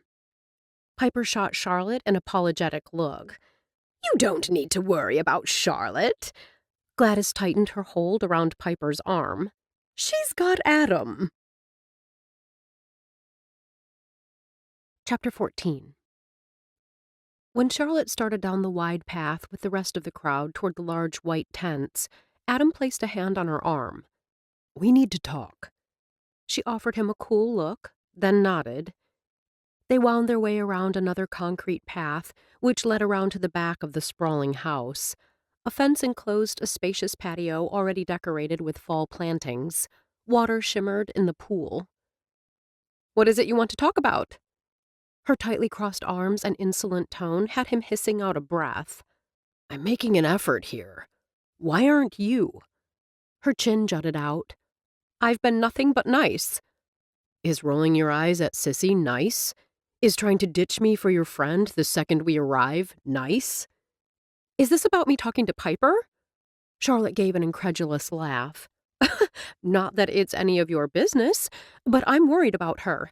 She's been acting off since the 4th of July festival, and today she's got this nervous chatter she seems powerless to control. A good friend listens and tries to help. That's what I was doing." "That was good of you." Adam blew out a breath. "But you still can't. I won't apologize to you for speaking to the one real friend I have in this town." "One real friend." "I thought we were friends, or trying to be." He softened his tone. "We talked before about forging a strong relationship." She shook her head, and her eyes didn't look angry anymore, only sad. "You aren't trying to be my friend, Adam. You're trying to control me, trying to tell me what I can and can't do." "What are you talking about?" He must have appeared genuinely perplexed, because the edge left her voice. "A friend would respect that I can't suddenly stop all my feelings and plans just to do something your way, whether it's how I act at a wedding or how I approach motherhood." Adam opened his mouth to protest, then remembered Stan's words about being a little bit right and a little bit wrong. "I'm sorry. I'm trying to navigate my way through uncharted waters, and it appears I'm doing a sucky job of it." "You're not the only one." Charlotte gave a half laugh. "I guess I'm not taking Finn's advice. I should have just said after we last spoke that all your planning is stressing me out, because I like to be the planner." Reaching out, Adam took her hand, relieved when she didn't pull back. "We're both still learning about each other." "It's nice what you're doing for the teen." He cocked his head. "Treach," she said, the name awkward on her tongue. "It's nice how you and Stan are keeping him busy." "He needs a father. Stan and we're just doing our part to fill the gap." When Charlotte had thought about having a baby, she'd pictured herself having a girl, her own little mini-me. She hadn't considered what it'd be like to raise a boy without a father, or how a girl might miss having a daddy. "That was kind of you to give him a job." "He works hard and earns every penny." Adam's lips quirked. "He's got a mouth on him, but he has a good heart." Adam's tone was matter-of-fact, as if what he was doing for Treach wasn't a big deal. The fact was, she didn't know too many men who'd be willing to hire a mouthy kid with an attitude, or a man who'd take the time to discover the kid had a good heart. Despite herself, Charlotte's voice shook when she spoke. "I'd still like to try to have a nice time with you. To be a good date." He brought the hand he still held to his lips and brushed a kiss across her knuckles, his gaze never leaving her face. "I'd like that too." They followed the sidewalk toward the sounds of music and laughter. Even without the noise, it was easy to know where to go. All of the guests were headed in the same direction, toward the first of 2 large white tents set up on an endless expanse of green in the backyard. Hadley Chapin, David's wife, and their daughter Bryn stood at the entrance, greeting people and encouraging them to step inside and sit wherever they wanted. There's a buffet. Uncle Clay and Aunt Bee want you to start eating. Bryn was a miniature version of her mother, with her blonde hair and blue eyes. You don't have to wait. The tween added the last part as if to make sure no one misunderstood the process. You look lovely this evening. Adam smiled at Hadley, then turned to her daughter. Your mom is lucky to have you helping her this evening. Getting all these people settled is a big job. I like doing it. My friend is coming to help us. Bryn gave a squeal and rushed around them to hug a girl about her age. Zoe is here! Zoe, Adam informed Charlotte, is Ryder and Trinity's daughter. There was a story there, Charlotte thought, as the last time she'd lived in Good Hope, Ryder had been single. She'd heard Ryder and Trinity had married within the last year. Yes, definitely a story here.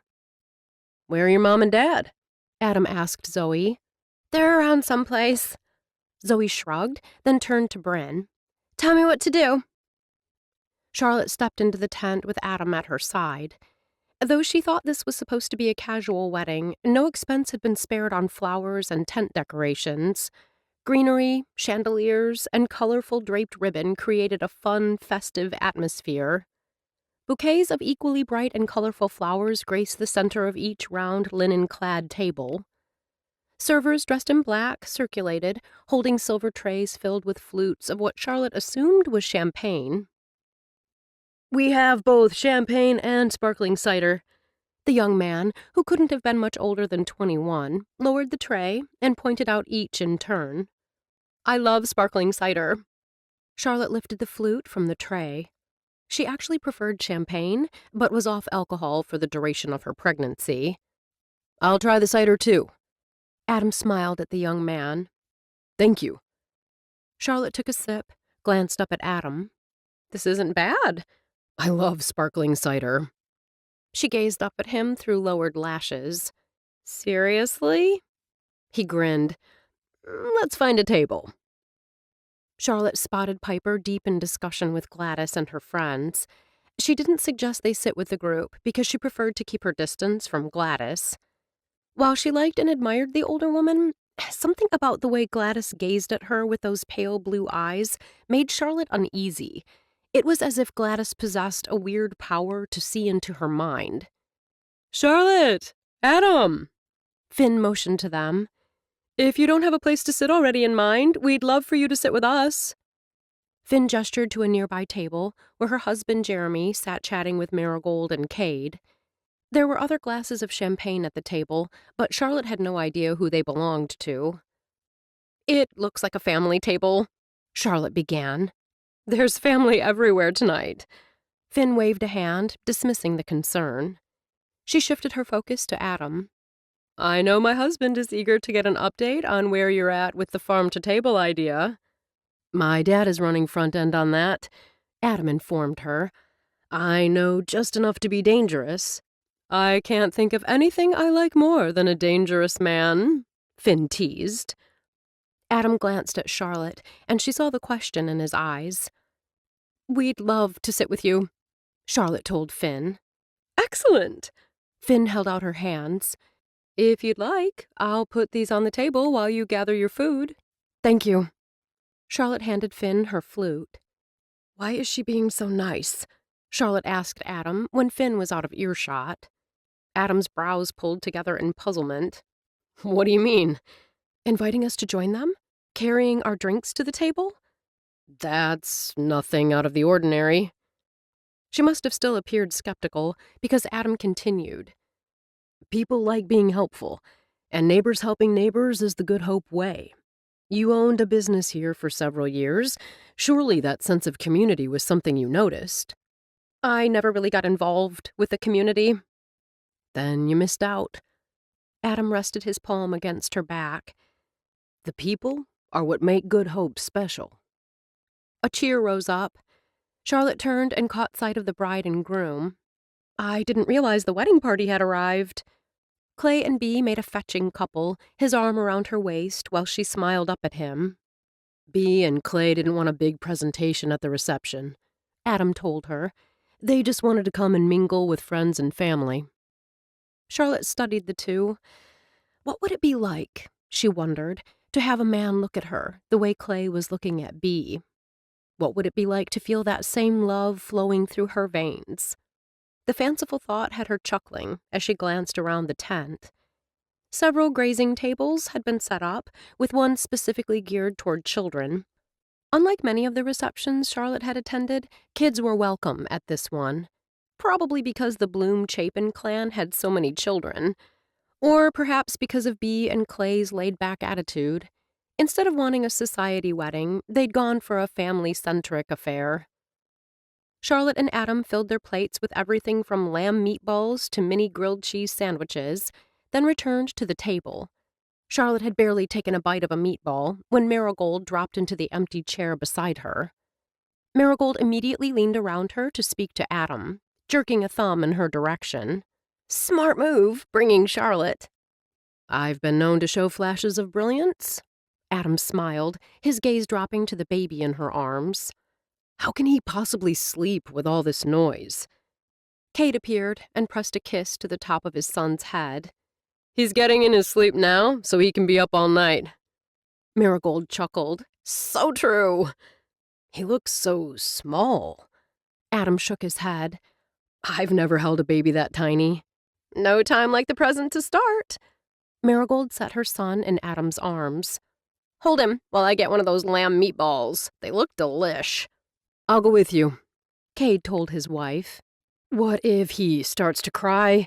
Adam asked, a hint of panic in his voice. Jiggle him, Cade instructed. If that doesn't work, you've got an experienced mom and dad in Finn and Jeremy. They didn't suggest that Adam ask her for help, Charlotte noticed. Like Adam, she had no experience with babies this tiny. Heck, with any babies. Charlotte studied Adam. He held the bundle of blue gingerly. The baby's hat, topped by tiny bear ears, was a lighter shade of blue than the blanket. Long blonde lashes lay against his cheeks, and his tiny rosebud of a mouth moved in sleep. After a minute, Adam's tense shoulders eased. This isn't so bad. You're a natural. Jeremy lifted a glass of champagne in mock salute. Jeremy and I were incredibly paranoid when we first brought Eddie home, Finn admitted. I worried about him sleeping in the bassinet, even though it met all the safety standards. Then Ruby told me she'd had friends whose babies slept in dresser drawers until they were able to afford a crib, and they'd grown up just fine. My grandmother has a knack for putting things in perspective, Jeremy admitted. Ruby Rakes, Charlotte recalled, was one of Gladys's good friends. Still in Adam's arms, the baby began to fuss. Instead of handing him over to his aunt or uncle, Adam brought Caleb to his shoulder and gently stroked his back. Charlotte wasn't sure if the soothing words he murmured or the back rub settled the baby. It sounds like the development on Wrigley is right on schedule. Charlotte couldn't talk children, but she kept her eye on Good Hope's business pulse. The way she saw it, the more the town had to offer both visitors and those who lived here year-round, the better it was for her business. The Wrigley Road project was a good example. Piper's Boutique and Bridal Salon was one of the stores on that stretch of roadway being developed. Things were behind schedule, but they're caught up now, and the businesses should open on October 1st. Finn lifted her son to her shoulder and continued talking without missing a beat. The merchants are planning on a soft opening, just to work out all the kinks. The grand opening is set for Saturday night, the 3rd. Smart. Charlotte nodded, trying not to notice how well Adam was now handling the baby. She wondered if she could do as well. She refused to let the worry settle. Of course she could take care of a baby. It wasn't rocket science. If she could master complex hair coloring formulas, she could handle one small person. Sorry we're late. Prim commandeered one of the 2 empty chairs at the table. Her eyes widened at seeing her nephew in Adam's arms. Caleb's eyes were now open, and his head was tipped back. He was blinking at the lights like a drunken sailor. Is that Caleb? She asked Adam. Marigold gave him to me. Adam grinned. Just to hold. Not for keeps. No need to qualify. Prim chuckled. Marigold, and Cade too, would fight like a ninja over that baby. Like a ninja. From across the table, Finn raised a brow. Your verbal skills are deteriorating every day. Blame my boys. Prim shook her head, a little smile curving the corners of her lips. Ninja warrior stuff is all they can talk about lately. Max sat beside his wife, their youngest, a little girl, in his arms. The twins are begging us to build an obstacle course in the backyard. Adeline, dressed in a frilly pink dress that matched the bow in her hair, cupped her daddy's face between her chubby hands. I want ninja too. See what I mean? Prim shook her head. They're all ninja crazy. Mommy and I are thinking about it, Max told Adeline. Charlotte's heart gave a ping as she watched Max stroke his daughter's strawberry blonde curls. It seemed incredible that the man she'd lusted after the last time she'd been in town was now a father of 3. In fact, the table where they sat overflowed with moms and dads, most of them younger than her and Adam. A tightness filled Charlotte's chest. In her mind, deciding to have a baby on her own had made perfect sense. She was a woman capable of providing for herself and child. She was willing to make the sacrifices necessary. There was only one thing she'd overlooked. She hadn't considered all her child might miss out on by not having a father in his or her life. Probably because most of the women she knew in California had ex-husbands who were more of a pain than a help. Men who had, at least from what her friends said, little interest in parenting. It was a different story in Good Hope, at least for those at this table. Both parents were actively involved in the lives of their children. Charlotte smiled as she watched little Adeline rest on her dad's lap, her head against his chest. And at Cade, who the second he'd returned to the table and set down his plate, had moved to take Caleb from Adam. Hey! Adam lifted his arms, his tone teasing. I was just getting used to the feel of him. You're just gonna have to get busy and have one of your own, Marigold shot back, but then pointed to Charlotte. Not with her. I need my business partner fully focused. Charlotte forced a laugh. Fully focused is my middle name. Everyone laughed. When Adam's gaze met hers, Charlotte offered a bright smile. Their baby news would eventually come out, but not tonight. No, not tonight. Chapter 15. Charlotte and Adam, along with most of the other guests, flooded the temporary hardwood floor as soon as the obligatory dances were over. Colorful Chinese lanterns hung overhead, added to the festive atmosphere. The band, a group out of Milwaukee, kept the crowd moving. When the talk at the table had turned again to children, Charlotte had been relieved when Adam suggested they dance. All the sitting and talk of kids had succeeded only in bringing Charlotte's doubts to the surface. Would she be a good mother? Could she handle a demanding career and a new baby? Did a child really need a father? Charlotte glanced over to where the bride danced with her new husband. He looked so happy. Charlotte had never seen the bookstore owner looking so, well, joyous. Of course, she hadn't spent much time around Bea. She knew her superficially, well enough to say hello when passing her on the street. The truth was, Charlotte didn't spend much time in bookstores. From what she'd heard, before Bea started dating Clay, she'd spent most of her time in a bookstore. That establishment, Book and Cup, would soon be moving in next to Piper's shop Swoon, on Wrigley Road. It's definitely a love match. Adam's arms remained comfortably around Charlotte as they slow danced to a romantic melody. Gladys will say she brought them together, but I heard she initially tried to match Clay with Brittany. Bea's twin? Yep. Adam glanced toward where Brittany stood laughing with Piper. That would have been a disaster. Charlotte perked up. This conversation was veering into interesting territory. Why? Brittany grew up here, but left. She's lived in larger cities ever since. Adam's gaze grew thoughtful. She does something with social media, but I'm not quite sure what. Why did that make her a bad match for Clay? He likes living here. Maybe if she loved him enough, she'd be willing to stay. Even as she said the words, Charlotte felt a surge of irritation. Why was the woman always expected to be the one to bend? Or, if he loved her enough, he'd be willing to move. Adam nodded. Good points. Gladys must have had some reason for thinking Brittany and Clay would be a good fit. They're both outgoing and enjoy socializing. Adam glanced at the newlyweds. Bee's head now rested on her husband's shoulder. Bee is more of a homebody, an introvert. So, on the surface, Clay and Bee don't appear to fit, but deep down they do. I've seen the two of them together for the past several months. They're a good match. The smile that had lifted Adam's lips seconds before faded. Pairing two people who are so different doesn't always end happily. Charlotte studied the man whose face was mere inches from hers. A child can get caught in the middle in such a household? She put out this statement and let it lie. My mom and Stan are a prime example.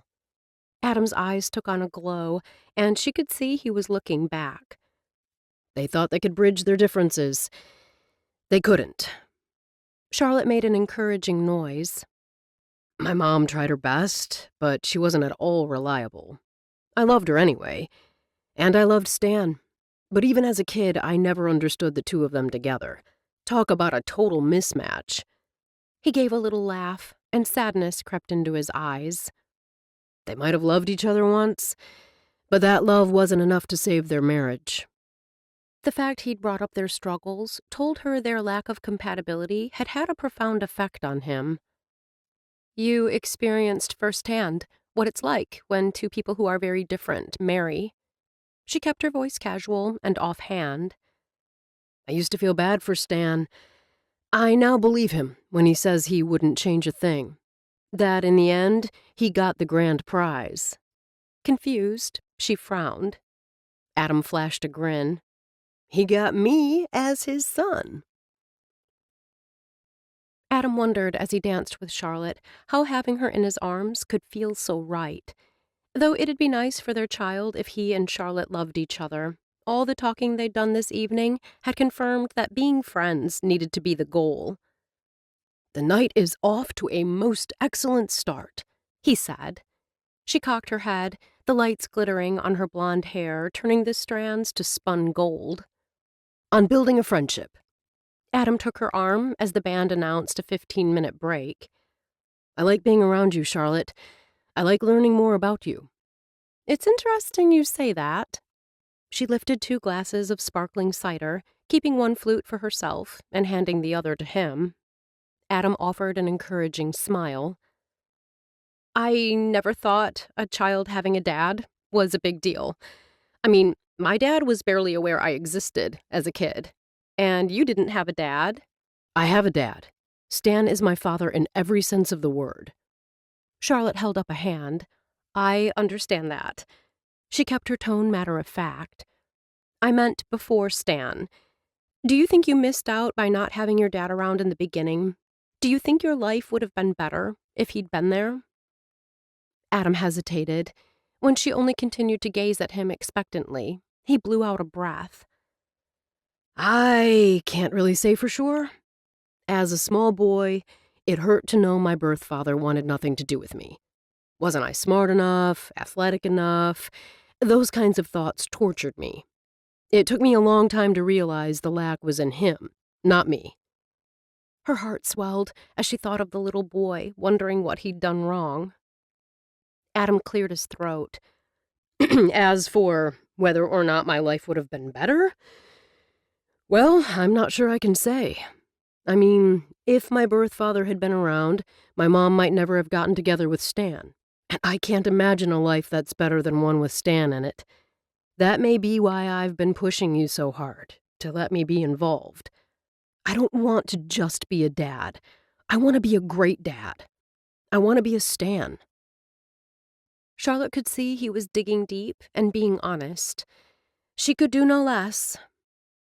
I never envisioned having a dad in the picture.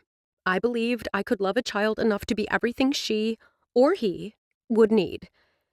After listening to you and seeing the families here tonight, the mothers and the fathers, She lifted one shoulder in a barely perceptible shrug. Well, it's given me a different perspective. Depending on the man, I can see the value. I'm glad. Adam extended a hand. Friends? After a momentary hesitation, she closed her fingers around his. Friends. Charlotte groaned as the alarm on her phone blared the sounds of a train approaching a crossing, complete with horn and clanging guardrails. She kept her eyes closed and fumbled for the phone charging at her bedside. By the time the clanging and horns quieted, the alarm had done its job. She was awake. Pushing herself to a sitting position, Charlotte swept back her hair and took a couple of deep, centering breaths. Adam had dropped her off at her door before midnight. By the time she'd fallen to sleep, it was nearly 1. 6 hours of sleep was not enough for a pregnant woman. Why was she up this early? Ah, yes, walk with the animals. Or, more specifically, the 5K run.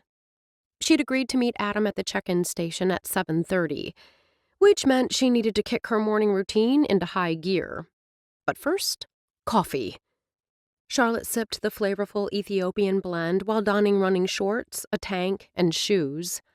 Finally ready to head downstairs, Charlotte paused, only now remembering Piper mentioning something several weeks earlier about running together. Nothing had been said since, and Charlotte had forgotten all about it until now. She thought of Adam and wondered if he'd be upset if Piper joined them. Still, she wouldn't ditch Piper just to make Adam happy. She wasn't that kind of friend. She'd explain, and Adam would have to understand. Pulling out her phone, Charlotte texted her friend. "Heading downstairs and ready to run. Meet you at the tent?" Piper's answer came swiftly. "Running late. Don't wait for me." Charlotte frowned. Piper had been on the dance floor when Charlotte left the reception, but unlike her, Piper enjoyed rising with the sun. "Everything okay?" "All good. Catch you later." Shrugging, Charlotte navigated the stairs, then stepped into crisp morning air holding the promise of warmth. She breathed in the scent of pine and smiled. As she drew closer to the edge of the building, the chirping of birds was drowned out by the sounds of voices and barking dogs. Picking up her pace, Charlotte rounded the building and was confronted by a sea of humanity. Main Street had been blocked off for the race. Though the 5K wouldn't start for nearly 30 minutes, the roadway already held scores of runners, strollers, and dogs. Nothing said family-friendly like strollers and dogs. Oh, and little red wagons.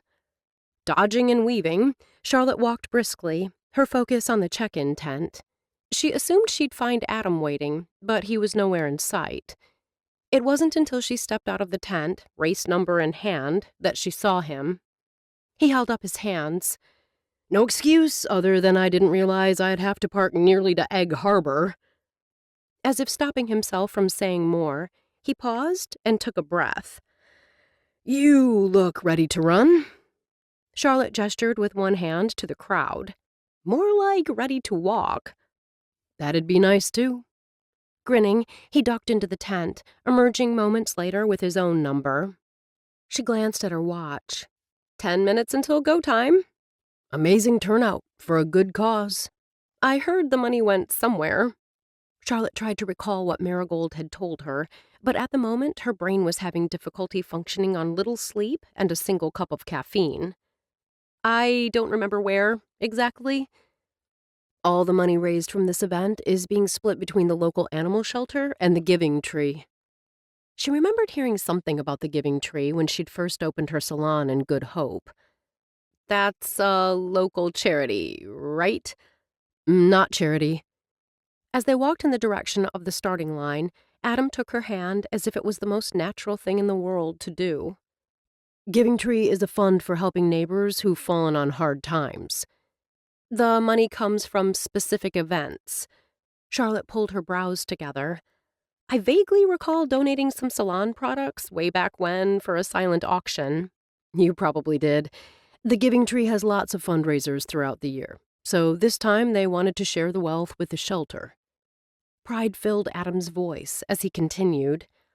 I oversaw the Christmas gift giving this past year. It was an incredibly rewarding experience. I'm trying to recall what I was doing last Christmas. Charlotte gazed at the sun, and her mind drifted back to San Diego. By the holidays, the writing had been on the wall. She'd been trying to right a sinking ship and desperately wishing Santa were real so she could ask him to save her business.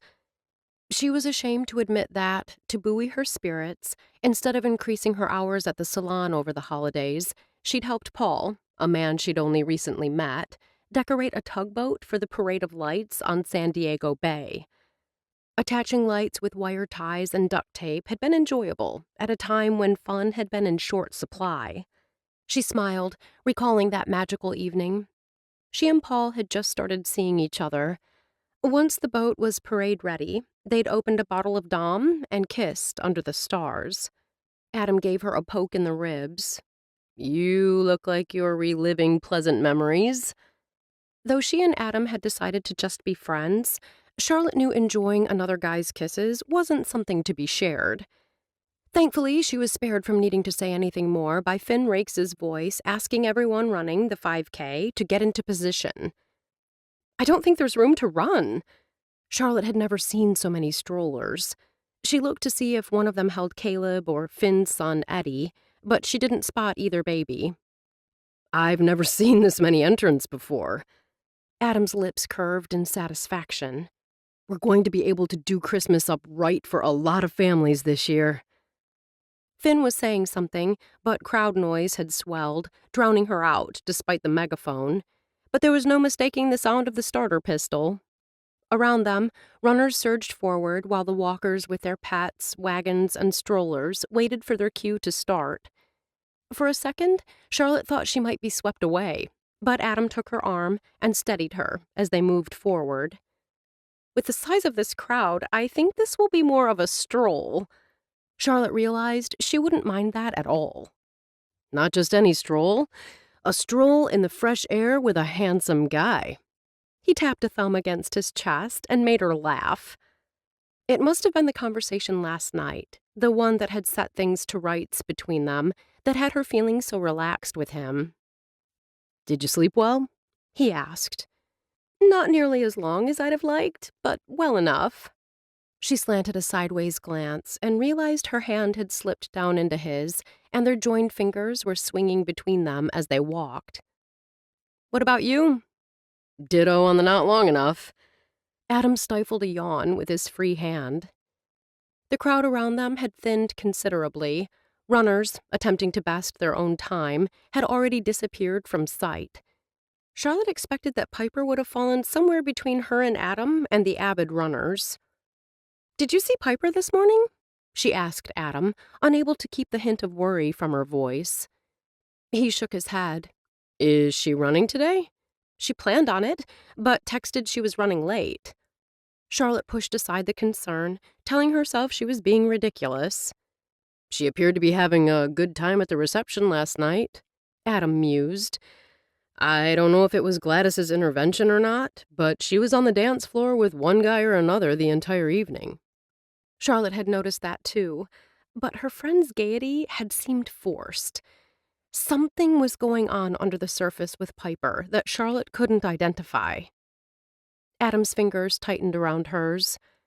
"If you're worried, we can go back and check on her." Charlotte didn't want to overreact, but she had an uneasy feeling. "What about the race?" "Forget the race. She's your friend. If you're concerned, I want to help." "I'd feel better if we checked on her." Grabbing his arm, Charlotte pulled him with her past the barricades to the sidewalk. "Do you know what's going on with her?" "I honestly don't. She just hasn't been herself lately. Stressed, like something is weighing heavy on her mind." "Have you asked?" Charlotte nodded. She insists nothing is wrong, that she's simply busy with the upcoming move. "You don't believe her?" "I believe the move does have her stressed." Charlotte expelled a breath. "But whatever is troubling her goes beyond that." Because they hadn't gone far, it didn't take long to reach the tent. Charlotte confirmed Piper hadn't checked in, which only increased her worry. In a matter of minutes, she and Adam circled around back to the steps that led up to Piper's apartment. "I know we talked briefly about having breakfast in the square after the race." Adam met her gaze. "She could join us, or if you think it'd be best for you to talk privately, I can split." The generosity of his offer wasn't lost on her. He really was trying to turn a new page after last night, and Charlotte needed to do the same. Let me see what's going on, and then we can go from there." A warmth spread through her. She stepped close, resting a hand on his arm. Maybe it was the intoxicating scent of his shampoo.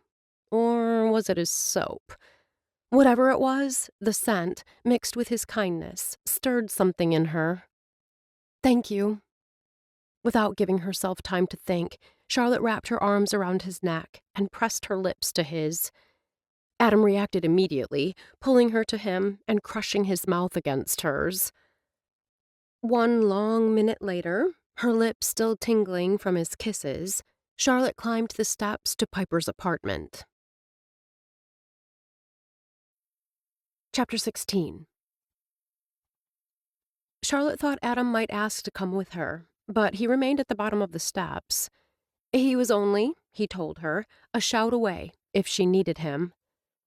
Reaching the door, Charlotte paused at the sound of music coming through the door. She found the up-tempo beat of the popular song reassuring. After taking in a deep breath and letting it out slowly, she gave the door a sharp rap. She waited several seconds, then knocked again, with more force this time. The door swung open, and there stood Piper, dressed for work, complete with heels and jewelry. Surprise skittered across her face. "Charlotte, this is a nice surprise. Come in." Piper stepped aside, and Charlotte slipped past her. The unit was set up much like hers, and it was neat as a pin. Some of the tension in Charlotte's shoulders eased. Though it was probably not true, she'd always associated slovenliness with depression. "I thought you'd still be at the race." Piper inclined her head, her expression uncertain. "I got worried when I didn't see you. I wasn't in the mood to run." Piper's laugh held a tinny edge. Charlotte realized she'd have felt better if her friend had used the excuse of wanting to sleep in. Piper hadn't been in the mood lately for much of anything. "Let it go," a voice inside her warned. "Not your business." She almost made a joke of it not being much of a run anyway, then recalled her discussion with Finn. While Charlotte couldn't make Piper confide, she could let her know she was here for her. Charlotte met Piper's gaze directly. "Is everything okay?" Piper looked away. "I don't know what you mean." Charlotte laid a hand on Piper's arm. "If there's anything I can do, or if you ever just need to talk, I'm here for you." Another tinny laugh, this one pitched high. "I simply didn't feel like running.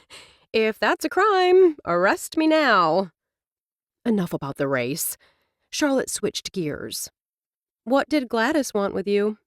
"She wanted to match me with someone." Piper waved a dismissive hand.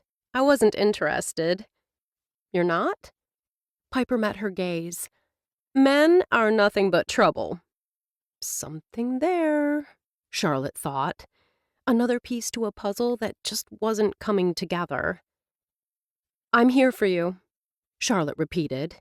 "Seriously, my life is great." Piper flashed a bright smile. "Couldn't be better." Charlotte didn't press. On her way down the steps, she wondered who Piper was trying to convince. Adam looked up from his phone when Charlotte returned. Seeing the question in his eyes, she didn't make him ask.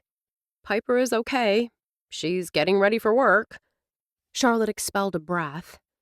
He inclined his head and kept his gaze on Charlotte. "Why did she skip the race?"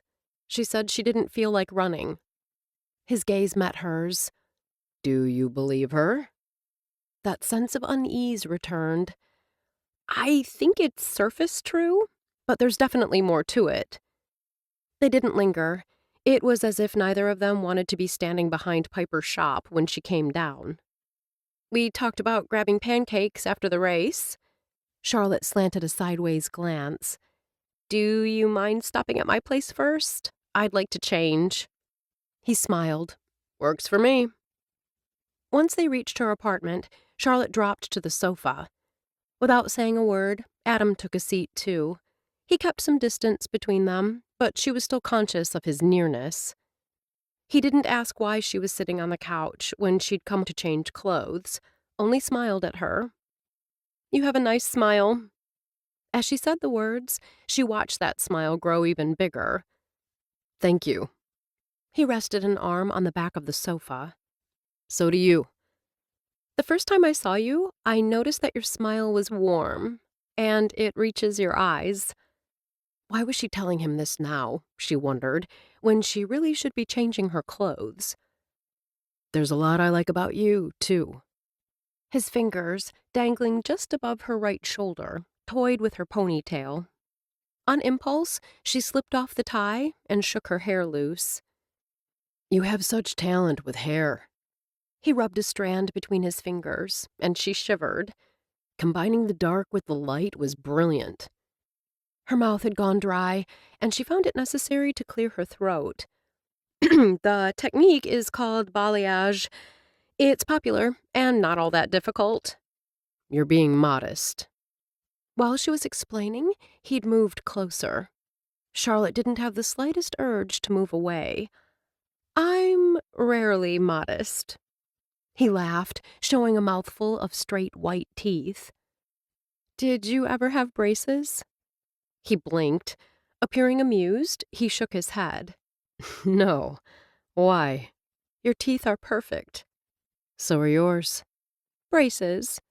She pointed at her mouth. Palate expander, then braces. He winced. Palate expander, eh? Not as bad as it sounds, but the braces would have needed to be on longer if I hadn't gone through it. He only nodded. It struck her that she was sitting on a sofa with a handsome man discussing palate expanders. She winced. The lack of caffeine is screwing with my head. I apologize. For what? To his credit, Adam appeared genuinely puzzled, talking about braces and palate expanders. Hey, if she could say it 5 times, she might as well go for 10. Give us 7 or 8 years and we'll likely be discussing it with our child. She flung her hands up in the air. I don't know how to do this. Exactly what this are we talking about? I had all these thoughts of what motherhood would be like, but I concentrated on the fun parts, not the basics. Panic bubbled up inside Charlotte. She thought of her parents, hardly the role models to follow. What if I don't actually know how to be a good parent? Even she could hear the shrillness in her voice. Her heart beat a quick rhythm, and she couldn't quite seem to quell the alarm. Adam's arm dropped around her shoulders, and he pulled her to him, planting a kiss against her temple. The sweet gesture had her expelling a shuddering breath. She let her head rest against his shoulder. You'll do fine, he murmured in a soft, low tone. We'll do fine. Stan says you can't plan for everything when it comes to parenting, but we're 2 intelligent people who care about this little person we've made. Anytime we're faced with a major decision, we'll gather all the facts, then make the best decision possible. You make it sound so easy. What did Finn tell you about baby steps? Adam smiled. You and I? We'll learn as we go. Why, Charlotte wondered, did she find such comfort in the word we? Weeks before, the thought of sharing her baby with anyone had struck fear in her heart. Now she found comfort knowing there would be someone to bounce ideas off of. But what if he wanted to do something she didn't? What if he saw a course of action as reasonable that wasn't reasonable to her? What if he dug in his heels? Memories of Jake insisting on the final say had her tensing. As if understanding where her mind had gone, and how could he, since she hadn't said a word, Adam wrapped his arms around her. No worries. It will be okay. I promise. Once I leave here, I'm buying a lottery ticket. Charlotte glanced up from her phone to find Adam standing in the door to the salon's break room. It had been 3 days since she'd seen him, 3 long days since they'd made love. Oh, they'd texted back and forth, their new evening habit, but it wasn't the same as seeing him, as touching him. She smiled, unable to hide the surge of pleasure. "What are you doing here?" "I stopped by to see you. When Evie," he gestured with one hand back the way he'd come, "told me you were on break, I knew this was my lucky day." Setting down her phone, she motioned him closer. "Join me.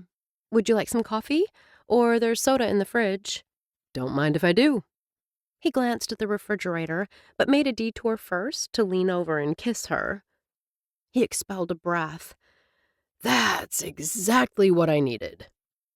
Why such a simple gesture should touch her so deeply, Charlotte wasn't sure.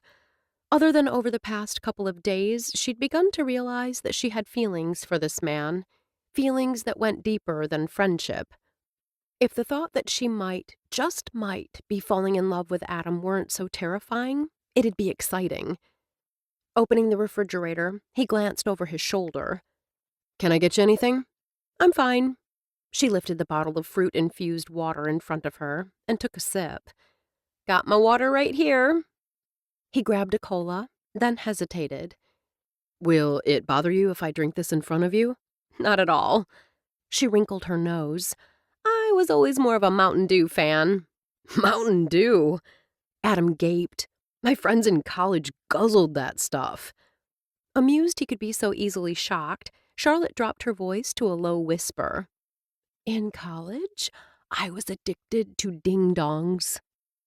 He laughed aloud. Dropping into the chair opposite her, he waved a dismissive hand. "Forget the dew and the ding-dongs. Tell me how you've been." How a man could look so yummy in jeans and a chambray shirt was beyond her.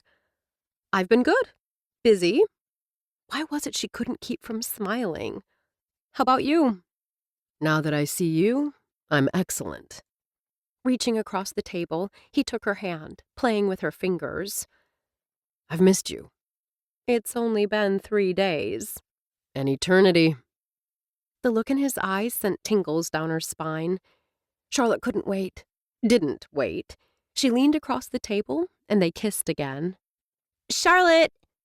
Evie stuck her head in the break room. "You're—" The young woman stopped suddenly. Keeping her hands resting on Adam's shoulders, Charlotte shot him a wink and turned to the young receptionist. "What is it, Evie?" The girl had a willowy figure and big brown eyes. Her straight blonde hair sported a pink streak.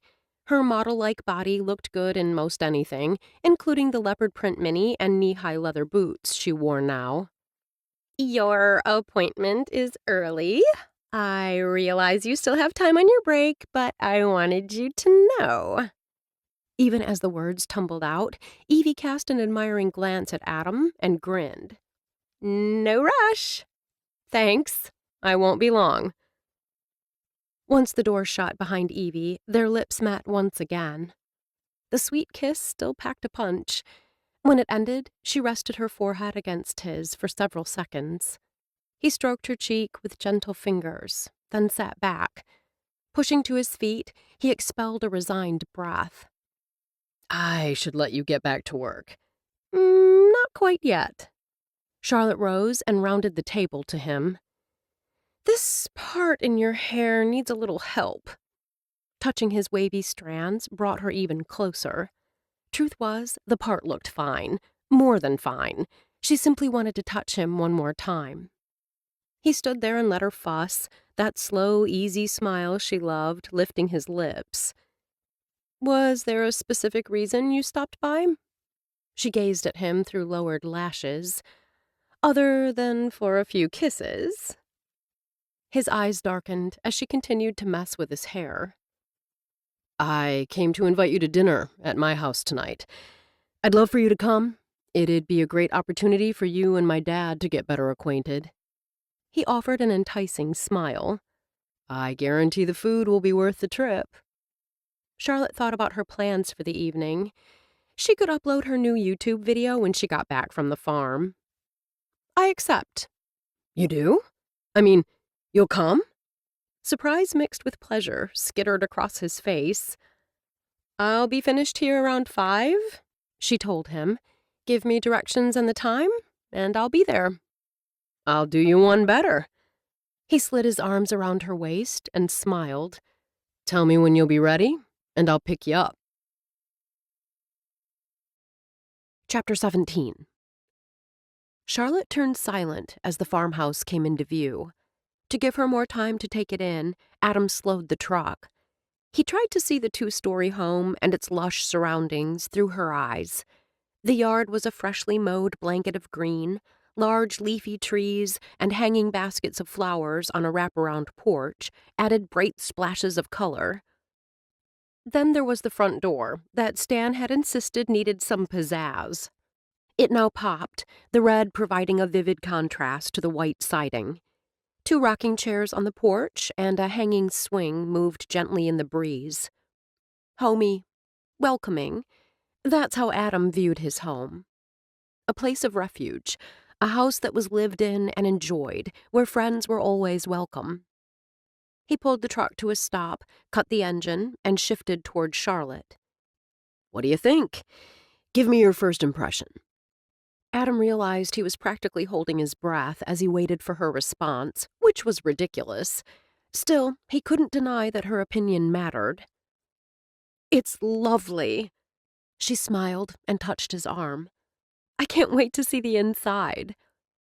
His boots had barely hit the gravel drive when Molly came racing around the house, which meant his dad was somewhere around back. Even if Stan could hurry, he wouldn't. He'd want to give Adam this time with Charlotte. Molly, sit, Adam ordered when the dog drew near. The dog skidded to a stop. Her rump hit the ground just as Charlotte sauntered around the front of the truck. When he'd picked her up, he'd noticed she'd changed from the pants and shirt she'd worn in the salon to a wrap dress the color of a rusty pumpkin. Though normally not his favorite color, on her, it looked amazing. Adam couldn't stop his gaze from dropping to the belly that still looked flat. He wondered when she'd start to show. It'll be a while yet, she told him, obviously reading his thoughts. With arms outstretched, she did a 360, taking it all in. It's so quiet and serene here. I love hearing the birds. Molly, upset over being ignored, whined deep in her throat, her tail thumping the ground. Good girl. Reaching down, Adam rubbed her head. Did Charlotte like dogs? That was something about her he still had to learn. They hadn't interacted with any dogs or cats during the walk with the animals. Who is this cutie? Charlotte's eyes went soft. She smiled at the lab and stepped close. This is Molly. We got her when she was a puppy. She's 10 now, and the best dog. Charlotte crouched down and stroked Molly's head. You're a pretty girl, too. I'm Charlotte, and I'm very pleased to meet you. Charlotte let out a strangled laugh when Molly lifted a paw. She glanced up at Adam. She wants to shake. Charlotte took the offered paw. Smart girl. Yes, you are. A clear love of animals. Just one more thing to like about her. As Charlotte straightened, Adam glanced at Molly and gave her the release hand signal. The dog stood immediately, her tail swishing from side to side. Let me show you around inside. Charlotte took his offered arm. Where's your dad? He's around here somewhere. They strolled to the porch with Molly trotting happily beside them. My guess is he's staying clear to give me a chance to show you around. That's nice of him, but I don't mind if he joins us. Adam showed her the house. Iron-framed beds with quilts and rag rugs on the gleaming hardwood floors. Bathrooms made to look old, but with all modern amenities. A huge family room with a stone fireplace with logs neatly stacked in the hearth.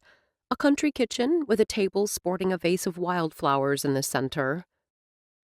Someone I knew once called the interior shabby chic, Adam volunteered when Charlotte remained silent. He'd said thank you, but had felt sure at the time it hadn't been a compliment. Charlotte put down the iron trivet in the shape of a coffee cup, one of Stan's antiquing finds, and looked up at him, her eyes wide and very blue. I hope the emphasis was on the chic, because your home is amazing." You think so? "How could anyone think otherwise?" Her gaze swept the kitchen. "The second we drove up and I saw the house, I knew it was something special. When I stepped inside, it, well, it's amazing. Such a warm and welcoming feel." During the tour, he'd found himself wondering if she was envisioning their child running in the yard with Molly, or sitting in the porch swing with cookie crumbs dusting his or her mouth. Adam realized then it wasn't just their child he was seeing here. It was her. Stan made his appearance a few minutes later. "Welcome to our humble abode." Stan reached out and grasped Charlotte's hands. "I'm so glad you could come this evening." The warmth of the greeting put her instantly at ease. "Thanks for inviting me. Adam gave me a tour, and I'm impressed." "I'm sure you've seen fancier." She didn't bother to dispute that, as she'd been to parties at any number of upscale homes while living in California. "There's something different here. It has a warm, reassuring vibe, like the feeling you get when you wrap a fuzzy blanket around your shoulders on a cold night." Charlotte gave a little laugh. "Ah, I'm sure that sounds ridiculous." "It doesn't, and thank you. That's a high compliment." Stan slanted a glance at Adam, and a look passed between the two men. Molly shook her hand. Adam smiled at the dog, who wagged her tail at the sound of her name. She wanted to do her part in making Charlotte feel welcome. "Are you kids hungry?" Hope lit Stan's eyes. "I made a hearty stew and a loaf of my classic Irish soda bread." Charlotte turned to Adam. "You didn't tell me your dad was the one cooking this evening." "It never came up." Adam's smile warmed when it settled on Stan. "I can vouch for him being a great cook and baker. Cherry crumble for dessert," Stan added, as if she needed even more enticement to stay. While his father set the table, Adam insisted on ladling out the stew and cutting the bread. With the table ready, Stan poured iced tea into metal glasses in shades of blue. Charlotte excused herself to visit the ladies' room, and Molly trotted after her, leaving the men alone. After cutting bread into thick slices, Adam fought the urge to rush over and take the tea pitcher from his father's hands. Pouring from a heavy glass pitcher took balance, and Stan had been struggling with that more and more lately. "Team effort time, Stan." Charlotte returned to stride across the kitchen to the table. "What if I pour while you hold the glass?" "I've got this," his dad insisted. "I know." Charlotte shot him a warm smile. "But I need to feel useful." Stan studied her for a long moment. "I understand." "So, may I pour?" In answer, Stan set down the pitcher and turned the handle toward her. His bony fingers encircled the metal cup, and he held it steady while she filled it with tea. They did the same until all 3 glasses were filled. Somehow Charlotte got his dad to sit down while she put the bread plates on the table, then the bowls filled with the stew. Charlotte inhaled deeply. "Everything smells amazing." "You must not have had much for lunch." "It seems like hours since I last ate," Charlotte admitted. "I'm glad you could join us." Stan held out his hand. Adam saw the confusion on Charlotte's face. We hold hands and pray before every meal." "What a nice tradition." Charlotte grasped Stan's hand, then held hers out to Adam. When their hands were linked, Stan bowed his head, and Charlotte followed suit. Thankfully, Stan didn't make the prayer long, but he did add at the end, "Thank you for blessing us with Charlotte's presence at this meal," before murmuring, "Amen." "Amen," Adam echoed. The butter made its way around the table, and the conversation began. "My parents never prayed before meals," Charlotte told Stan, slathering a piece of bread with butter. "Not that we ate together often as a family." "I feel it's important for family to have this time, to acknowledge the blessings in our lives and to share about our day." Stan appeared to choose his words carefully. "Not everyone feels that way." "You know the old adage about children being seen and not heard?" Some of the light left Charlotte's eyes. My parents belonged in that camp. Stan scooped up a spoonful of stew. Do you have any brothers or sisters? Some half-sibs. Charlotte waved a dismissive hand. My parents are divorced and both have remarried. They're not good about staying in touch. What about you? I tried, but... Charlotte shrugged. They always had a lot of excuses for why getting together wouldn't work. It took me a while, but I finally got the hint. Adam shifted in his seat.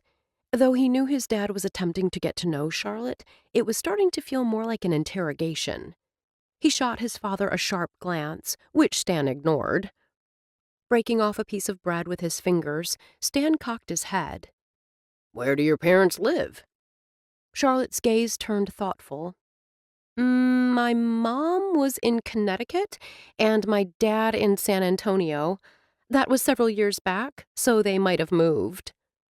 Charlotte's voice might have been matter-of-fact, and her expression composed, but Adam knew what it was like to feel unwanted. He had to force himself not to reach out and take her hand. Instead, he settled for a long drink of tea and a supportive look. Will you tell them about the baby?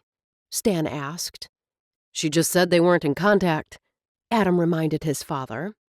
But this will be their grandchild, Stan protested. I'm not sure yet. I haven't made a decision. Charlotte's expression remained serene, even as her fingers tightened around the glass of tea. Right now, only the three of us know. That's how I'd like it to stay for now. With an ease he envied, Charlotte steered the conversation away from herself. As they made their way through the stew and the bread, Charlotte listened attentively to Stan's rambling tales about Adam's boyhood. Practically every night we'd play catch, or I'd pitch the ball to him. Stan's face went soft with memories. He made me run after the ball after I hit it. Adam tried to scowl, but couldn't pull it off. Told me the running built strong leg muscles. Was the weakness in your legs bad even back then? Charlotte inclined her head, her gaze fixed on Stan. Adam stilled. Though he'd been open with her about his father's health issues, he'd left out one important bit of information. His dad didn't like to talk about his affliction. You know about that, do you? Stan shot a glance at Adam. Pink tinged Charlotte's cheeks. I didn't realize it was a secret. Nah. Stan waved a hand. Not a secret. I just don't talk about it much. Then we won't talk about it, Charlotte said promptly. You're practically family, and I don't mind discussing it. Stan leaned forward. Adam sat there, amazed, as his father started at the beginning, giving Charlotte chapter and verse of the course of his illness. His dad didn't skimp on details, even including the post-polio syndrome symptoms that had shown up 40 years after his initial diagnosis. Had he even known that Stan's symptoms started at age 5 and he'd been afraid to tell his folks? Or that they'd held a big party when the doctor said he was cured? I went for many years without any symptoms. Stan smiled. I lived my life, met Mary, that was my first wife, got married. Did you have any children from that marriage? Charlotte asked, using a paper napkin to daintily dab at the edges of her mouth. Mary and I were never blessed. Stan leaned back in his chair. It was clear from the pain that flashed in his eyes how much he'd loved his wife. I lost her to cancer. Hardest day of my life when we put her in the ground. Placing her hand on Stan's, Charlotte gave it a squeeze. Her eyes never left his. I'm sorry for your loss. I realize those are only words, but I can see how much you loved her. It's a gift, finding that kind of love. Yes. Yes, it is. Stan cleared his throat. I hope the same for you. And for Adam. Charlotte merely smiled and took another bite of bread. Adam knew the time had come to change the subject. His father must have had the same thought. Stan cocked his head. I understand from Adam that your original plan was to be a single mother. Charlotte stilled, then carefully returned the bread in her hand to the plate. "That's correct." She met Stan's questioning gaze with a firm one of her own. "I hoped to get pregnant next year using in vitro fertilization. I never intended to get pregnant the night I had sex with your son." Stan's weathered cheeks colored. He held up a hand, obviously shocked by her candor. "That's not my business." "It is your business," she insisted. "I need you to understand I didn't set out to trap Adam. I wouldn't do that to any man. As he clearly discussed this with you, Adam likely also told you the reason I planned on being a single mother. I didn't want a man involved in raising my baby." "And now?" Stan asked. She slanted a glance in Adam's direction, and a tiny smile lifted her lips. "In this specific situation, I've begun to see the value." "My son is a good man. He'll make a wonderful father." Stan's face took on an earnest expression. "He'll be a good husband." "I'm sure he will." Charlotte cleared her throat and took a long sip of tea. "Someday." Adam knew his dad meant well, but he needed to stop pushing. As if Stan realized the same, he switched topics. "Tell me what you like best about working with Marigold." By the time they finished the cherry crumble, then cleaned up the kitchen, Charlotte and Stan were laughing and joking with each other like old friends. "It's a beautiful night. If you don't mind." Adam glanced at his dad. "I'd like to take Charlotte out on the porch." "You could join us." Charlotte turned to Stan. "You kids, go on ahead." Stan made a shooing motion with his hands. "I'm going to put my feet up and read the paper." When they reached the porch, Charlotte headed straight for the swing. Adam sat beside her, resting his arm just above her shoulders. "Having you here is nice." "It has been nice." Something in her tone put him on alert. "Is something bothering you?" Most women he knew would have said no, then made him guess until they finally shared what was on their mind. The look in Charlotte's eyes when she shifted to face him told him she wasn't into playing such games. "I saw the disappointment in your father's eyes when he brought up my original plan, to be a single mother."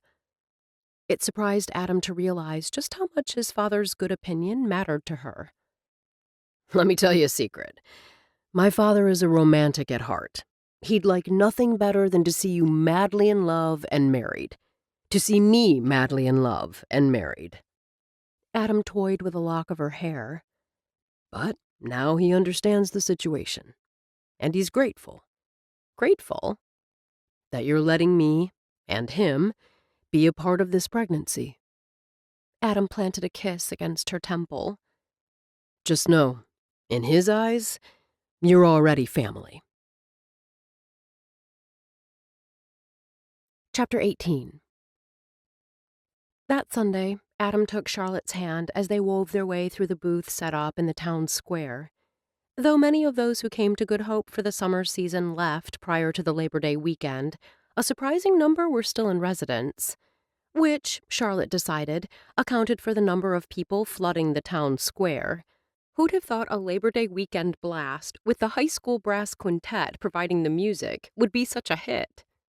Who organized this? Charlotte had participated and even helped organize numerous beauty fairs and trade shows over the years. She knew the work it took to make any kind of event featuring multiple vendors come together.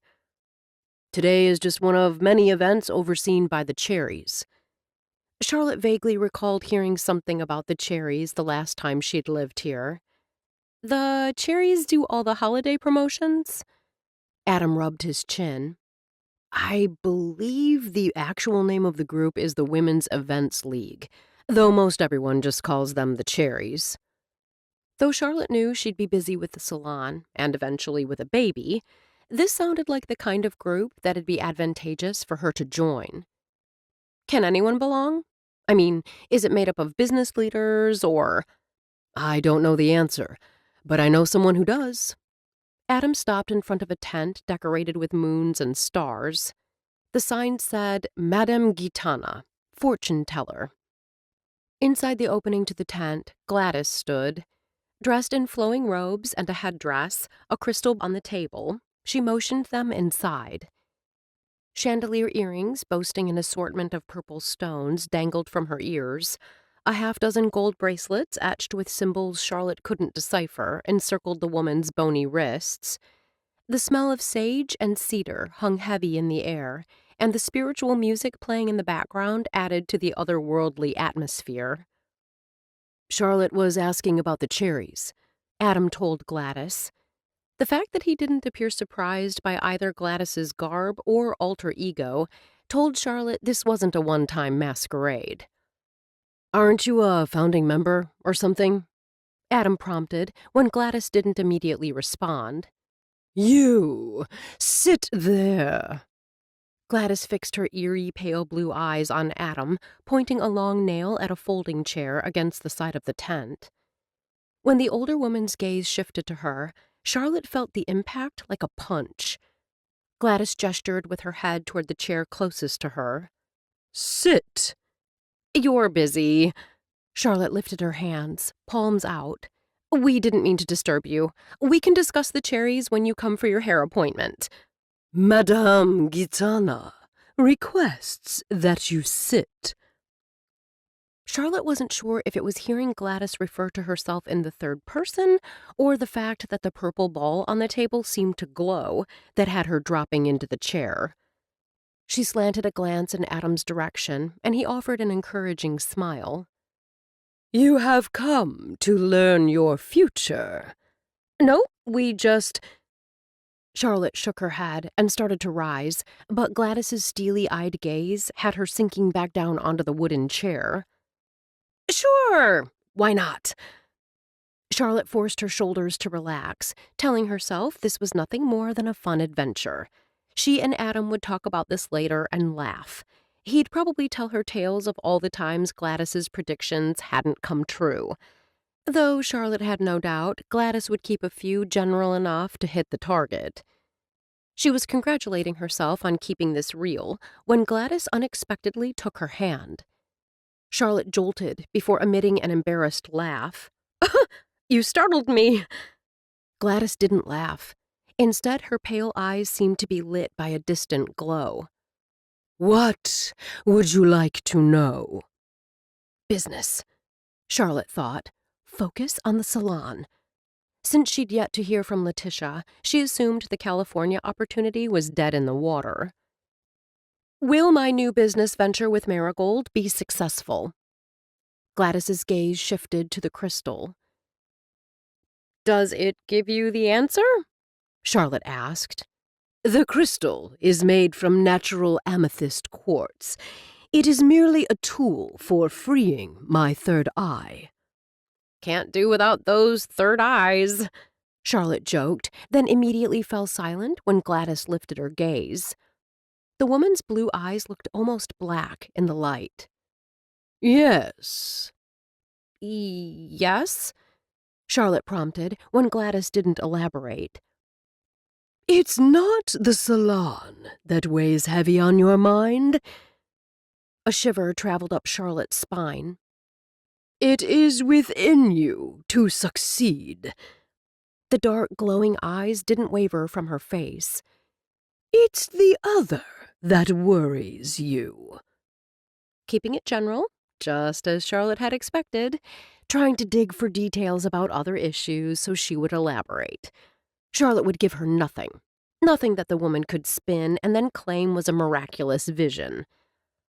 "I'm afraid I don't know what other you're referring to." There, she thought, let Madame Gitana try to work with that bit of nothing. Feeling quite smug, Charlotte sat back and felt the tent set to her shoulders ease. "You've wanted a baby for some time." The words, coming out of the blue, had everything in Charlotte going cold. Still, she managed to keep her face impassive. "A baby?" "Your efforts began in San Diego." Like her, Gladys's expression gave nothing away. Resisting the urge to cast Adam a questioning look, Charlotte reassured herself that she could trust him to keep his mouth shut. Still, Gladys had to have heard about her pregnancy from someone. Stan. The realization hit like a lightning bolt.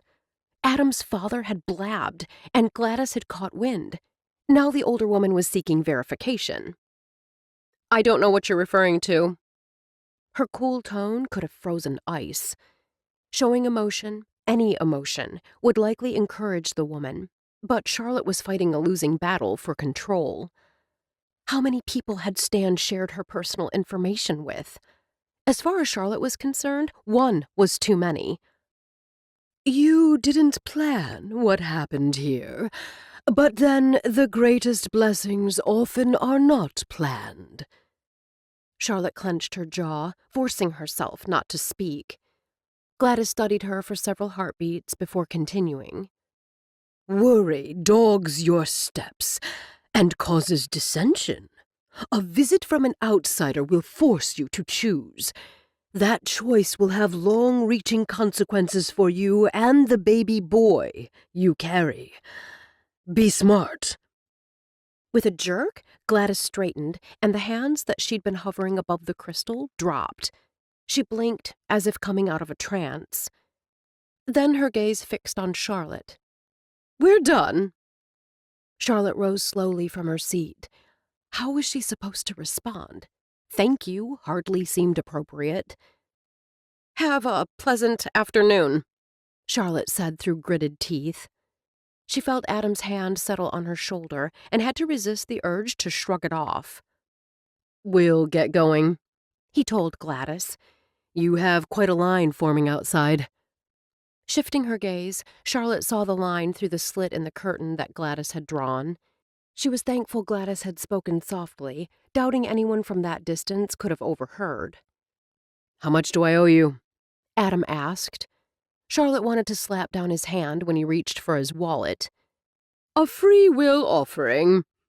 Gladys pointed to a large glass container stuffed with bills.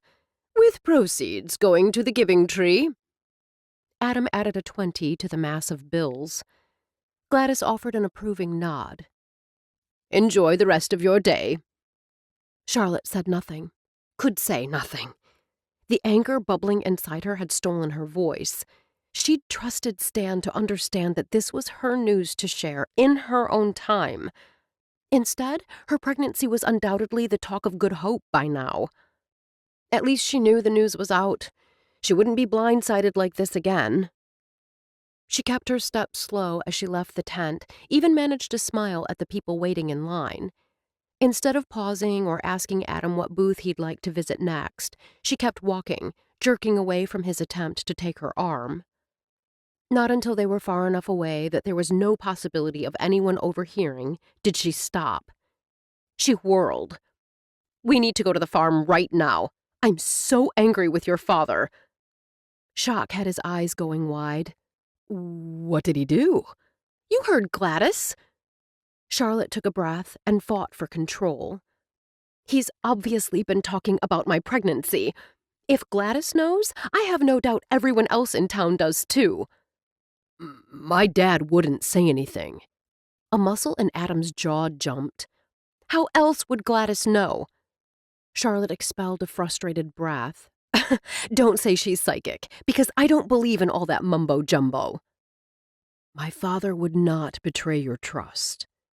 His gaze searched hers, and his voice was warm with reassurance. We'll find out how this happened. Then we'll figure out how to deal with it. Stan rose from the chair on the front porch of the old farmhouse when the truck pulled into the drive. He stood at the top of the steps and lifted his hand in a friendly wave. Molly raced down the steps and toward the truck. Don't hit her, Charlotte warned. Molly knows to keep her distance, Adam assured her, driving until they reached the edge of the house, then pulling the car to a stop. Let me get out first. I don't want her jumping on you. Charlotte didn't need protection from the yellow lab, but she needed the few extra seconds to compose herself. Gladys's words kept circling in her head, and she found herself clenching her hands into fists. She didn't like surprises, and Gladys knowing her personal business had been the worst kind of surprise. It took only seconds for Adam to round the front of the truck. She heard him speak to the lab in a firm tone. When Charlotte stepped out, the dog sat quivering with excitement beside him. "Molly." Adam's warning had the dog staying seated. "This is a nice surprise," Stan called from the porch, his voice warm with welcome. "I thought the two of you would still be at the festival." The way the older man clutched the post beside him was the only indication of his unsteadiness. "We saw all we needed to see." Adam spoke with equanimity. "Something came up that we want to discuss with you. Would you like a glass of sun tea? I just had a glass, and it's really good." Not right now, but thanks. Adam glanced at the dog. "Good, Molly." Charlotte liked Molly. Normally, she'd have at least spoken to the dog or given her a pat on the head, but her mind was preoccupied at the moment. "Let's sit on the porch." Adam's voice remained even and conversational. "It's such a nice day. It's a shame to be inside." "Couldn't agree with you more." Stan shifted his gaze to Charlotte, who'd yet to speak. "I'm happy to see you again. How've you been?" "I've been better," she muttered. "Oh." Concern furrowed Stan's brow. "Are you feeling okay?" Dad, why don't you sit? You've had a busy day, and your legs must be tired. Adam shifted his gaze to Charlotte, and she saw the hint of warning. "Charlotte and I will sit too." Charlotte didn't feel like sitting. All the emotions pumping inside her had her restless. What she really wanted was to pace, to throw something, anything to relieve this tension roiling inside her. But she knew Stan's medical history and understood that while his legs might be shaky, he was a gentleman. He would stand until she sat. Charlotte took a seat in a rocker with a woven wicker back, leaving the other rocker and a straight-backed wooden chair, which hadn't been there on Wednesday, for Adam and his father. Stan chose the straight-backed chair with arms, gingerly lowering himself down, then breathing an audible sigh of relief when he sat. Molly moved to him, resting her head on his lap. Stan's gaze remained on Charlotte and Adam as he stroked Molly's head. She expected Adam to sit. Instead, he began to pace. "Remember when we talked about Charlotte and the baby?" Adam stopped moving and leveled a glance at his father. "You promised you wouldn't say anything, not to anyone, until we gave you the go-ahead." "I remember." Stan slanted a glance at Charlotte. "What's this about?" "Who did you tell?" Charlotte demanded. Surprise skittered across Stan's face at her tone. I didn't tell anyone." "You had to." Charlotte ignored Adam's look of warning. Otherwise, how did Gladys know? "Gladys Bertolf knows about the baby?" Stan's voice now matched the surprise in his eyes. "About the baby, and about my fertility struggles in San Diego." Charlotte decided to lay it all on the line. "What fertility struggles?" Stan shot a sharp-eyed glance at Adam before returning his gaze to Charlotte. "You told me on Wednesday you weren't trying to get pregnant." There was more than surprise in his eyes. There was a protective Papa Bear look, a look that said, "Did you set out to trap my boy?" Unless Stan was an actor capable of an Oscar-winning performance, her fertility struggle was news to him. "We already discussed that, and no, I wasn't trying to get pregnant when I slept with Adam." Charlotte narrowed her gaze. "The point is, Stan, you told someone my personal business. I want to know who you told and why." Not, Charlotte thought, that it made that much difference now. In time, everyone would know. But it seemed important he confess what he'd done so that his son would understand he couldn't be trusted. "I told no one. Whoever said I did is a liar. I would never." Stan paused as if to gather himself, his voice shaking with emotion. "I would never betray either of your confidences. You have to believe me." Adam dropped into the seat Charlotte had left empty next to his father. He reached out and clasped his father's hand, gazed straight into his eyes. "I do believe you." Charlotte blew out a breath. "Then who told Madame Gitana?" Stan shifted his focus to Charlotte. This came from Madame Gitana? Gladys is Madame Gitana, Charlotte reminded him, but felt an odd sense at the look in his eye. Gladys is psychic, Stan said, as if he'd just divulged her political party. Powers arise when she becomes Madame Gitana and uses her crystal. Dad, surely you don't believe I've seen too many of her predictions come true to doubt. Stan gave a little laugh. I was a skeptic too, but she's predicted pregnancies and life events and gotten them right, for too many here in Good Hope for me to doubt. She said we're having a boy. Adam spoke the words slowly, as if they were just now registering. A boy. A wide smile broke out on Stan's face. How about that? You're going to have a son. She's got a 50% chance of being right, Charlotte reminded the two men. She's never been wrong, Stan insisted. Back to the issue. Charlotte felt suddenly weary, as if she'd run a long race and the finish line remained out of sight. If you didn't tell anyone, how did Gladys, Madame Gitana, know? All I can say is it wasn't me. Stan's eyes implored her to believe him. I wish you knew me better. If you did, you'd understand you can trust me. The sincerity in Stan's voice spoke to Charlotte's heart. She might not have psychic abilities herself, but she knew when someone was lying to her. I do believe you, Charlotte grudgingly admitted. I just wish I could figure out how Gladys knew. I'm telling you, it's Madame Gitana and her crystal. Stan lifted a hand when Charlotte opened her mouth. Ask Amy, Marigold, or Eliza, or any of the others in town who've been the recipient of her visions. The woman is never wrong. On that point, Charlotte remained skeptical. Stan cocked his head. I guess I don't understand what's with the big secret. Why don't you want anyone to know you're having a baby and that Adam is the father? This is a difficult situation for me, Stan. Charlotte didn't look in Adam's direction, but kept her gaze focused on Stan. I recently began a new partnership, and I need to show Marigold I can pull my own weight. And, to be honest, I'm not ready to deal with the gossip and the questions. Her voice trembled ever so slightly, but thankfully no one appeared to notice. No one but Molly. The old dog padded across the porch to lay her head in Charlotte's lap. You have a right to decide when you share this news. That's something the two of you can decide together, without this old man's input. Stan's gaze searched her face. But remember that people love you and will want to share your joy. Don't be scared of hiding good news.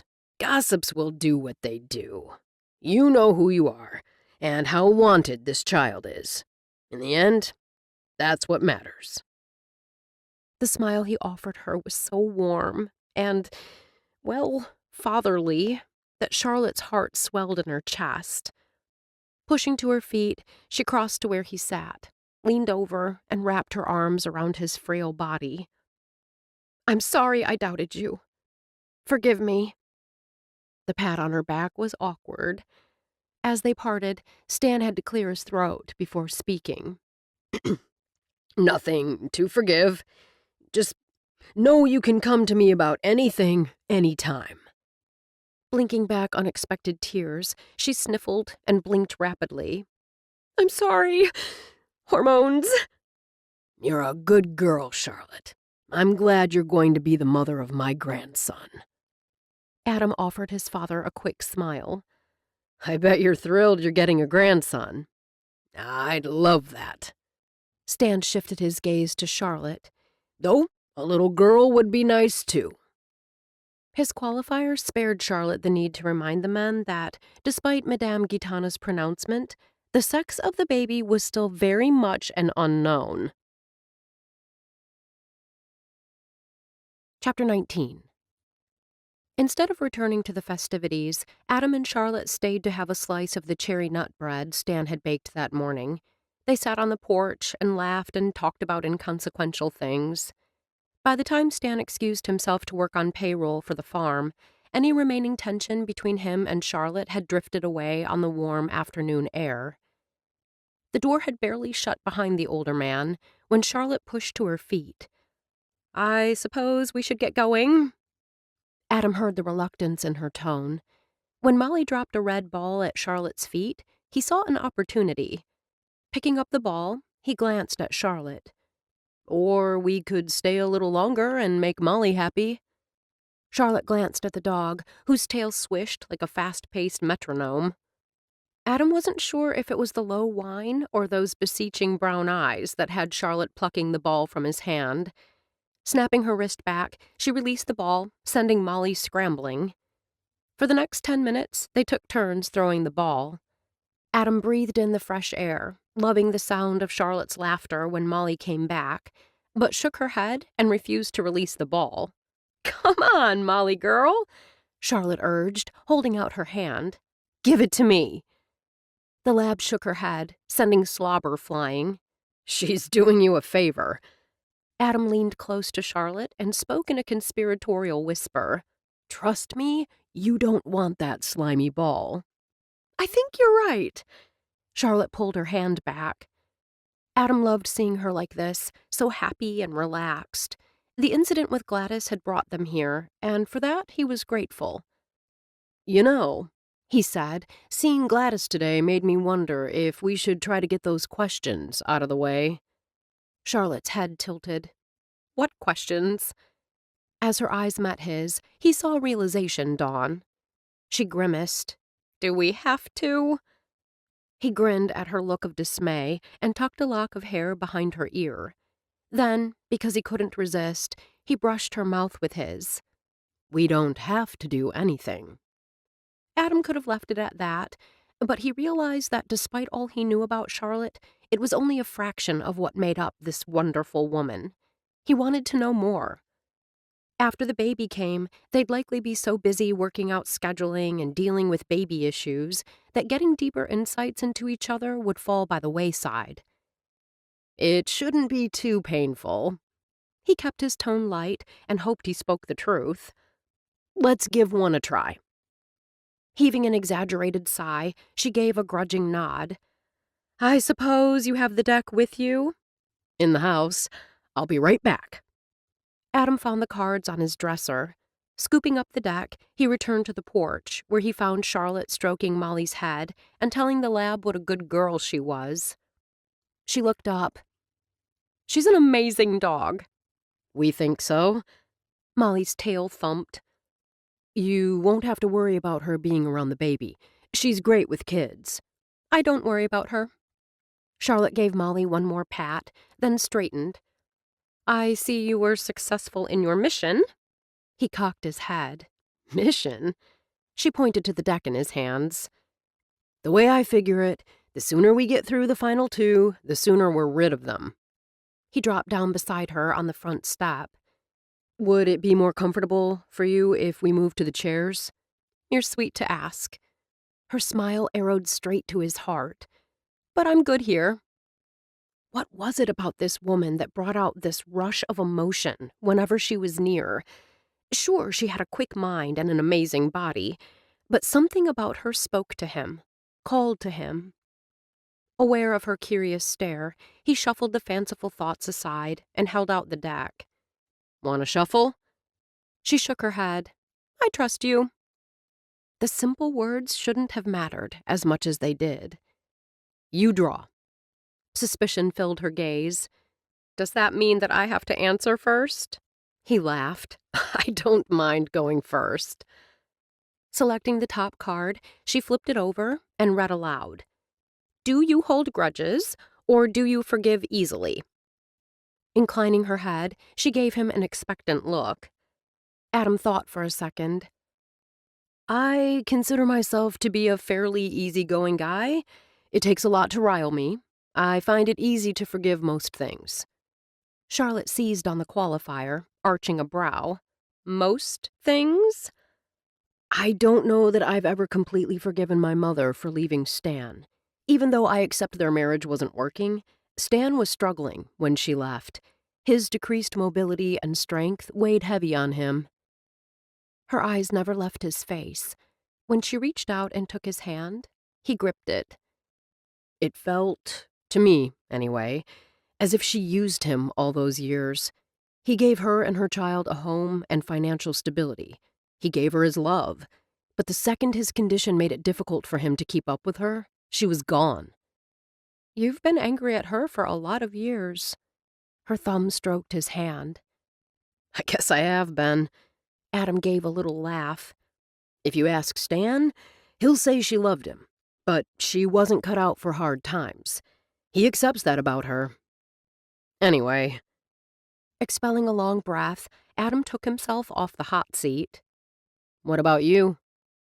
Charlotte's blue eyes took on a distant glow, and she appeared to be giving the question serious consideration. This is going to sound bad. When she hesitated and seconds ticked by, Adam waited, their fingers still entwined. He didn't say anything, simply let his touch hopefully be the reassurance she needed to continue. I've never cared that much about anyone to hold a grudge. Her eyes remained somber. Even the idea of people gossiping about me, I hate it on principle because I feel it's disrespectful, but I don't stay angry at people for it. But the thought of anyone gossiping about my baby? Our baby, he silently corrected.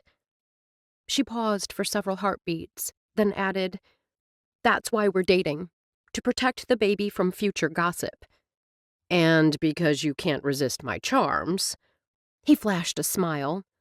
Poking him in the side, she laughed. That too.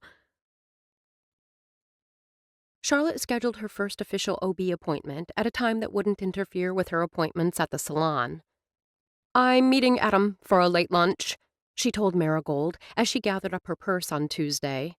I have a cut scheduled at 2:30. I'll be back way before then. You and Mr. Vogel seem to be spending a lot of time together lately. Marigold shot her a teasing smile.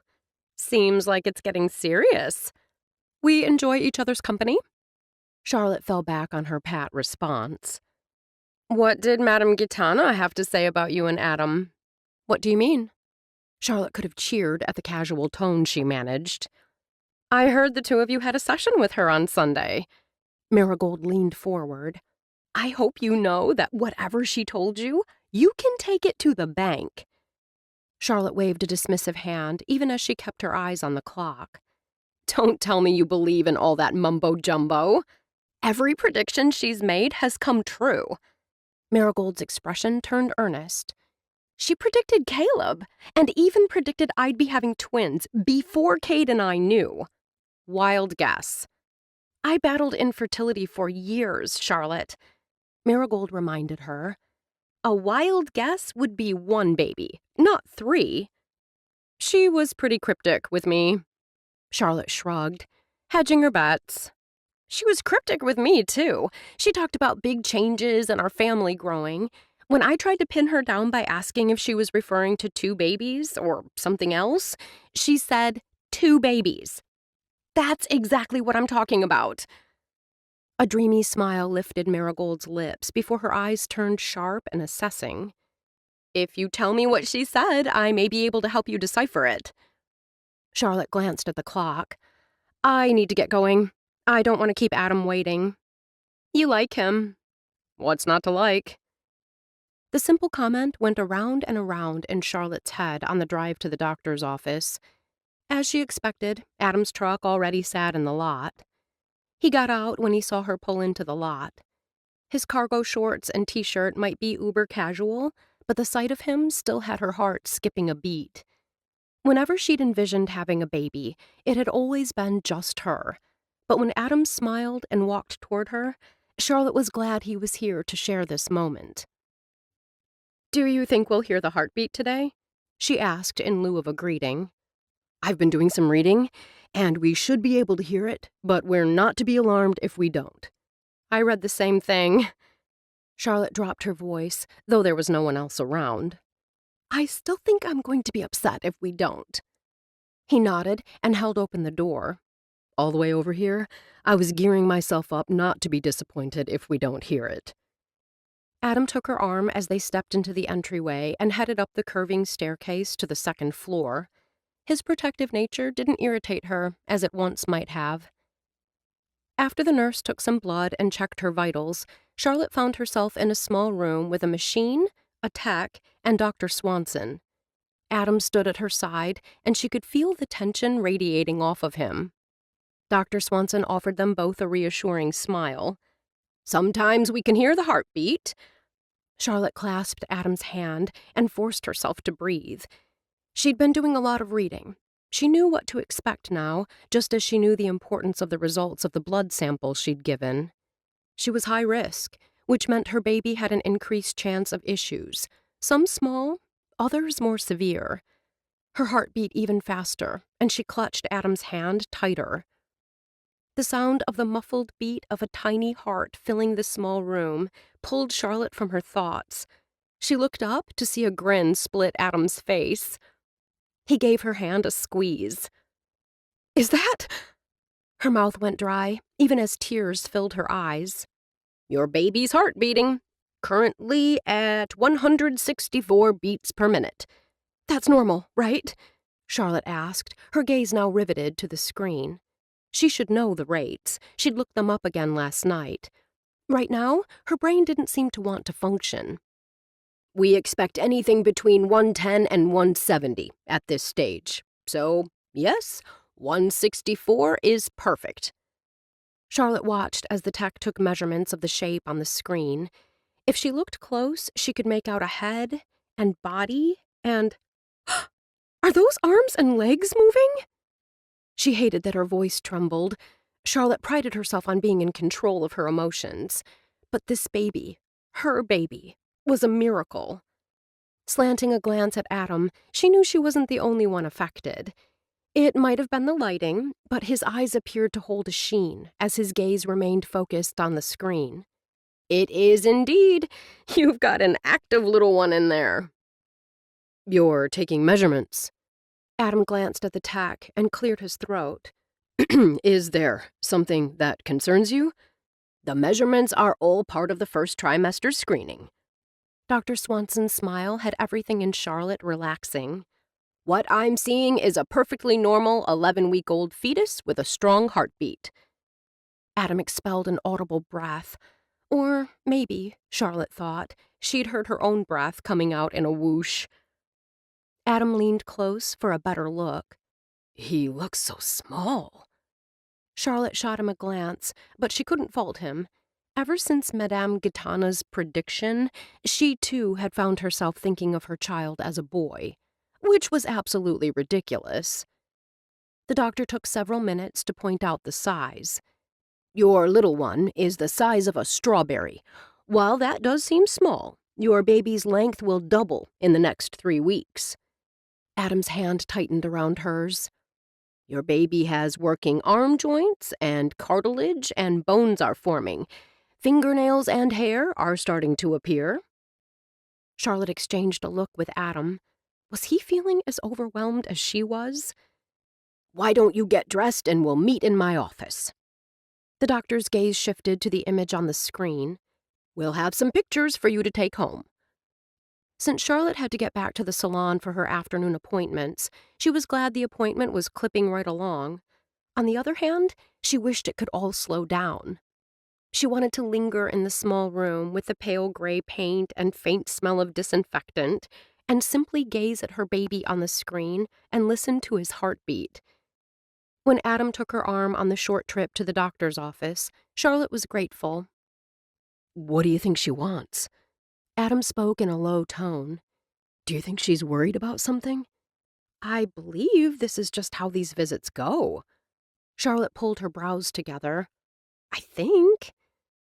The smile on Dr. Swanson's lips when they entered her office had Charlotte letting out the breath she hadn't realized she'd been holding. Once they were seated, the doctor took the lead. "Everything I saw today is completely normal. The size and heartbeat are what I'd expect, and from what I could see, the placenta is in a good spot. It all looks good."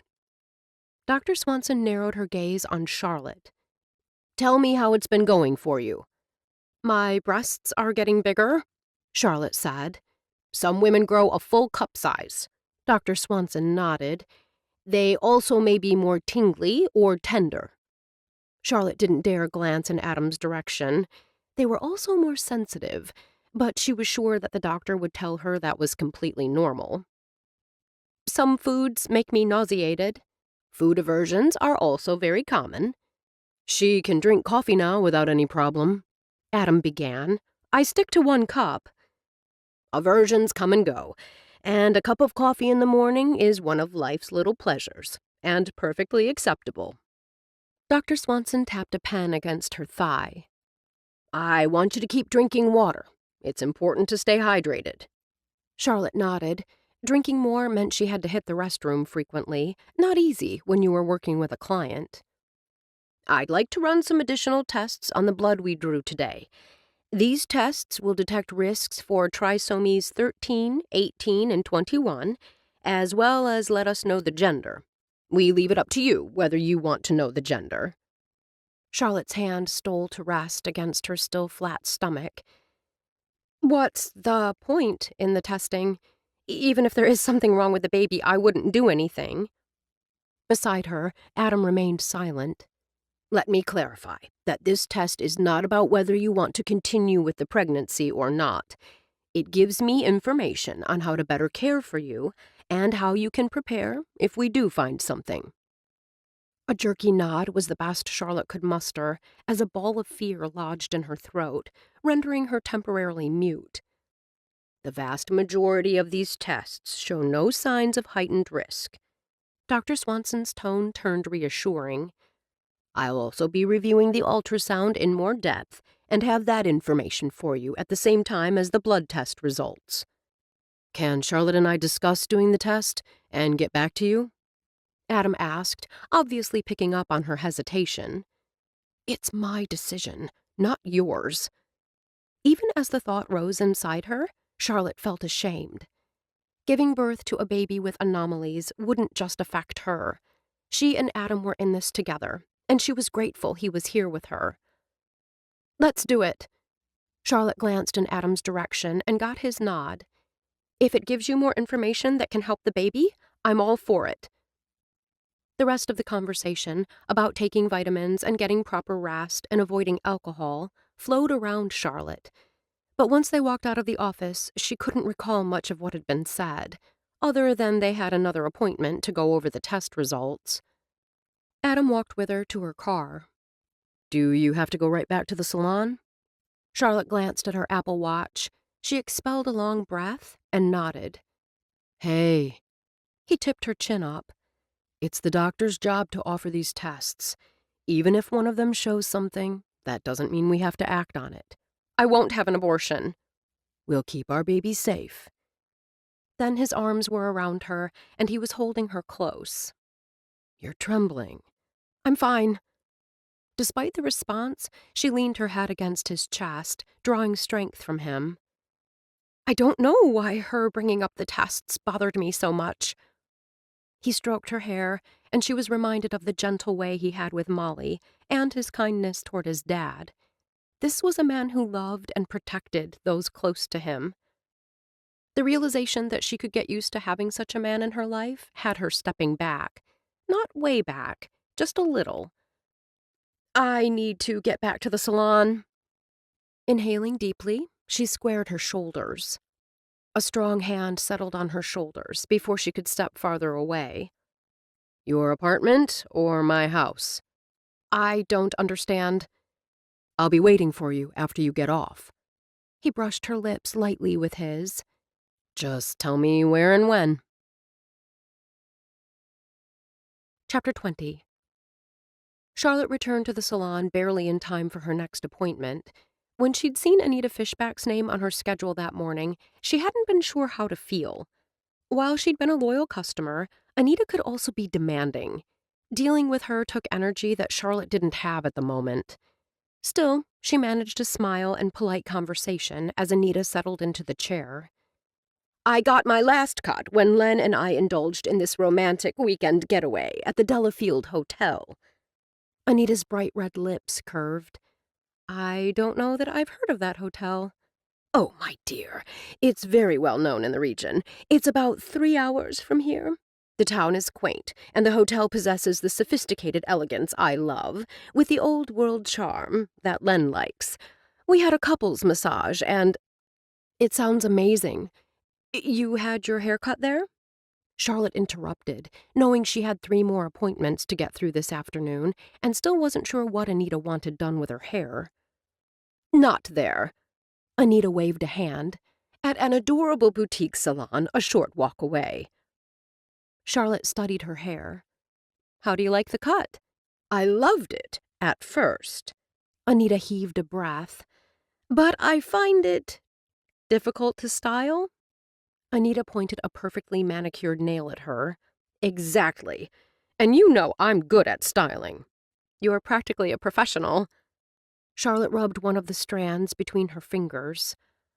I believe even I'd find this style difficult to manage. The tension on Anita's face eased. So, what are we going to do about it? An hour later, Anita beamed as Charlotte finished showing her how to use a round brush to obtain the appearance of volume and body. I didn't take much off. The length wasn't the problem. Charlotte whipped off the cape and stepped back. I swear you look 10 years younger. You're a genius! Anita cast one last look in the mirror and stood. You're absolutely right. We could be sisters. I'm happy you're pleased. This was the part of being a hairstylist that Charlotte enjoyed most. She loved making people feel good about themselves. I'm going to tell all my friends they need to come in and see you. Anita continued to rave as she made her next appointment and paid, adding a hefty tip. She paused for a moment and studied Charlotte. Those bags under your eyes need some attention. You really should get more sleep. As Anita breezed out of the salon, Charlotte turned at the snort of laughter. Marigold stood there, grinning. Just when you think you might possibly be able to like the piranha, she takes a bite out of your ego. Charlotte lifted her hands. Anita is right. I am tired, and I look it. The receptionist was in the back, so only she and Marigold were at the front desk. One of the things Charlotte really liked about this salon was the quiet. The massage therapists and estheticians had their own waiting areas, and the nail technicians their own entrance. You were plenty peppy this morning. Marigold's gaze searched her face. Did something happen at lunch? Charlotte longed to confide in Marigold. Her partner was pregnant too, and a lot of what Charlotte was going through, Marigold was also dealing with. And because she was having twins, her pregnancy would also be considered high risk, which meant she might be able to understand what Charlotte was feeling. When the bells chimed and Marigold's next client stepped through the door, Charlotte realized this wasn't the time or place for confidences. Ignoring her partner's concerned glance, Charlotte smiled at the young woman with the curly mop of red hair. Welcome to Marigold's Golden Door. Adam returned to the farm and spent an hour researching everything related to genetic screenings during pregnancy, which only made him more stressed. To work off the tension, he spent the rest of the afternoon cutting down a couple of dead trees on the edge of the property. Stan left at 4:30 for dinner at the Living Center, followed by bingo. Adam was glad he'd been busy when Stan had come to tell him of his plans for the evening. Stan had a tendency to see too much, and the conversation at the doctor's office had shaken him as much as it had Charlotte. He texted Charlotte at 5. What'll it be, your place or mine? The response came just before 6, right before he was set to get into his truck and drive to town. Rain check? Long day. He knew how she felt, or rather he knew how he felt. Like her, he was exhausted physically, but the mental fatigue weighed on him the most. I'll bring you a pizza. Bayside Pizza had come out with an app at the beginning of the summer, and it saved him a call. By the time he picked up the pizza and reached the back door leading up to Charlotte's apartment, nearly 40 minutes had passed. He knocked, and when he got no response, he knocked louder the second time. This time, the lights inside flashed on, and a moment later, the door opened. She'd changed into yoga pants and a hot pink tea. Adam held out the pizza. "I didn't know what you'd want, so I got the Supreme. I figure you can pick off the ingredients you don't like." Cocking her head, she studied him with a slightly puzzled expression. "I told you not to come." "I'm the pizza delivery guy. And your friend. It's my job to show up." After a long moment, she turned and started up the stairs.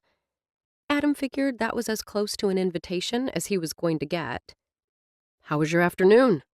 "Long," she said, without looking over her shoulder. "Lousy." "I'm sorry to hear that."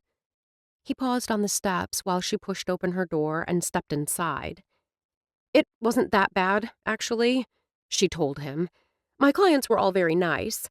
I was just tired and didn't feel like making idle conversation, which is what most of them expect. But I faked it." "I won't stay." He set the pizza on the small dinette table. The large box took up the entire tabletop. "I thought you might be too tired to make dinner, so I brought it to you." "That's not the main reason you came." "No?" He met her gaze. "It's not." She raked a hand through her hair. "At least you're honest." "The visit to the doctor stressed me." Stepping to her, Adam ran a hand down her arm. "I could see it shook you as well. I thought maybe we could talk about it." Charlotte turned abruptly, took a few steps, then paused as if she'd forgotten where she was heading. Glancing around the small space, she finally dropped down on the sofa. He sat beside her, considered whether he should take her hand. Took it anyway. She didn't pull away, but neither did she initiate the conversation. "When Dr. Swanson was reviewing all the things that test looks for, and then said you're at higher risk because of your age, I felt as if she'd punched me in the gut." Adam tightened his hold on her hand. "I don't want anything to be wrong with our baby." "The odds are in our favor," Charlotte said, focusing on the positive. "Why is it then? My mind keeps leaping to the worst-case scenario." "Mine too," he admitted. "Let's just get it out there." Her brows furrowed with confusion. "Get what out there?" "Worst-case scenario." She shuddered and shook her head. "It's in your head. And in mine," he silently added. "My dad says speaking your fears robs them of power." Her lips trembled before she clamped them tight. "Worst case," he said, "is the baby has multiple serious issues incompatible with life." His words hung in the air for several seconds. "Or the baby has serious medical issues that cause him or her to live in pain." Charlotte's head dipped. In acknowledgement? In agreement? He didn't know. After a long moment, she spoke. "Worst case scenario is I won't be the kind of mother a special needs child deserves." "The fact that you're worrying about that tells me you'll handle it." He gently tipped her chin up with the curve of one finger. "You won't be alone in the fight. I'll be with you every step of the way." The promise had barely left his lips when Charlotte wrapped her arms around his neck, rested her head against his shoulder, and sobbed. Some of the tears, he knew, came from worry, some from fatigue, and some likely from the heavy burden she placed on herself by her refusal, until this point, to share the load. Adam stroked her hair. In his heart, he believed their child was healthy. He wasn't sure how long they sat there as her sobs turned to tears, then to shuddering breaths. "We'll get through this." He placed a kiss on top of her head. "Together." The next 2 weeks went by quickly. Charlotte saw Adam every day. Sometimes it was just for a quick lunch on the terrace behind the salon, other times for a burger or pizza at Bayside. The smell of pizza always took her back to that night when Adam held her in his arms and comforted her, when he promised he'd be there for her and their baby. They'd become a couple in the eyes of the community, and she didn't mind that at all. She'd reached the end of the first trimester, and her stomach was pooching out, just a little. Surprisingly, she didn't mind that either. Last week, Dr. Swanson's nurse had called to say the results should be in on Monday. Charlotte set the appointment for Tuesday, her day off. If the news was bad, Charlotte wanted time to process. Charlotte glanced around the doctor's office and forced a calm she didn't feel. Adam sat to her right. Though he was just as stressed, he'd appear totally calm to a stranger. But Charlotte knew him now. She saw the tiny muscle jumping in his jaw and how his hands clenched and unclenched. She was prepared for the news, good or bad. Adam had been right about not only acknowledging potential worst-case scenarios, but about saying them aloud.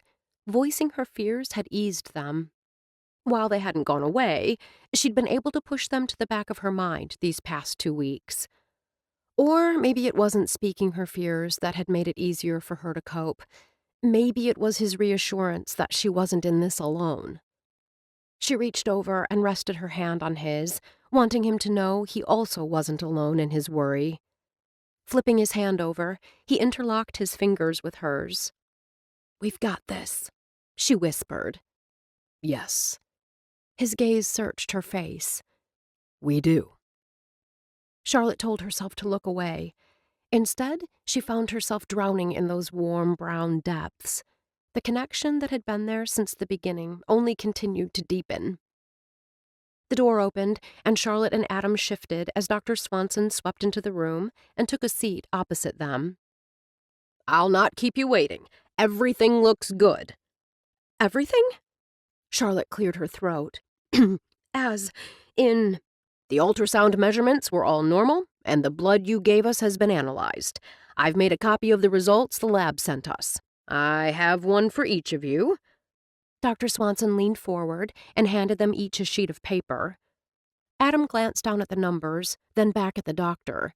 He cleared his throat once, then cleared it again. Dr. Swanson offered an understanding smile and repeated the reassuring words. Everything is normal. No evidence detected of any chromosomal abnormalities. Tears filled Charlotte's eyes, and she expelled a shuddering breath. "That's good news." Adam cleared his throat. Thank you, Dr. Swanson. Now, I know you weren't sure if you wanted to know whether your baby is a boy or a girl. This test also gives the gender. I left that off the report, but I have that page right here, if you want it. "It's up to you," Adam said when Charlotte glanced at him. I'd like to know, but if you want to wait, that's what we'll do. Charlotte decided that knowing the sex ahead of time would be like knowing the genetic results. It'd just make it easier to plan. She glanced again at Adam. "We'd like to know." Congratulations. Dr. Swanson smiled and handed them the sheets with the gender results. You're having a boy. Charlotte held hands with Adam as they left the doctor's office. When they stepped out of the building, she just stood there. "I don't know whether to laugh or cry." His face had broken into a big grin at the doctor's announcement. Now his expression stilled and became unreadable. You wanted a girl. "I want a healthy baby." She cocked her head, pulling her brows together as the implication behind his words hit her. "I'm relieved our child is healthy. That's why I don't know whether to laugh or cry. I think a little boy will be wonderful." She could picture him, dark wavy hair, big brown eyes, and a smile that would melt his mother's heart. When the doctor said he was healthy, Adam grinned.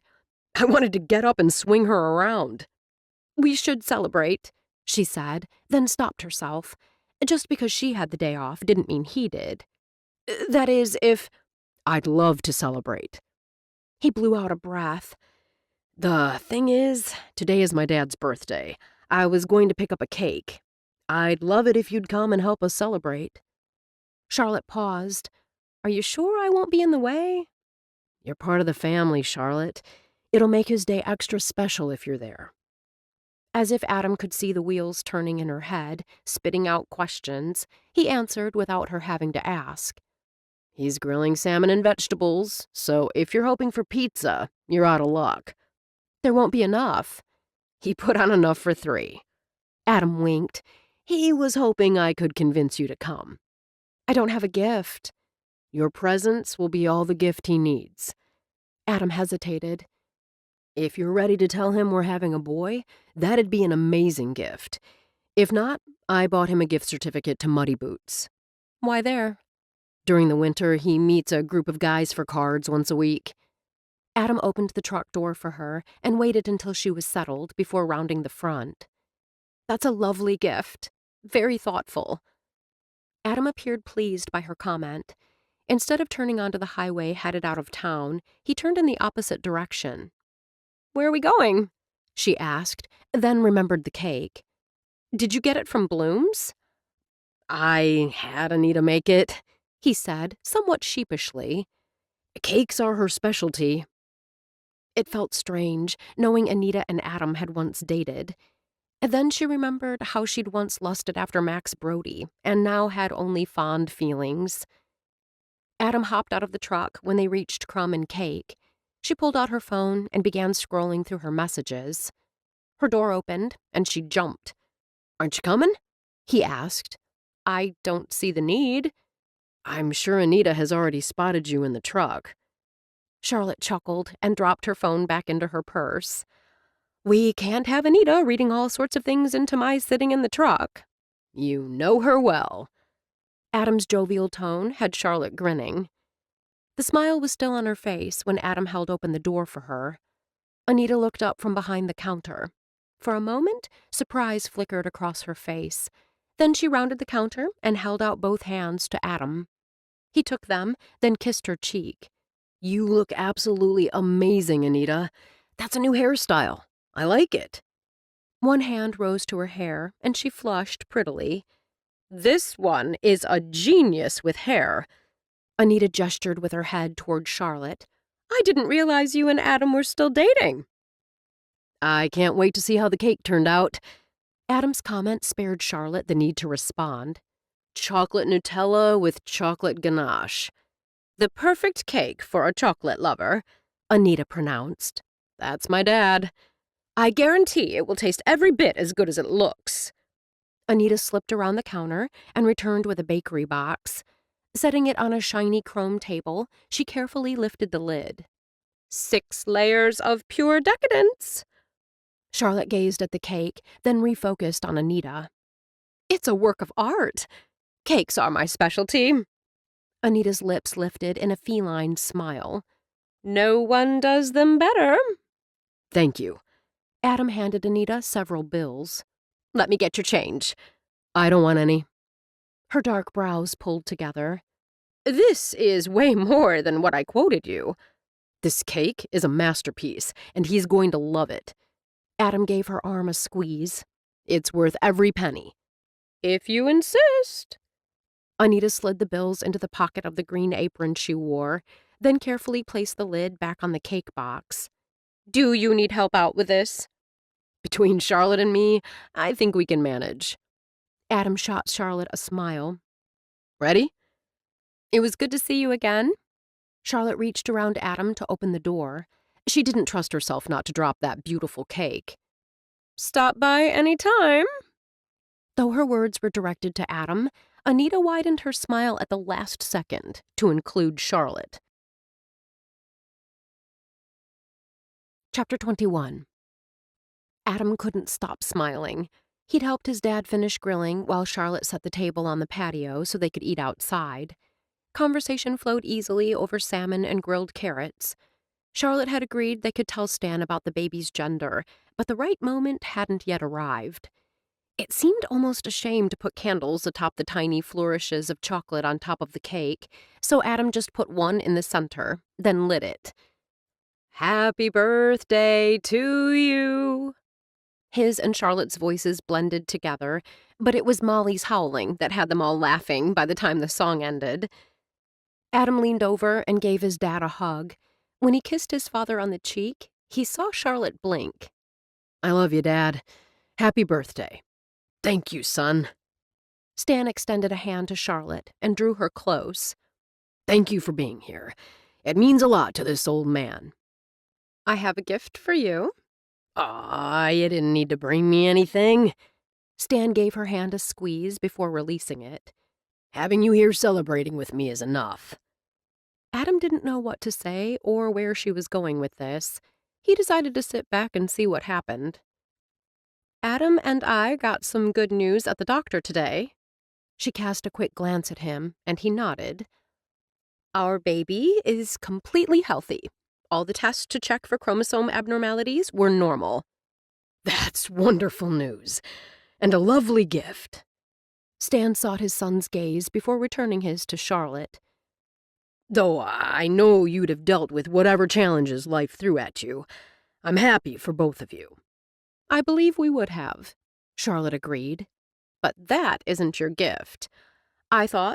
We thought, you might want to know that Madame Gitana was right. In the spring, you'll have a grandson to spoil. A boy! Stan's face lit up like fireworks over Green Bay. A healthy little boy. We're pretty jazzed. Adam reached over and gave Charlotte's hand a squeeze. Congratulations! Stan swiped at his eyes. This is the best birthday gift I've ever received. Later that evening, Charlotte stepped with Adam onto the wooden porch outside the Ding-a-ling bar. Gazing through the large front windows, she saw a sizable number of people inside. Sizable, considering the tourists were gone and it was a Tuesday night. When she'd lived here before, Charlotte wouldn't have considered setting foot in the bar. The two-story structure at the end of Wrigley Road, which she remembered as only a gravel road on the outskirts of Good Hope, had been a dive, with nothing to recommend it. But 3 of Good Hope's most prominent citizens had seen the potential and turned it into a popular honky-tonk. I still feel bad leaving your dad. Charlotte hesitated outside the saloon-like doors leading inside. When he told you that he goes to bed early, he was giving it to you straight. Adam leaned against one of the outside posts, apparently in no hurry to rush inside. Part of post-polio syndrome is fatigue. Some days are better than others. We did him a favor by leaving. If we'd stayed, he'd have tried to stay up and be the good host. Charlotte could see Stan wanting to make sure she didn't feel slighted. That makes me feel better. Though I hope he knows me well enough to be honest. He's getting there.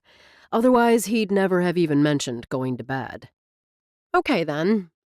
Charlotte glanced at the doors, but made no move to go inside.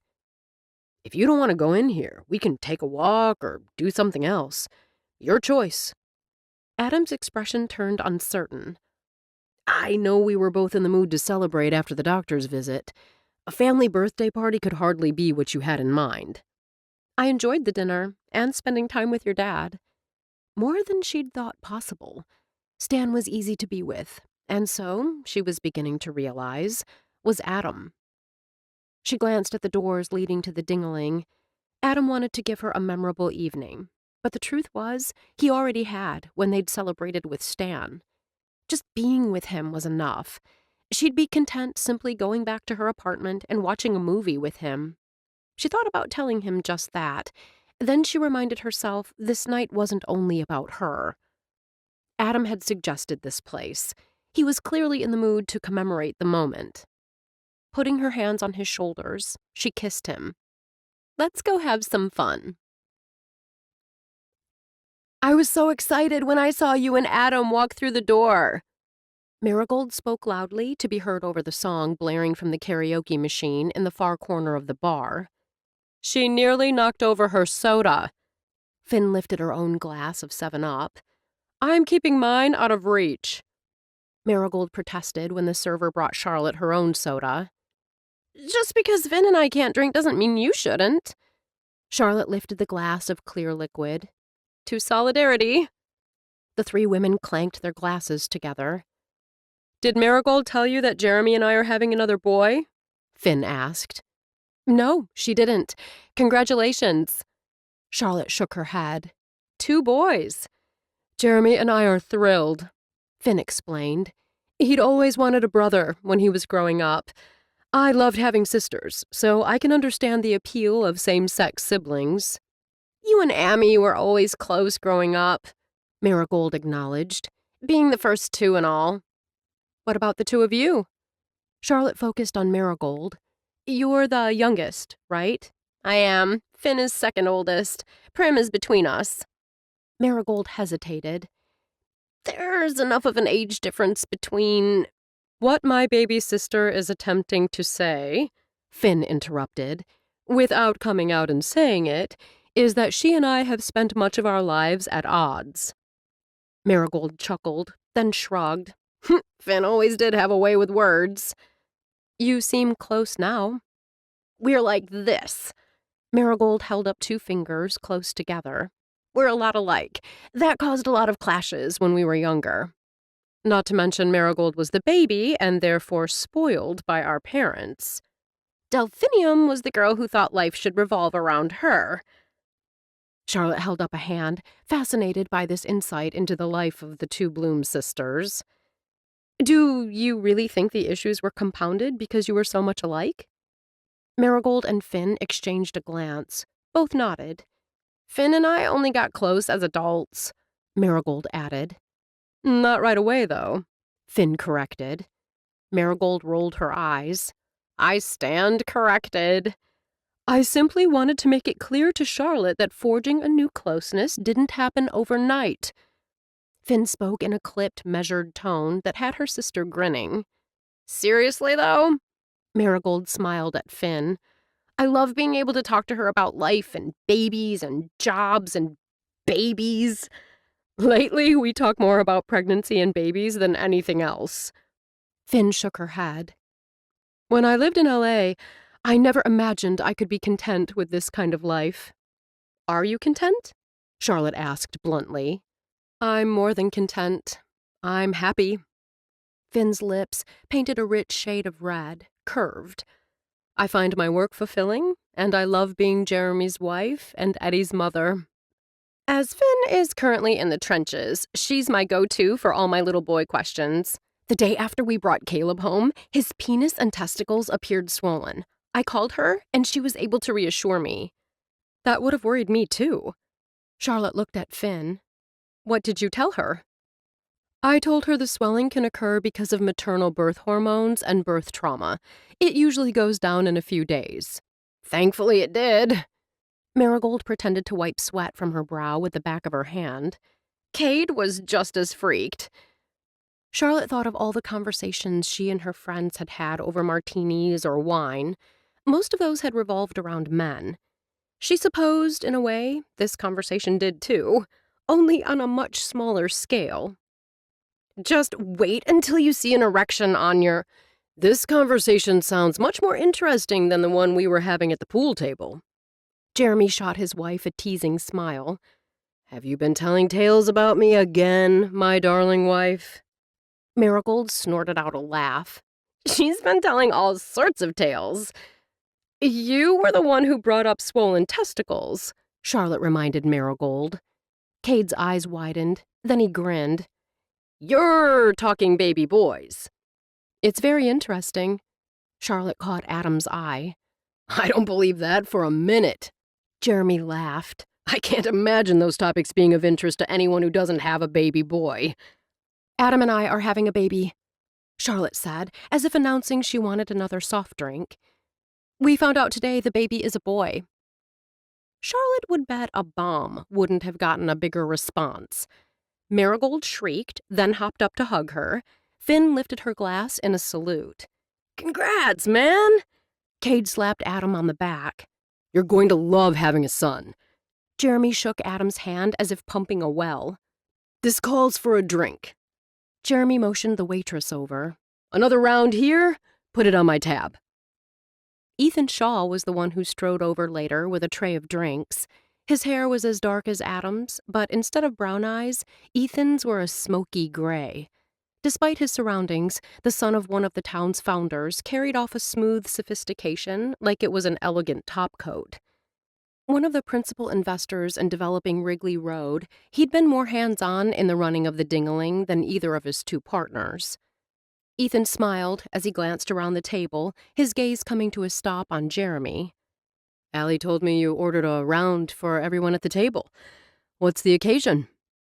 Jeremy shot a questioning look in Adam's direction. Charlotte's pregnant with my son, Adam said. That is a cause for celebration. Congratulations. Ethan set down the tray and shifted his gaze to Charlotte. To both of you. If Ethan found it odd that she'd just returned to Good Hope earlier in the summer and was already pregnant, he didn't show it. If there's anything else we can get you, let Allie know. You're here all the time lately, Jeremy observed. What happened to Daryl? Ethan shrugged. Being a manager ended up not being a good fit for him. Translation, the guy was fired or was asked to resign. We're on the hunt for a new manager. Ethan smiled. I feel confident we'll find him. Or her. Ethan's suave demeanor reminded Charlotte of Paul. Both had been born into money, raised with privilege, and possessed a quiet confidence. When Adam moved to stand beside her chair, then leaned down to kiss her, all thoughts of Paul fled. This guy did it all for her. Adam might not know it yet, but he was the one she was taking home with her tonight, the only one she wanted to be with tonight. Maybe forever. She smiled as her lips met his, surprised the thought didn't strike fear in her the way it once had. The next morning, Adam framed her face with his hands and kissed her. I'll run to the market. You don't have to. Charlotte swung her bare legs over the side of the bed and sat there naked, watching Adam pull on his pants. I can go without half and half. It'll start your day out right. She motioned him over and lifted her face to him for a kiss. I thought that's what we just finished doing. Adam laughed, and she felt his warm lips curve as they lingered on hers. Back in 10.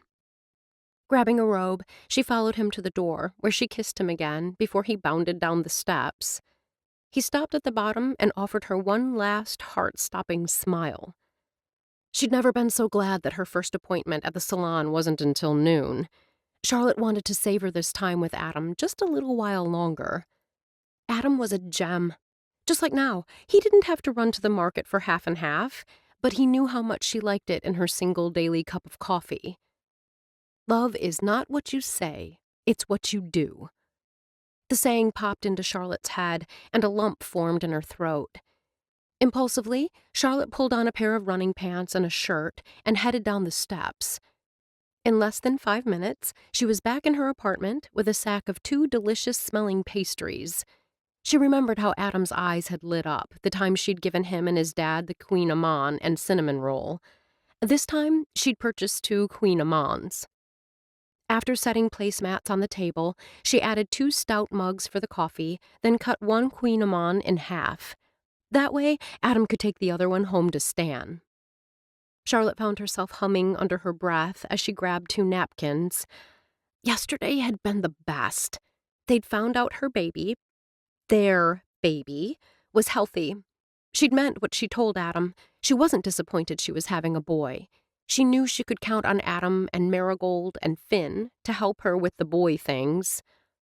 Her phone dinged. She scooped it off the end table, anticipating a text from Adam telling her he was on his way back. Her smile faded. Hey, beautiful.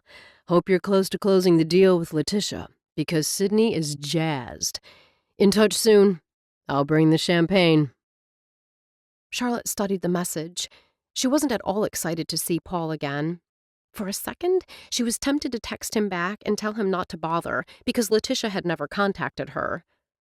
The sound of Adam's footsteps on the steps had her setting down the phone and opening the door. What is that? Flowers for you?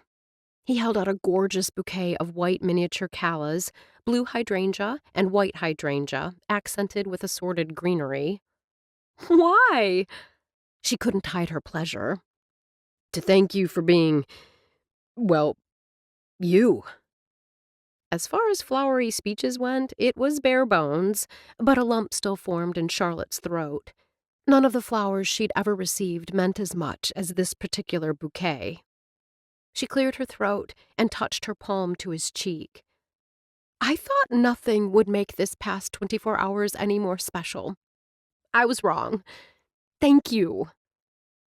Dropping the sack containing the creamer to the sofa, Adam slid his arms around her and lowered his forehead to the top of her head. I adore you, Charlotte. Charlotte had to admit the feelings she saw in his eyes went both ways. She liked Adam. Liked him a lot. Reminding herself every journey started with a single step, Charlotte took a deep breath. That's good, because I adore you too. Chapter 22. Charlotte dressed quickly once Adam left. The door had barely shut behind him when the Open Door e-newsletter hit her inbox. She scanned it for any mention of her and Adam's baby news. The e-newsletter went out to everyone in Good Hope. In addition to information about upcoming events and stories featuring locals, there was a gossip section. Though it wasn't labeled as such, that was exactly what everyone scrolled to first. Charlotte had no doubt that news of her pregnancy, along with the fact that Adam Vogel was the baby's father, would be in the next issue, which meant she had to get to Piper first. She'd barely rapped on Piper's door when it opened. "Charlotte, I wasn't expecting you." Judging from the messy hair, pajamas, and slippers, Piper hadn't been expecting anyone. Lines of fatigue edged her friend's eyes, and her skin seemed unnaturally pale. "I have something to tell you, but if now isn't a good time, I understand." "Now totally works. I was just getting ready to make lunch." Piper cocked her head. "Have you eaten?" As it was barely 11, lunch wasn't on Charlotte's radar. "Not yet." "We can eat together." Piper motioned Charlotte inside. "If you're not too picky." Charlotte shot her a smile. "I like most everything." Lunch ended up being a grilled 3-cheese sandwich and potato chips. They ate on the sofa with paper plates and plastic cups of soda on boxes in front of them. The brown packing boxes were everywhere, their contents noted in black marker on the sides. When Piper brought out bowls of ice cream for dessert, Charlotte mentally added another mile to her daily run. "How's the move to the new space coming?"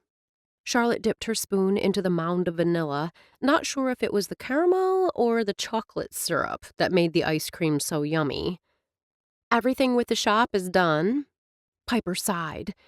"I can't wait until I can make the switch to my new apartment. I got movers coming on Monday for the big stuff. I'm moving the small boxes myself on Sunday." "Sounds like a busy weekend.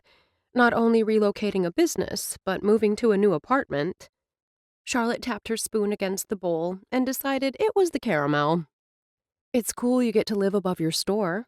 "I'm happy about that," Piper admitted, though Wrigley isn't as convenient as this location. Charlotte nearly asked if Piper thought the noise from the ding-a-ling across the street would bother her, then decided there was no reason to bring attention to a possible negative. "It'll be nice," Charlotte said instead, "having a place that's brand new." "You might ask Bea what she plans to charge for the space over the bookstore." Piper's expression brightened. "If you rented that apartment, we could be neighbors." "How big is the unit?" "About the same as what you have now." Charlotte made a face. "I'm going to look for a 2-bedroom. I know a lot of people like that extra bedroom for an office, but I need it for another bedroom." Charlotte met Piper's gaze. "For the baby." Piper blinked. She stared at her for several seconds, as if Charlotte had spoken in a foreign language. "You're pregnant?" "Yep." Charlotte set down her spoon. "Due in March." "That would mean you got pregnant in July." Charlotte had to give it to Piper. Her friend had stellar math skills. "Adam is the father." Charlotte saved Piper the trouble of asking. Piper shoveled a large spoonful of ice cream into her mouth. Swallowed. "Wow. Are you happy about it?" "I am." "Wow." "I wanted to tell you before you heard it from someone else." "Like who?" "Adam and I went to the ding-a-ling last night and ran into Marigold and Finn and their husbands." Charlotte paused. "We were celebrating that we'd found out the baby is a healthy boy, and the happy news spilled out." When Piper only continued to stare at her, Charlotte continued. "It's not how I planned on telling people. Well, really, it's not how I planned on becoming a mom. But my point is, you're my friend, Piper. My best friend." Charlotte thought of her conversation with Stan about the importance of sharing your joys with friends, and added, "I don't want you to think I wasn't excited to tell you." Well, congrats. Piper dipped her spoon into her never-ending mound of ice cream. I assume by the fact that Adam has a house and you're looking for a 2-bedroom apartment, you guys aren't thinking of doing anything crazy like getting married. Charlotte wondered why Piper's remarkably accurate assessment of the situation chafed. Just for the sake of discussion, why would that be crazy? Well, duh. Piper waved her spoon in the air. He's a farmer. You're a sophisticated city gal. Too sophisticated to be a farmer's wife. E-I-E-I-O and all that. Piper appeared too interested in finishing off her ice cream to notice Charlotte's frown. I'm proud of you. Piper set down her spoon and held up her hand for a high five. You're smart not to let him get too close. Reluctantly, Charlotte gave Piper's hand a light slap. Piper sounded bitter. Was that how she herself had sounded when she talked about not wanting a man in her life? Had her experience with Jake closed her eyes to the possibilities of life with the right man? Sounds like I'm not the only one who's had a bad experience with a guy. Piper's mouth was once again filled with ice cream. She nodded. Instead of jumping into the silence, Charlotte offered an encouraging smile. There was a guy I thought I loved. It was a long time ago. Piper waved a dismissive hand. My marriage was half a lifetime ago.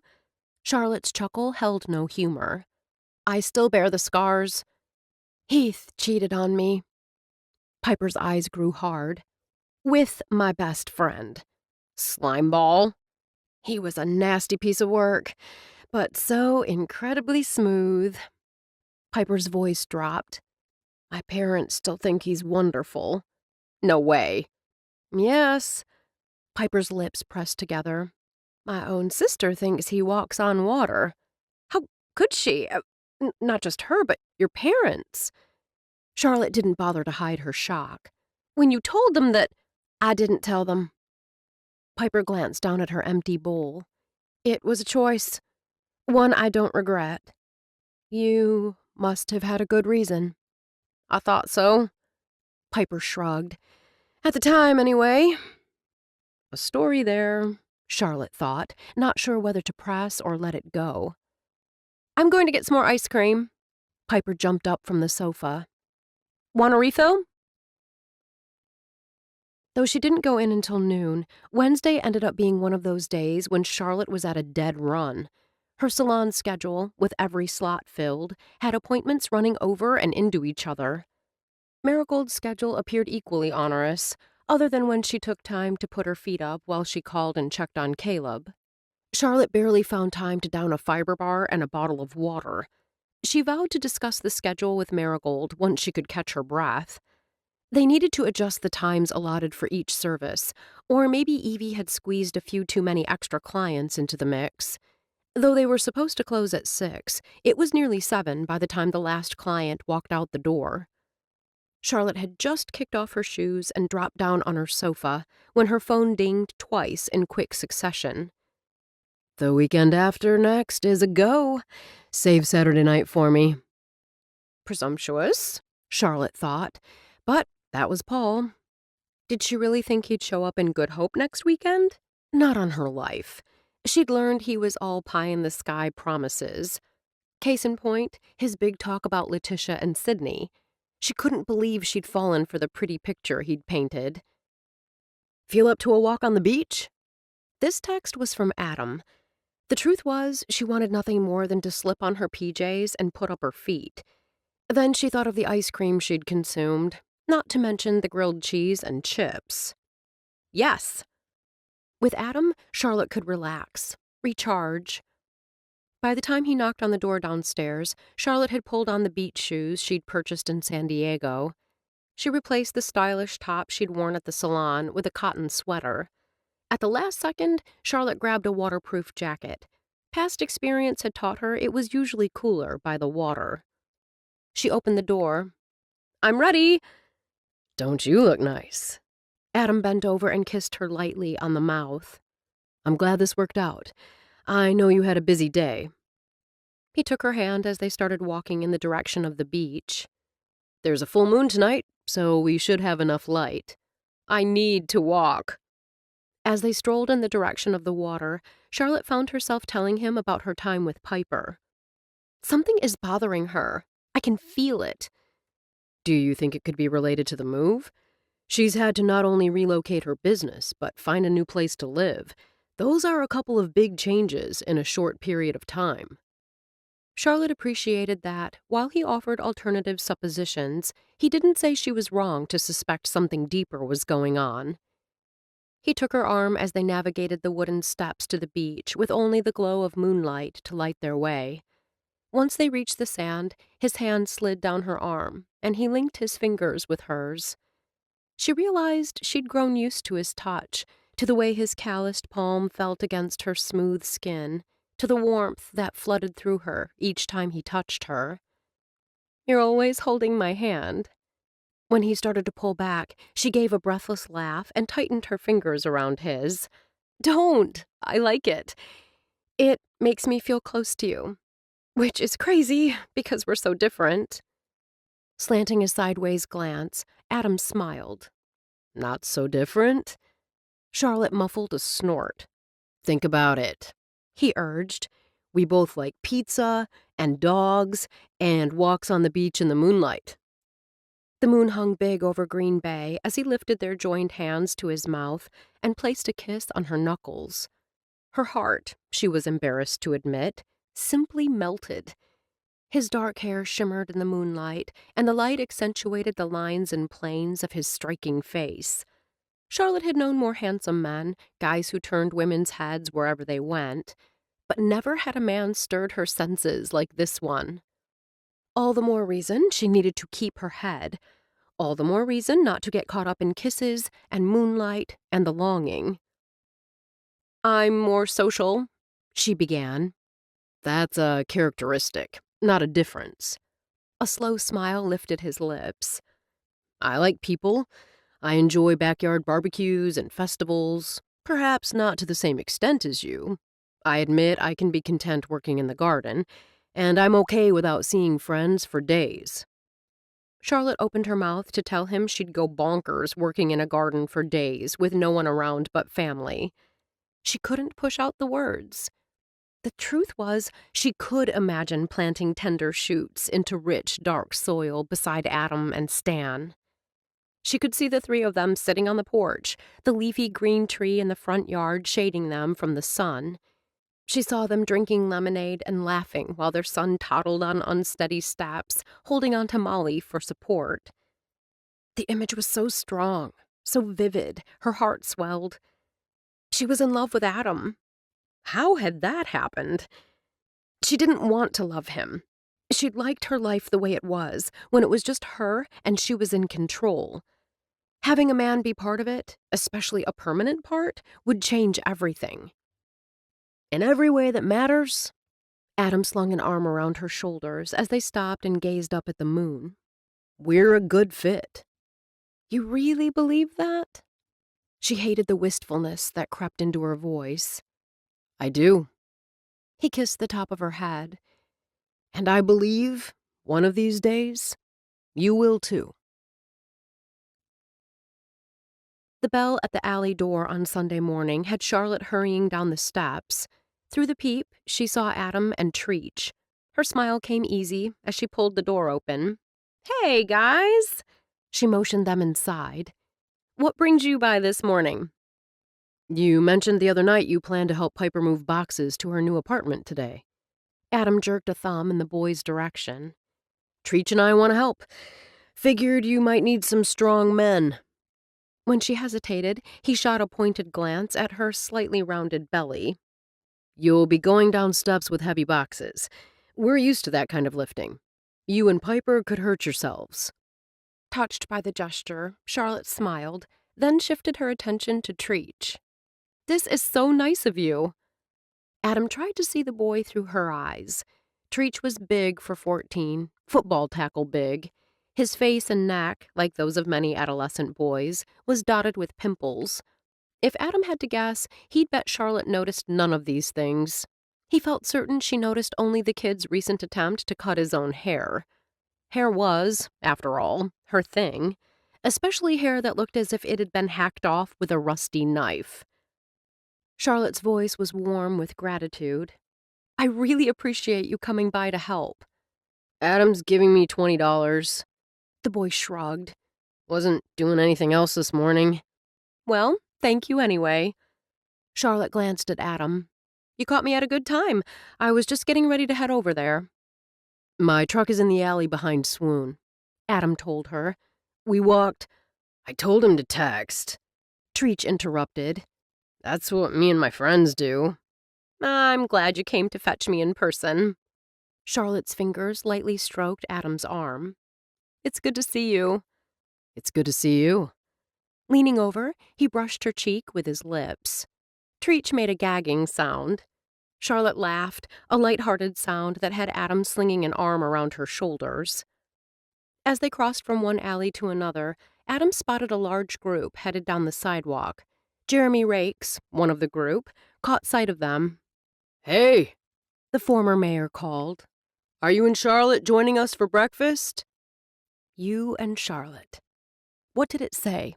Adam wondered, that sounded so absolutely right in his head. Since Jeremy had paused, waiting for a response, Adam yelled back, We're helping Piper move some boxes. He thought that would be that. Instead, Jeremy said something to the others he couldn't hear. In a matter of minutes, the entire group swarmed the alley. Where are the boxes? Max asked. Second floor, Piper's apartment. Adam pointed. This shouldn't take long. Kyle Kendrick, one of the 3 developers of Wrigley Road, told his wife. Eliza Kendrick only nodded. She obviously realized she wouldn't be much help with a baby in her arms. Everyone who's pregnant, stand back. Cade grinned at Marigold. If you're pregnant with twins, stand back twice as far. Marigold laughed. We'll grab the table at Muddy Boots and put in the order, unless you think this will take long. Piper already has someone scheduled to move the heavy pieces tomorrow. These are boxes of household items and clothes. Charlotte glanced at the pickup bed. I believe 1 trip should do it. Cade rubbed his chin. 15 minutes to fill the truck. The others nodded their agreement. If they help, will I still get my 20? Treach asked with a frown. Adam slung an arm around the boy's neck. We might have them helping us get the boxes down, but it'll be you and me taking them up. Chapter 23. That should do it. Adam dusted off his hands as he set the last box in the middle of Piper's new living room. Once you get the furniture, your new home will be all set, Charlotte commented, glancing at Piper. Piper's grateful gaze slid from her to Adam, then shifted to Treach. The boy stood with his hands shoved into his pockets. I don't know how to thank all of you. Charlotte gave Piper a big hug. Be happy. You deserve it. Piper returned the hug, heaved a breath as she took in all the boxes. Unpacking all these will keep me busy and out of trouble. I'll stay and help. Charlotte wasn't an expert by any means, but she'd moved enough times to be reasonably efficient. Thanks for the offer. I really appreciate it, but I prefer to do it myself. Piper's tone brooked no argument. You sure? Positive. When they reached the pickup, Adam handed the boy a 20 and a 10. You said 20. Treach studied the 2 bills, his gaze suspicious. What do I have to do for the extra? Nothing. Adam punched the teen's shoulder. It's a tip for good work. They dropped Treach off first. The apartment building where he lived with his mother had units on 2 floors. Charlotte could only imagine how cold, and slippery, the outside steps would be in the winter. Thanks, man. The boy slid out of the passenger seat, then slammed the door. He eyed Charlotte through her open window. You're really pretty. What are you doing with this guy? His laugh as he jogged to the stairs sounded a lot like a cackle. Kids, Adam said. Charlotte heard the fondness in the word. You like him. Her comment was more statement than question. Surprise skittered across Adam's face. What's not to like? Charlotte had no doubt lots of men would find plenty of things to criticize about the kid. The crazy thing was, she liked him too. He grows on you, though I need to figure out a way to get my hands on that hair. Adam laughed. I knew that was coming. A minute later, Adam pulled the truck into traffic. Treach is a good kid. He's just alone too much. He'd gotten harder for his mother to handle. She worried he was falling in with a rough crowd. Is that why you hired him? Partially. Adam shrugged. It's a kind of paying it forward thing. If my mother hadn't met Stan, I could have been that kid. He's a good worker. Having him work for us is a win-win for him and us. He acted as if what he was doing was no big deal, though she knew few people would even notice a troubled teen. When they stopped at a light, she leaned over and kissed Adam's cheek. He grinned. What was that for? For being you. They held hands the rest of the drive to the town square, where the farmer's market was in full swing. Adam parked behind her building. He jerked his head in the direction of the square. Want to check out the goods? She looped her arm through his. I thought you'd never ask. Sometimes it felt to Charlotte as if she'd spent her adult years rushing through life. Today she didn't feel the slightest urge to rush. Piper was safely settled in her new apartment, the salon was running smoothly, and Adam was at her side. All was right in her world. At Marigold's request, Charlotte met with her partner after the last client departed on Monday. Hold on a second. Marigold took a long drink of water from a massive cup, then gestured with it. Dr. Swanson keeps stressing the importance of staying hydrated. Of course, she's not the one who needs to pee every 15 minutes. Charlotte chuckled. I feel that way even now. Just wait until that baby is pressing on your bladder night and day. You've got two in there. Marigold rubbed her baby mound. Two coming and one at home, which is why we need to talk. A shiver of unease slithered up Charlotte's spine. We need to figure out what we're going to do once we have our babies. Marigold set down her bottle and lifted her hands. I know with 3 under the age of 1, I'm not going to have a lot of time to focus on marketing, or even to work a full schedule. You want out? Charlotte's heart dropped. There was no way she could buy Marigold out. All her money was invested in their partnership. She didn't blame Marigold. When they'd started their negotiations earlier in the year, there hadn't been a baby in sight for either of them. I don't want out. Marigold spoke so vehemently that Charlotte believed her. We need to look ahead, to figure out how we're going to meet the demands of our customers, but still have lives outside of the salon. I'm competitive and still driven to make this business a success. That hasn't changed. But do I want to give up all personal and family life in the process? Absolutely not. Something tells me you already have an idea how this could work. Marigold's drive and business savvy were why Charlotte had considered a partnership with her in the first place. You know I do, because we're so much alike. Marigold lifted the bottle of water and chugged. When I worked in Chicago, I got to know another stylist at the salon who was up and coming. Her name is Gianna Ricci. She's crazy talented and a hard worker. Charlotte could see where Marigold was going with this, but she wasn't sure how the puzzle pieces would fall into place. If she's in Chicago now and working for the Stefan Oliver salon, why would she want to move to Good Hope and work here? There was some kind of scandal with a high-placed city official. The family of the official frequents the salon, so it has become awkward. Marigold shrugged. I've heard she's looking for a place to land. Eventually she'll move on, but if she agrees to come here, she could get us through this rough first year. Maybe longer. Charlotte considered. We'd need to sit down and figure out a commission percentage. I'd also want to meet Gianna before we extend an offer. Of course. Marigold sat back and folded her hands across her ever-increasing baby mound. I believe, when all is said and done, having an extra stylist, whether it's Gia or someone else, will be best for us and our families. As she sat beside Adam the next day on the way to the farm, Charlotte's thoughts kept circling back to her discussion with Marigold.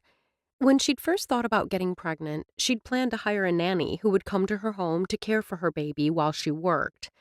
The thought of scaling back her career had never occurred to her. Earning a good salary was necessary in order to afford the nanny and everything else a child would need. So much had changed since that long-ago plan. Her interactions with both Adam and Stan had her viewing the future through a different lens. They wanted to be involved, and she wanted that too. Somewhere along this journey, they'd become family. Like Marigold, Charlotte wanted time to enjoy her child, to watch him grow. And she wanted time with Adam. She loved him. It was that simple and that complicated. All these years, she'd never once considered going the way of the traditional. But lately, when she was with Adam, like now, she found herself yearning for more. "I offered to help Piper today," she told Adam. "You know, get ready for the big grand opening on Saturday. But she assured me she has it under control." Adam slanted a sideways glance. "I'm happy Piper is so organized." At her quizzical expression, he continued. "Otherwise, you'd be spending your day off with her, instead of being free to spend it with me." "You've got something planned." She studied him, and her tone turned teasing. "Tell me what it is." He shook his head, a smile on his lips. "Those baby blues of yours are nearly impossible to resist, but you're going to have to wait." Charlotte tossed her head. "Stan will tell me if I ask." "Stan is at Muddy Boots playing cards." Reaching over, Charlotte trailed a finger up his forearm. "Are you saying we're going to be alone?" Adam captured her hand, brought it to his lips, and shot her a wicked grin. "That may play into the surprise." "Does telling me to dress casually?" Charlotte gestured with one hand to the cotton pants, simple shirt, and sandals she wore. "Play into it as well?" "Indeed it does." A couple of raindrops splattered the windshield. A few more followed until rain began to fall in earnest. Thunder cracked overhead. Was rain in the forecast? Charlotte liked the rain, as long as she wasn't in it. "Only a 10% chance." Adam swore under his breath. "Problem?" "The rain puts a big kink in my plans." She leaned over and kissed his cheek, laid her hand on his thigh. "I feel certain we can find a way to occupy ourselves." Charlotte's clothes were still intact 2 hours later as they finished off the last of the food in the picnic basket. "These brownies are excellent." Charlotte held up her hand and gazed admiringly at the last bite. "Bloom's Bake Shop's finest. They're my go-to place for brownies." Adam's fingers toyed with her hair. Instead of eating at the table, or even on the sofa, Adam had started a fire in the fireplace, then spread out a tattered quilt on the floor in front of the hearth. While he'd been doing that, Charlotte had lit several candles, a necessity as the power had surged. Then it was lights out. Outside, the rain came down in sheets, and the wind howled. "I'm glad you called and told your father to stay in town until the storm passed." Charlotte shivered when the boom that followed a nearby lightning strike shook the house.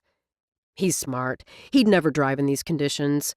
But I wanted to reassure him I have everything under control here." She leaned her head against his shoulder. "I've never had a picnic inside before." "I plan to take you down by the pond and have the picnic there." "This is perfect." She finished off the last of the brownie, wiped her fingers on a napkin, then snuggled back against him. "I can't imagine anything better than being here with you in front of this roaring fire." Flames from a stack of applewood logs danced merrily in the fireplace. Adam tugged back a corner of the quilt that he must have felt had gotten too close to the flames. "I'm looking into safety gates." She shot him a quizzical glance. "Ones that will baby-proof the fireplace." He gestured with one hand back toward the steps leading to the second floor. "I'm also researching the best gate for the stairs." "Planning ahead." She kept her tone light, touched by his concern. I like it. Stan is investigating the best mattress for the cradle. Apparently, the proper mattress is the key to safety. Adam smiled. Planning ahead runs in the family. Looking ahead must be in the air. Charlotte chuckled. I've been doing some of that myself. Marigold and I met yesterday to discuss bringing in another associate to give us more time at home. Surprise flickered in his dark depths. What do you think of the idea? I've always been a fan of working smarter, not harder. She expelled a breath. She's got a woman in mind. We'll be meeting with her in the next couple of weeks. Our little boy will be here before we know it. I felt him move this morning. Charlotte's voice shook with excitement. At least, I think that's what it was. Adam bolted upright. You did? How? When? Maybe it wasn't, but books say quickening often feels like butterfly wings. That's exactly what I felt. He hugged her tight. It's a miracle. How had she not wanted this? Sharing her joy with Adam made this moment doubly special. She'd been so fearful of being vulnerable that she'd nearly missed out on this. Charlotte wouldn't make that mistake again. Wrapping her arms around his neck, she held him close and vowed never to let go. Are you certain you don't want to come with me? Adam brushed the dog hair off his black pants and resisted the urge to glance at his watch. He and his dad had spent most of Saturday at a symposium in Milwaukee on organic farming. The presentations hadn't been as helpful as either one had hoped. The networking with other growers had sprouted several ideas, though. They'd left early so Adam could attend Swoon's grand opening with Charlotte. You go on ahead. Stan waved a hand, a drink in one hand, the other one stroking Molly's head. Me and my girl here, we're going to relax. Molly didn't even get up as Adam shut the door behind him. Anticipation over seeing Charlotte filled Adam as he drove into town. Tonight was the grand opening of the shops on Wrigley. Right now, there were 3 stores. By this time next year, there would be more. The Triad Group, made up of Kyle Kendrick, David Chapin, and Ethan Shaw, had big plans for this stretch of roadway. Though Piper had been hesitant to relocate her business from Main Street, Adam had a feeling it would end up being a good move. Adam used the key Charlotte had given him on Tuesday and bounded up the steps. He knocked on the door, and the distant "come in" had him unlocking it and stepping inside. Charlotte? He called out. In the shower, came the muffled response. Be out in a minute. For a second, he was tempted to join her. Instead, he took a seat on the sofa.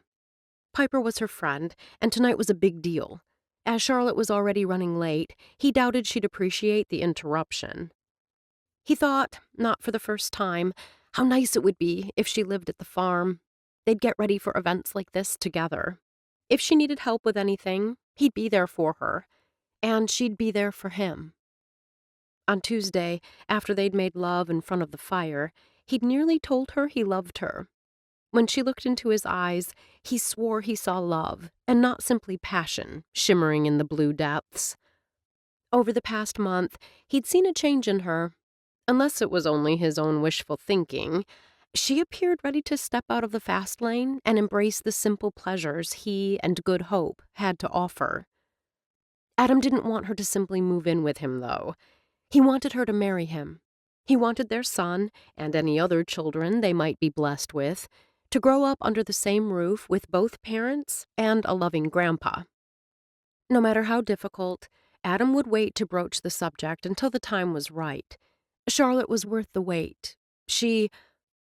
A ding interrupted his reverie. Adam picked up the phone beside him before he realized his was still in his pocket. The text was from someone named Paul Lux. The first few lines in the preview had his fingers tightening around the phone. Hey, beautiful. Can't wait to see you. Any chance tonight will work? With a finger that shook, Adam opened the message to read the last bit. I'm ready to celebrate.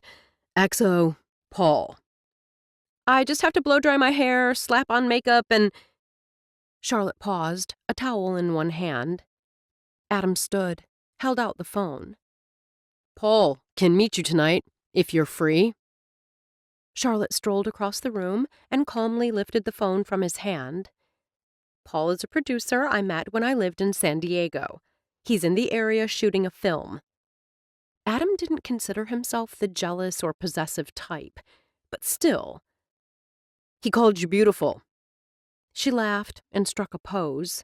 You have to admit, I am stunning, especially with wet hair. A sick feeling took up residence in the pit of his stomach. Adam. Charlotte's voice turned soft. It's not what you think. Paul isn't trying to sleep with me. He contacted me with what could be called the opportunity of a lifetime. A job opportunity? Yes, it's working with film. Where is this fantastic opportunity located? Adam knew courtesy dictated he should let her finish, but he couldn't quell the panic clawing at his throat. In Los Angeles, but he contacted you recently? Or has this been in the works for a while? She frowned slightly. He mentioned something about it several weeks ago. Yet you didn't see any reason to let me in on your plans.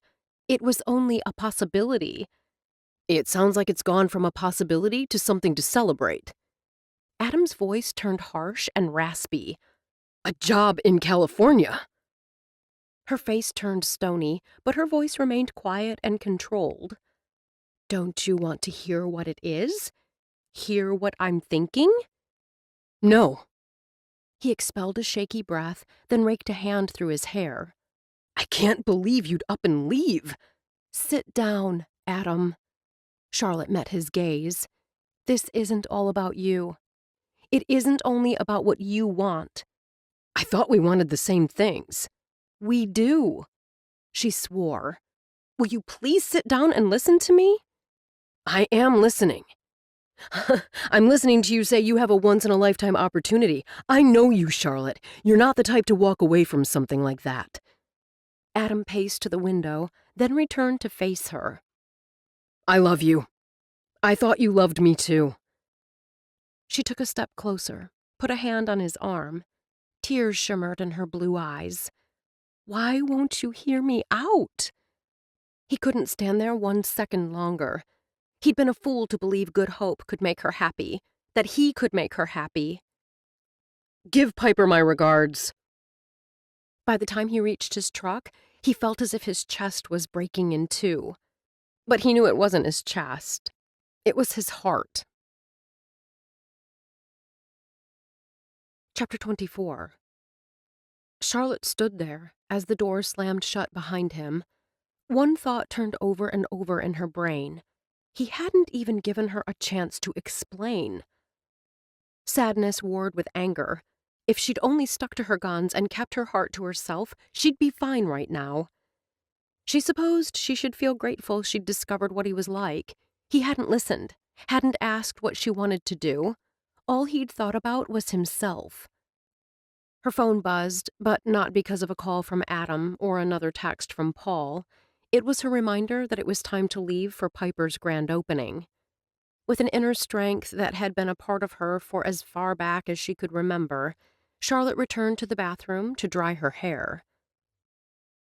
By the time she arrived at the shops, all the parking spaces along Wrigley were taken, and the concrete lot that had just been poured 2 weeks ago was already half full. The windows along this strip of roadway had been decorated with a fall theme in mind. Charlotte gazed unseeingly at the art display. Only then did she remember that Swoon was sharing space with Lindsay Vaughn's floral shop and Izzy Deschler's local art business. When she stepped inside the crowded store, Charlotte spotted Piper chatting with several older women. Not wanting to disturb her, she wandered around the racks of clothes and displays of sweaters. Isn't it wonderful? Grateful for the distraction, Charlotte turned at the sound of Marigold's voice. Her business partner stood, bouncing a fussy Caleb in her arms. Caleb doesn't appear overly impressed. Charlotte managed a smile. We're trying to keep him up for another hour, Marigold said, as the baby's whimpers continued. Why? From where Charlotte stood, she could see the baby's eyelids were clearly drooping. We're trying to get him on a schedule. Marigold shifted her focus to shoot her husband a pointed glance.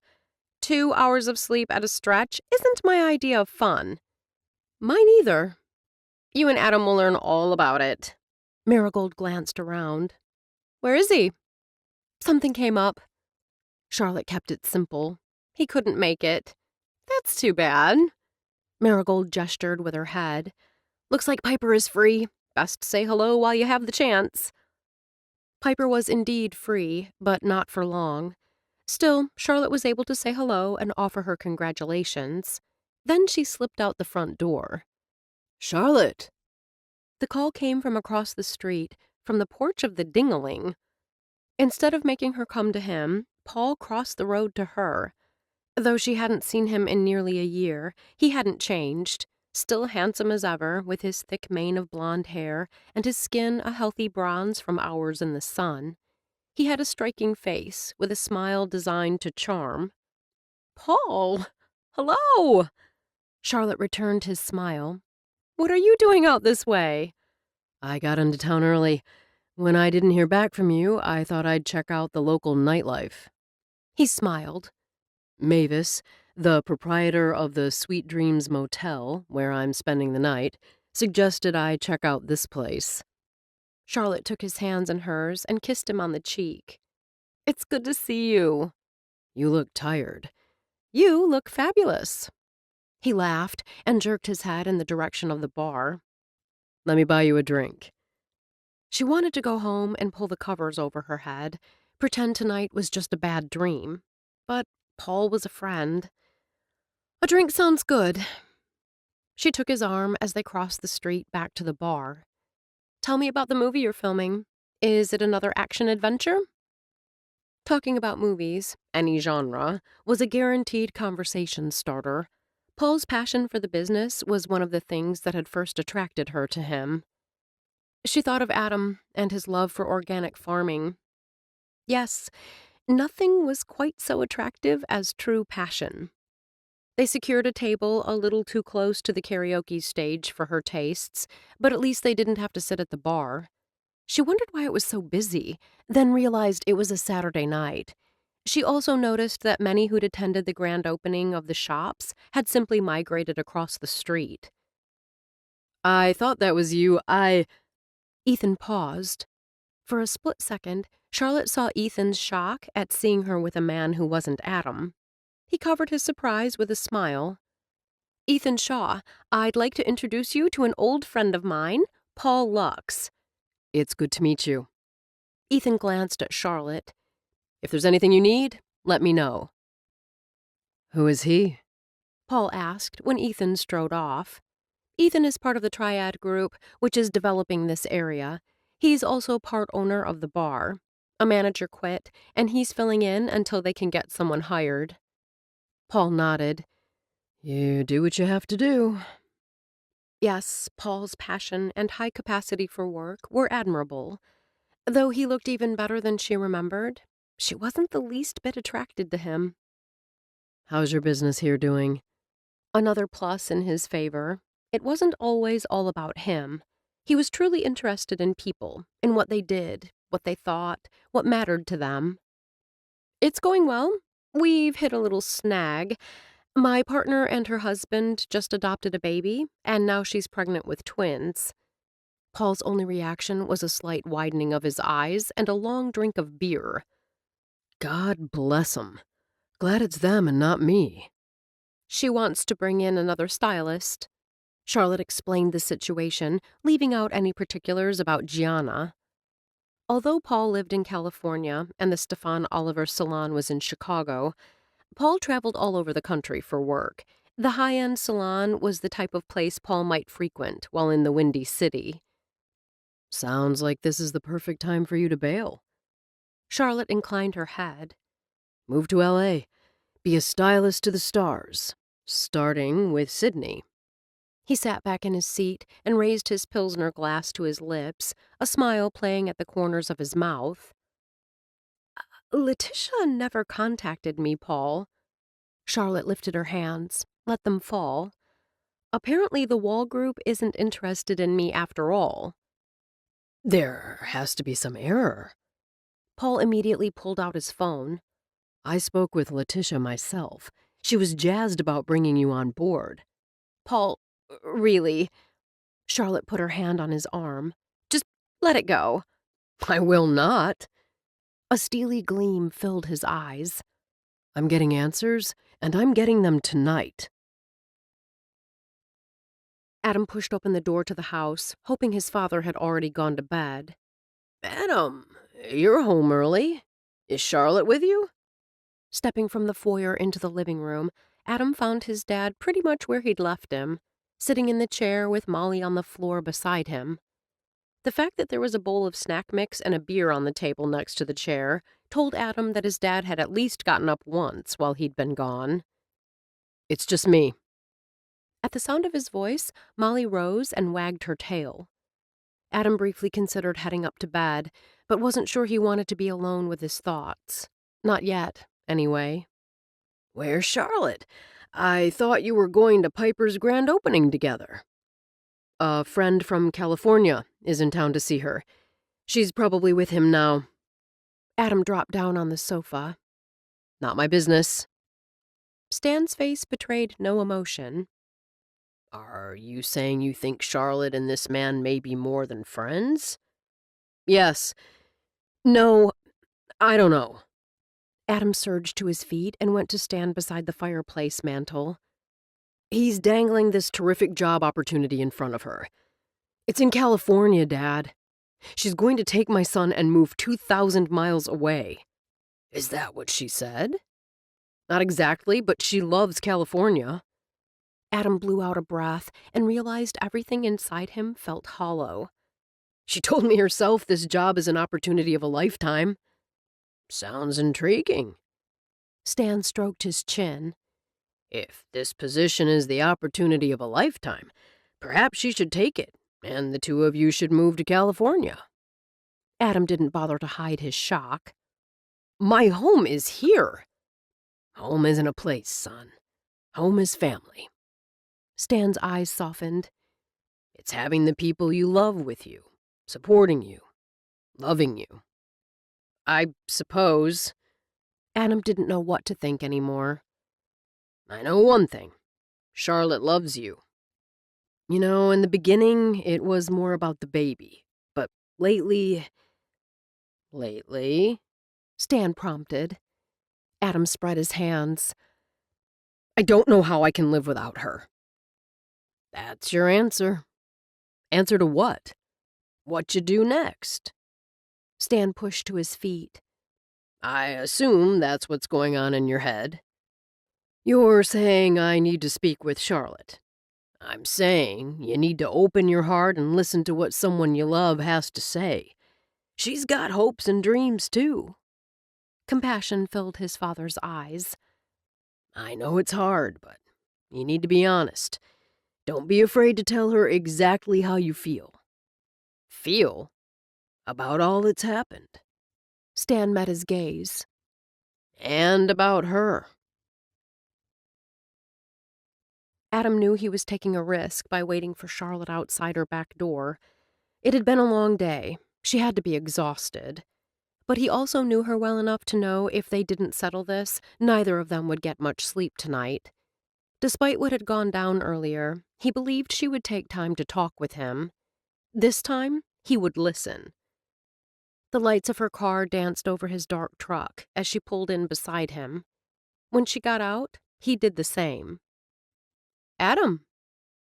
Was it only his own wishful thinking that he thought he heard a welcome in her voice? We didn't leave things on a good note earlier. That's on me. He shoved his hands into his pockets, feeling suddenly awkward and unsure. I came to apologize. I reacted badly. There's no excuse for my behavior. You wanted to talk? I'm ready to listen. She studied his face. You look like hell. You look gorgeous as ever. Charlotte gave a little laugh. That isn't what Paul said. You saw him tonight? He asked as they climbed the steps. I did. I ran across him when I was leaving Swoon. He was headed into the Dingaling. I joined him. She opened the door and flicked on the lights. I'd like to hear what he's offering. Cocking her head, Charlotte studied him for a long moment. Why the sudden interest? He deserved the little jab. If it's important to you, it's important to me. Taking a seat on the sofa, he patted the spot next to him. Charlotte sat and explained the offer. Adam wasn't sure what he'd expected the deal to be, but she'd been right. This was huge. Are you saying you'd be Sydney Whitaker's personal stylist?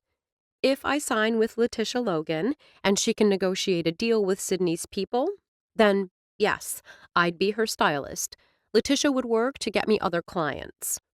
That's amazing. He shook his head. I can see why you thought Paul might be just blowing hot air. She nodded. Apparently, Letitia has been juggling a lot of balls, and I sort of fell through the cracks. She was horrified when Paul called her this evening. Though I could tell he also wasn't happy with me for not mentioning her lack of response earlier. Why didn't you mention it to him? Like Letitia, I was busy. First handling Marigold's clients, then opening the new salon. Then... She paused and didn't continue. Then? He prompted. Then I was too busy falling in love with you. Adam blinked, wondering if he'd heard correctly. I told Paul I'm pregnant. He assured me that with the money I'd be making, hiring a full-time nanny wouldn't be a problem. It's an amazing opportunity, Charlotte. He thought back to the conversation they'd had about childhood dreams. This was her dream. You should do it. What? Surprise skittered across her face. It's the dream. The one you told me about. The one you had when you were a little girl. If I were to take the position, what about you? And Stan? Her hand dropped to the front of her dress. If it was okay with you, we'd come along. He flashed a smile. Plenty of opportunities for organic farmers in California. Good Hope is your home.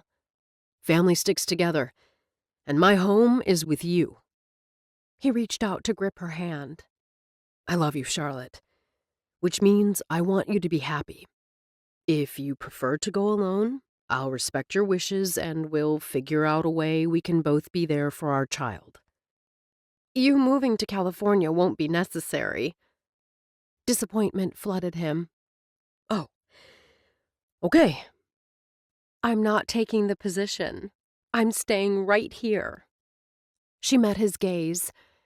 You were right about one thing. I don't walk away from once-in-a-lifetime opportunities. But the opportunity isn't the job. It's you. He swallowed hard. Her expression softened.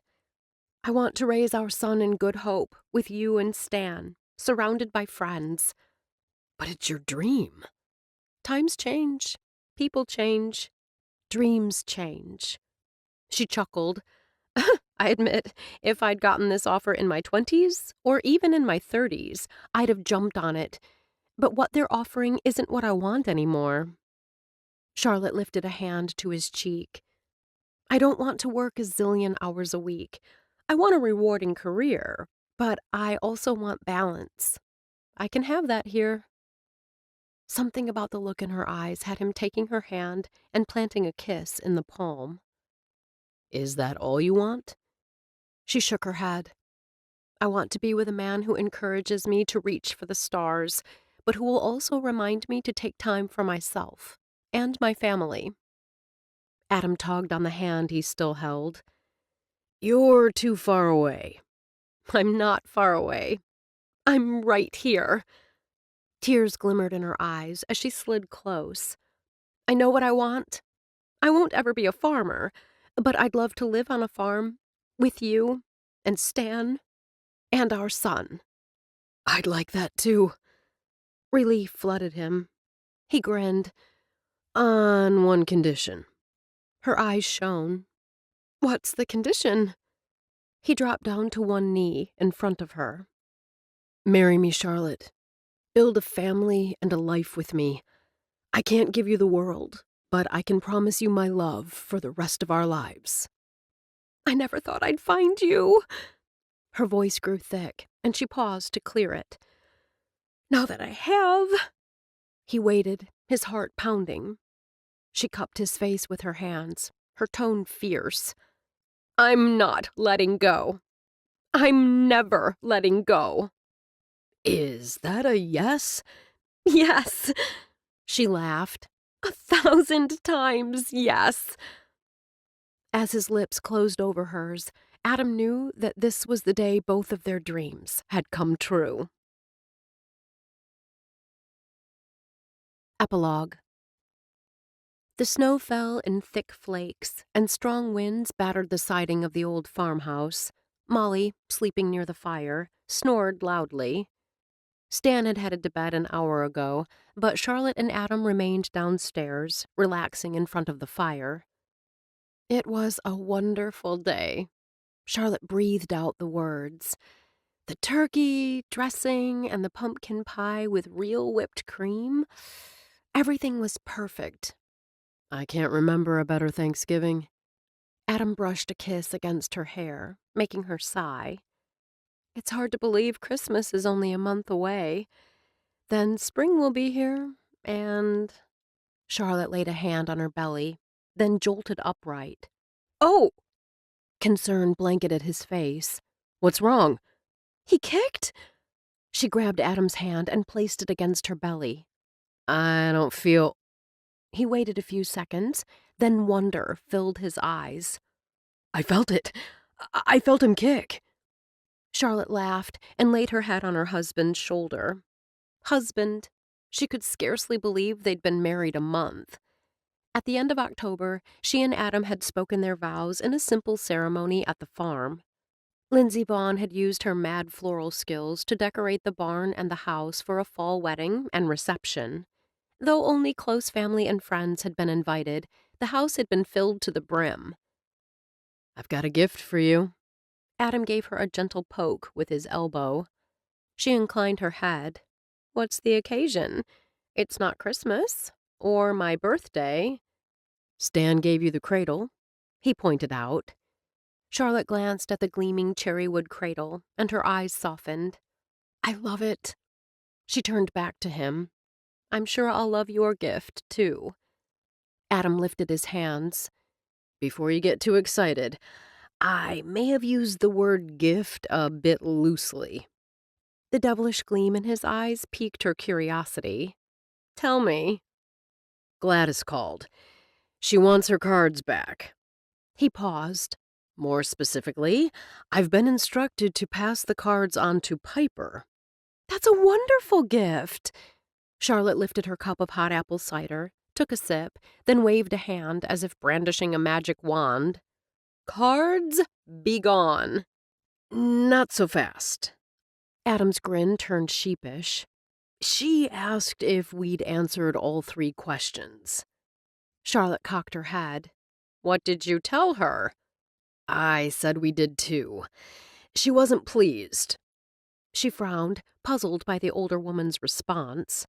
But these are relationship cards, and we're married. End of story.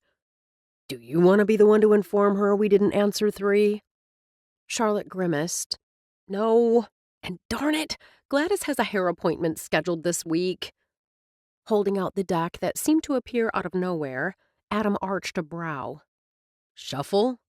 I'll just pick one. She slipped a card from the middle and flipped it over.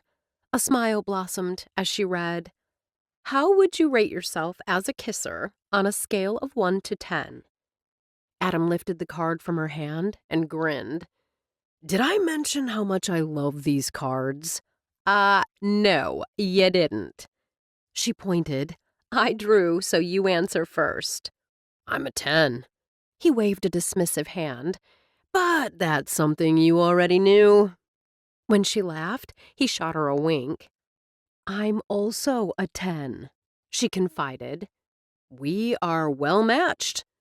Adam gave a decisive nod to punctuate the pronouncement. Yes, but... Charlotte tapped her lips with 2 fingers and tried not to smile. This is serious business. Which is why I believe we should conduct a test to make sure the claims of our own prowess are accurate. His gaze traveled slowly down to linger on her mouth. What do you have in mind? You kiss me. I kiss you. We repeat if there's any doubt. Excellent plan. I thought you'd see the merit. Charlotte set down her cup and wrapped her arms around his neck. You are aware that this kind of testing can be inconclusive and may need to be repeated?